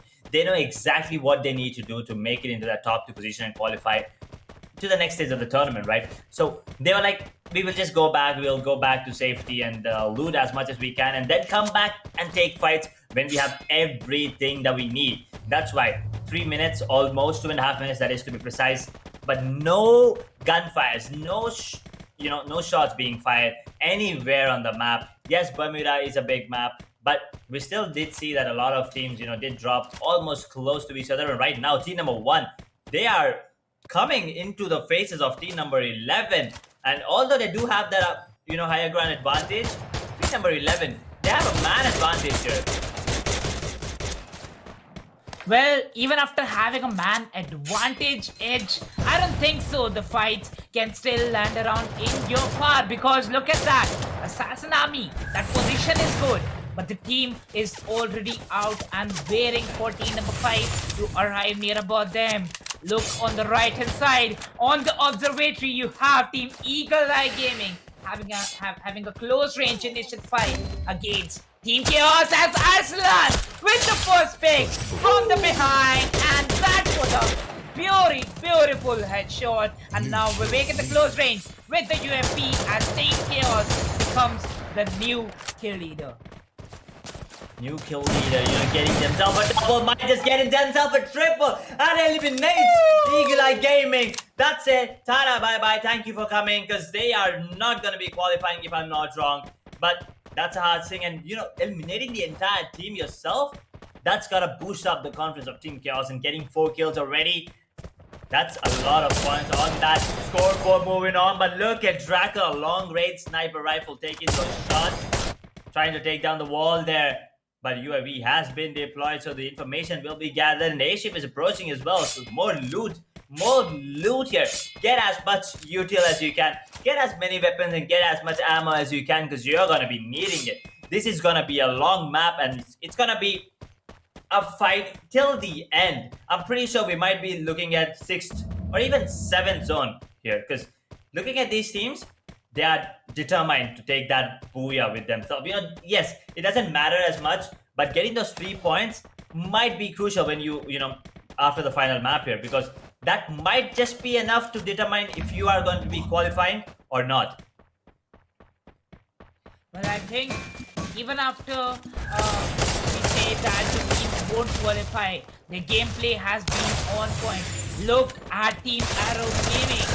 Spider getting knocked, but he gets a knock on Dakar, and that's a good trade as Lucifer will get a knock on Arrow Purab, and now the things are not landing right for Team Arrow Gaming, where Team NEF is also low on HP, and now it becomes a 2 versus 3 fight, where IB is going to be a really key player at this moment. Well, he's one of our buddy casters too. Let's see how he plays the game of Free Fire, as Junaid will get a knock by that Max 7, and Arka is proving himself right after saying that Max 7 is the new meta. Each and every player, mind you, each and every player, I think, from a squad is choosing that weapon for himself. And look at that, dropping his own weapon. Arrow IB is going for a close range fight with the Max 7. Oh, we actually felt it there. The armor drawn there. Ooh, that's gonna hurt. Just because of the health that you lost, and now you have to use your healing kit and heal. Just because you fell to death and Arrow, they only have 2 players left. And 3 players on the side of Nef, they are slowly making their way into that house. And as soon as they make their way into the house, they might just face off against the players of Arrow there. And there you go. This is gonna be a fight. Grenades? Any grenades? No grenades? Looks like it. But that's right. That Max 7. I really like to call it Swag 7, because that's every time you get a kill, every time you get a shot with that, that's complete swag, complete styling. Nagaraj gets a grenade knock there, completes the kill as well. Gamer 9 goes down, 40 more players left. We're just hitting that 7-minute mark, and that first zone is just coming into play here, Mritu. Well, yes, exactly. But if we talk about, it's kind of different from the previous Bermuda. Teams were quite aggressive in the starting 2 games, but look at them. Even after it was Kalahari, we have seen teams just holding their positions to get that booyah, because that booyah is really, really important. Team number 6 and team number 8 onto their spots, and Dakar with Arrow IB. Oh my god, with the Max 7, Arrow IB is going to get confirmed, and now Junaid is running for his life. A free grenade on the stairs might be takes off one single stair, but I don't think so, because Power with the Max 7 is going to deal the last blow on Team Arrow Gaming, as now they wipe out them on the 11th spot. We have 10 spots and 38 players remaining, but Team Kevin Esports with the third party is here to stay and is here to ride, with Radha Thakur, the Grenade King, taking the first knock. That third party grenade kills, but we'll talk about that later, because there's a fight happening here. Anand gets that knock onto Dakar, actually confirms the kill. It's going to be fake, taking down Arsolando.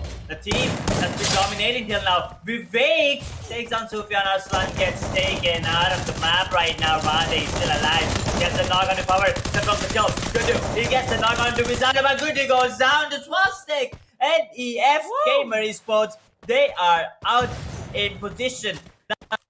8 minutes in, 33 players alive, 9 more teams left as Sufyan gets taken out by Vivek as well. So scratch that and make it 32. But that grenade play coming in from Radhe was absolutely beautiful. Team CE taking full advantage. That's what I was talking about. It's not always you know, having to make that initial move. You can have the other two teams go with themselves and then just throw in a couple of grenades during the fight. And who knows, you might just get yourself a couple of kills. A Team 12 there trying to, get those kills. They're outside the zone. They're taking that zone damage.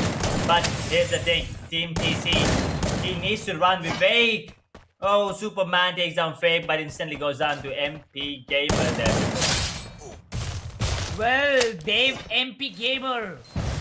Oh, whoa, Vivek with the triple kill. The grenades are going to deal the blow, but I think so. It's not done yet because there is still some more, like 1% chance, I can say. Not even a 1% chance for the other side of both the teams because they're still outside the zone, and if they really want to survive, they'll have to fall back. Not allowing the both squads to fall back. Well, Team Chaos, or I can say Vivek, is having a lot of HP, but MP Gamer, the only thing he can survive with is the weapons he is having. And the weapons, moving forward, Vivek is going to heal himself. As arriving with the healing, MP Gamer is going to go into that close range fight. Vivek in the open, but yes, comes back into the cover as he spots around the player. And MP Gamer will connect that one shot. That was important. Now the hand cannon. Oh, MP Gamer with the hand cannon. Let's see. Oh no, the shots won't connect. Even after the grenades are also not connecting. Both the players busy once again into the healings. But the next zone has also started to close in. Will be starting to close in a 30-second. Meanwhile, look at that. A good shot. Jump and one shot connected. Makes a glue ball. A good glue ball indeed. And then gets that knock with the Car 98. And the airdrop has been summoned. I don't know why at this moment the airdrop is getting summoned from the side of MP Gamer. Let's see if Vivek on his position is going to deal a blow on MP Gamer or not. I mean, the fact that they're fighting outside of the zone is what, is very interesting to me. They're still outside the zone and just fighting. But they're not just fighting for themselves, they're fighting for the entire team. Because whoever goes down knocks the other team. There you go. What? Kill Vivek.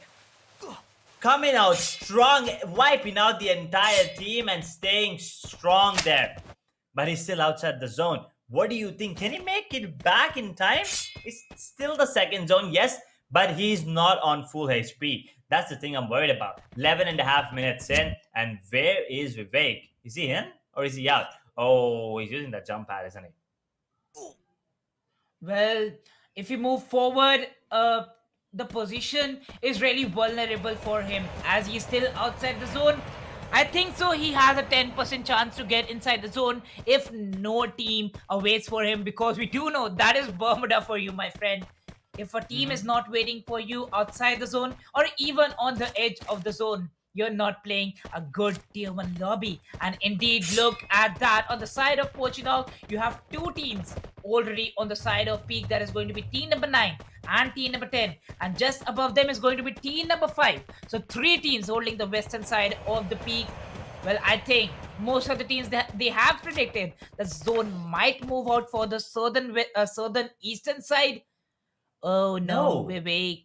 The 10% chance becoming the 0% chance for Vivek 07 as he gets eliminated by the zone at the 8th spot. And now we have the last 7 teams, well, for the final game of the day surviving as we kick in and touch that mark of 12 minutes and 46 seconds. Well done, Cumber actually takes down the kill of Sai. Bhavik gets knocked as well. Risky, beautiful shots, long range, but doesn't really matter.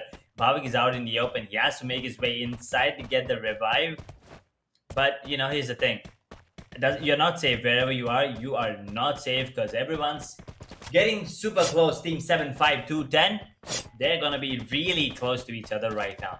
And look at that. Right now, Assassin, once again, they're at top. I mean, I'm sorry, that's the overall scoreboard. I'm really sorry.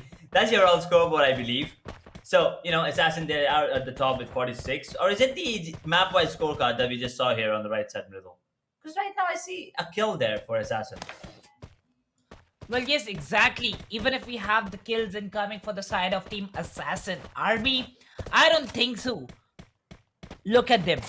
They are right now on the first position on the overall leaderboard, already confirming their spot for the qualifying stage. They just need to hold the spot and not go for the kills. Mind you, 1 kill is equals to 1 point. At this time, it is not 2 points.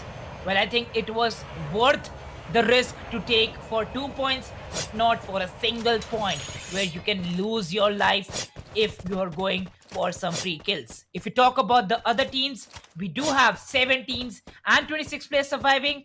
And till this late part, if we have 7 squads still in the game, I think so the last moments is going to be really, really difficult for us to cast too. Because look at that cluster. 3 squads at the north, 2 squads in the mid, and 2 squads towards the south. While the western part of the zone is pretty empty because might be you don't have covers. That's one of the main reasons that teams are not holding that position. Meanwhile, Kemen Esports are now becoming the new kill leader as Bizarro almost picked up that kill. Oh, he will pick up that kill. And yes, with that kill, Kemen Esports are now the new kill leaders for you in this game.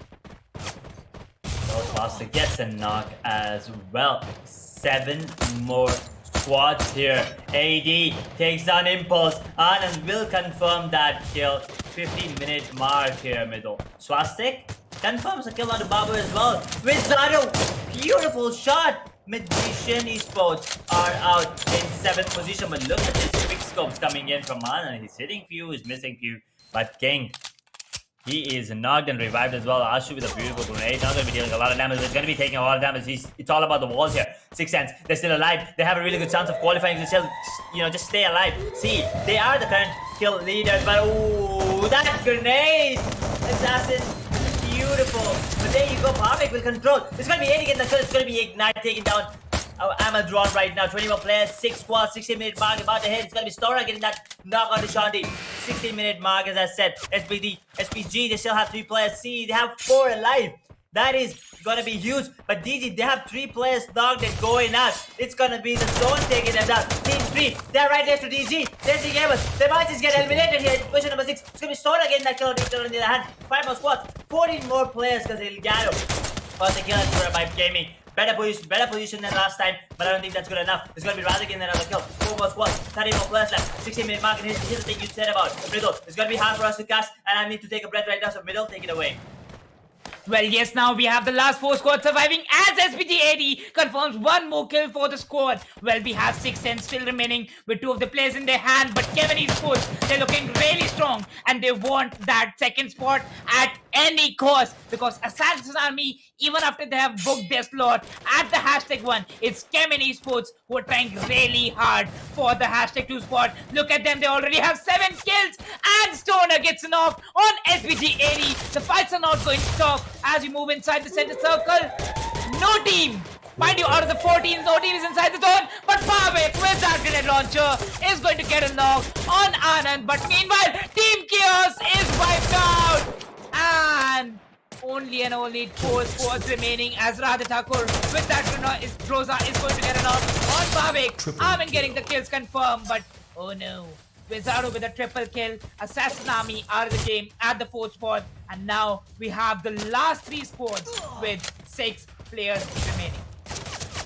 So team 7, 2, 3. I mean, not a lot of players. Every team has 2 players left. It's going to be Elgato getting the kill. Swastik. Martin actually confirms the kill on the King. Only 5 more players. Starboard Gaming, they are out because Elgato just got eliminated by the zone. It's going to be the last 2 squads. 2 versus 2. And see, they're looking strong. 6 cents. They don't want to give up either. That grenade will be enough to take both of them down. Woohoo! What an insane grenade. What the hell was that? 1999 damage? Stoner, my man, deserves the MVP rightfully. I mean, that was an insane grenade coming in. Well, I I mean, if think Six Sense doesn't qualify, I'm gonna be disappointed here, Mridul. Well, definitely, because I think I have three teams in my mind right now: Assassin Army, Six Sense, and Kevin Esports. I think at this moment I want all the three teams to qualify, but that is not possible, Edge, right? Because only two teams will be moving forward to the stages. But look at the team: Six Sense getting two booyahs out of the four games that we have seen, and both the booyahs on the Bermuda map. They started with a booyah and they will end with a booyah. So that gives us a big thing in our mind, and that gives us a big hint that the most favorite map, or I think the strongest map of Six Sense, is going to be Bermuda indeed. And with this victory, Six Sense is not going to stop because they're going to get a lot of points. Let's see if they have done it right and got the equal amount of points for the second position. Well, the scoreboard is going to get come in front of our screens. But before that, I think we also need to talk about Team Kevin Esports. In the end, when there was a chance for Team Assassin Army to get this booyah, and even after confirming their #1 slot, allow some more teams to fight for that second spot, because that's not a lot of difference. We do know that 1 kill is equals to 1 point, and also the position points are not having a lot of difference. As getting for that booyah, you'll get 12 points, and if you're in the second position, you'll get 9 points. That's only a 3-point difference. Well, if you talk about the early points table, there was a 10-point difference, and that difference was needed to be covered by the kills. But right now, Yep. it's already looking really good for Assassin Army. Let's see if they make that mark on the #1. Well, I sure as hell think that they made their, I think they secured their spot. But the second spot is, as you said, Mridul, I think CE or Six Sense. I mean, you were calling another team Kalahari. I'm sorry, I forgot the name. But I think it's safe to say that Six Kevin Sense Esports, yeah. are the kings. Oh, Kevin Esports. Okay, they are the kings of Kalahari, but I think it's safe to say that Six Sense are the kings of Bermuda. But I mean, not just once, but twice that they made their way to the top. And map-wise scorecard is here, and it's going to be Six Sense with the booyah, not just the booyah. They had good enough kills. They had 8 kills. So they're going to be taking that first place with 20 points total. Now, here's the thing. Kevin Esports are right behind them. 9 rank points and 9 kill points. 18 total points. So a 2-point lead for the team of Six Sense. But later we'll take a look at the overall scorecard, and that is when we'll understand if those 2 points, how crucial are those 2 points. Well, Team Chaos, they did, a lot of damage. Kills, 8 kills. But the rank points, I think they were eliminated. I mean, thanks to Vivek, they got 4 kills there, right? He was solo eliminating another team. I think that was SBG or something. But then total points of 11 gives him a good fighting chance as well. Starborn this time had a really good game here.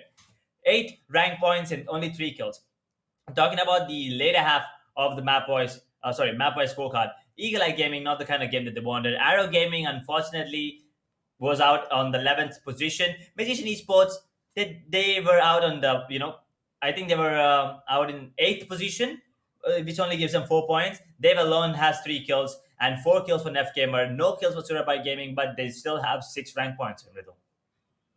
Well, the map-wise scoreboard was really good, but we are still waiting for the overall scorecard, because Edge, that was a great game where Assassin Army, Six Sense, Kemen Esports, and even if you talk about Desi Gamers, they tried really hard.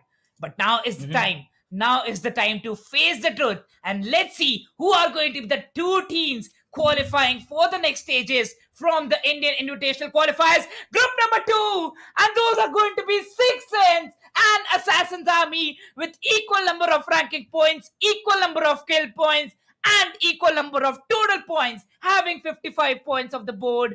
They are going to qualify for the next stages. But just behind them is Team Kemen Esports with a 4-pointer difference. Well, here's the thing.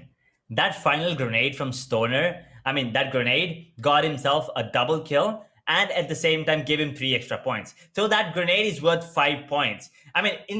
Imagine if he didn't get that. Imagine if he didn't get those kills and Kevin made their way to the top, they would have qualified. So that grenade was a clutch grenade. You can just call it the clutch grenade. Stoner, he's gonna be so happy right now. That play itself qualified their team along with Assassin Army, who was having a really good day today, 31 rank points and 24 kill points. But you gotta feel bad for Kevin Esports. They put up a really good show, 28 kills, but unfortunately could not make it to the qualifiers. But they still, maybe further on into the tournament or maybe some other time, because they still have a lot of work to do, the team coordination. There's always something to learn. So moving on forward, I think they'll go back to their drawing board and come back stronger with better strategy, better execution maybe. Here's the thing. Yeah. Kevin Esports, they were good on the map of Kalahari, but when it comes to Bermuda, you just can't beat Six Sense. Well, you cannot beat Six Sense because if you exactly said this right before we saw the map by scoreboard, you said if Kevin Esports are the king of Kalahari, I think you'll need to give a title to Team Six Sense. They are the kings of Bermuda because this team was just formed after a team split, right? And having the star players in the hands, Amedron, if we talk about Amedron and the other player, I'm right now forgetting the name, but just leaving those things apart, Amedron was that guy who started this venture, once again forming Team Six Sense and just going in it. Indro, yes, Indro is the guy I talk about. Well, but I think Indro is going to arrive soon too. As Six Sense move forward to the new ventures for themselves, they'll be qualifying to the next stages of the World Esports Cup. Well, here you have it, Assassin Army. And, oh my god, I'm so bad with the names. I just said their name. Six Sense are the two teams qualifying from the group number 2. I mean, it was an insane BO4. We started off with Bermuda, we ended off with Bermuda. We started off with Six Sense getting that booyah, and we ended off with Six Sense. And best thing, we started off with me on the panel with you, and we ended off with me as well. That's the best thing. I mean, a lot of difficulties. Once again, I apologize for that. Hope it doesn't happen again. But Mridul, after this BO4, going in forward tomorrow and from there on, what are your expectations? Because we have seen some incredible gameplay today. Well, I think this was not the end because we still have a lot of days remaining where we're right now seeing the Indian teams, but the Nepalese teams, the Pakistani teams are also going to arrive in this tournament. Well, in the start, they're going to qualify from their region. But I am really excited for only and only one thing, when all the three regions are going to fight with each other in the further stages of this tournament. Not to leave the other things aside, we had two teams from the group number 1 also qualifying for the next stages. And now we have Six Sense and Assassin Army qualifying from the group number 2. Talking about our sponsors, thank you so much, Infinix Smartphones, for powering this tournament and being with us from a long time, to the team of India Today Gaming too for organizing this tournament. Well, the World Esports Cup is an open tournament. You guys have registered for this. The registrations are closed, sadly, but I think now is the time that you enjoy with us on the stream. So make sure you drop a follow on the social media handle of India Today Gaming at India Today Gaming on Instagram. Follow us on the YouTube channel. Make sure you subscribe and also click the bell icon so you get all the latest updates of the latest streams and the latest teams that are going to arrive in this tournament. Well, with this, the games are going to come tomorrow too, and me and Edge are going to sign off. Thank you so much, guys, for joining in. See you tomorrow. Bye-bye. Take care. Peace out. See ya.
carry you home. I will carry you home. When you got nowhere to go, I need you to know I will carry you home, carry you home.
Walking alone, the streets are empty. The only thing I can see is my own silhouette. I'm getting stronger, step by step. The clock is ticking, but there's no time for regrets. I've been flying from town to town, from London to Taiwan. I've been all around the globe, trying to protect your soul. We are heroes tonight. We will fly above the sky. We are heroes tonight. Yeah. We are heroes tonight. We will fly above the sky. We are heroes tonight.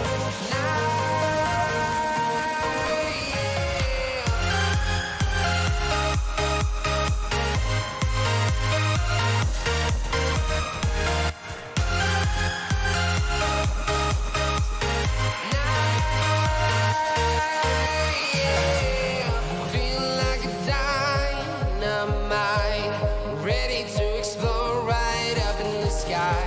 I need you to listen, I need you to hear, and don't show any fear. I've been flying from town to town,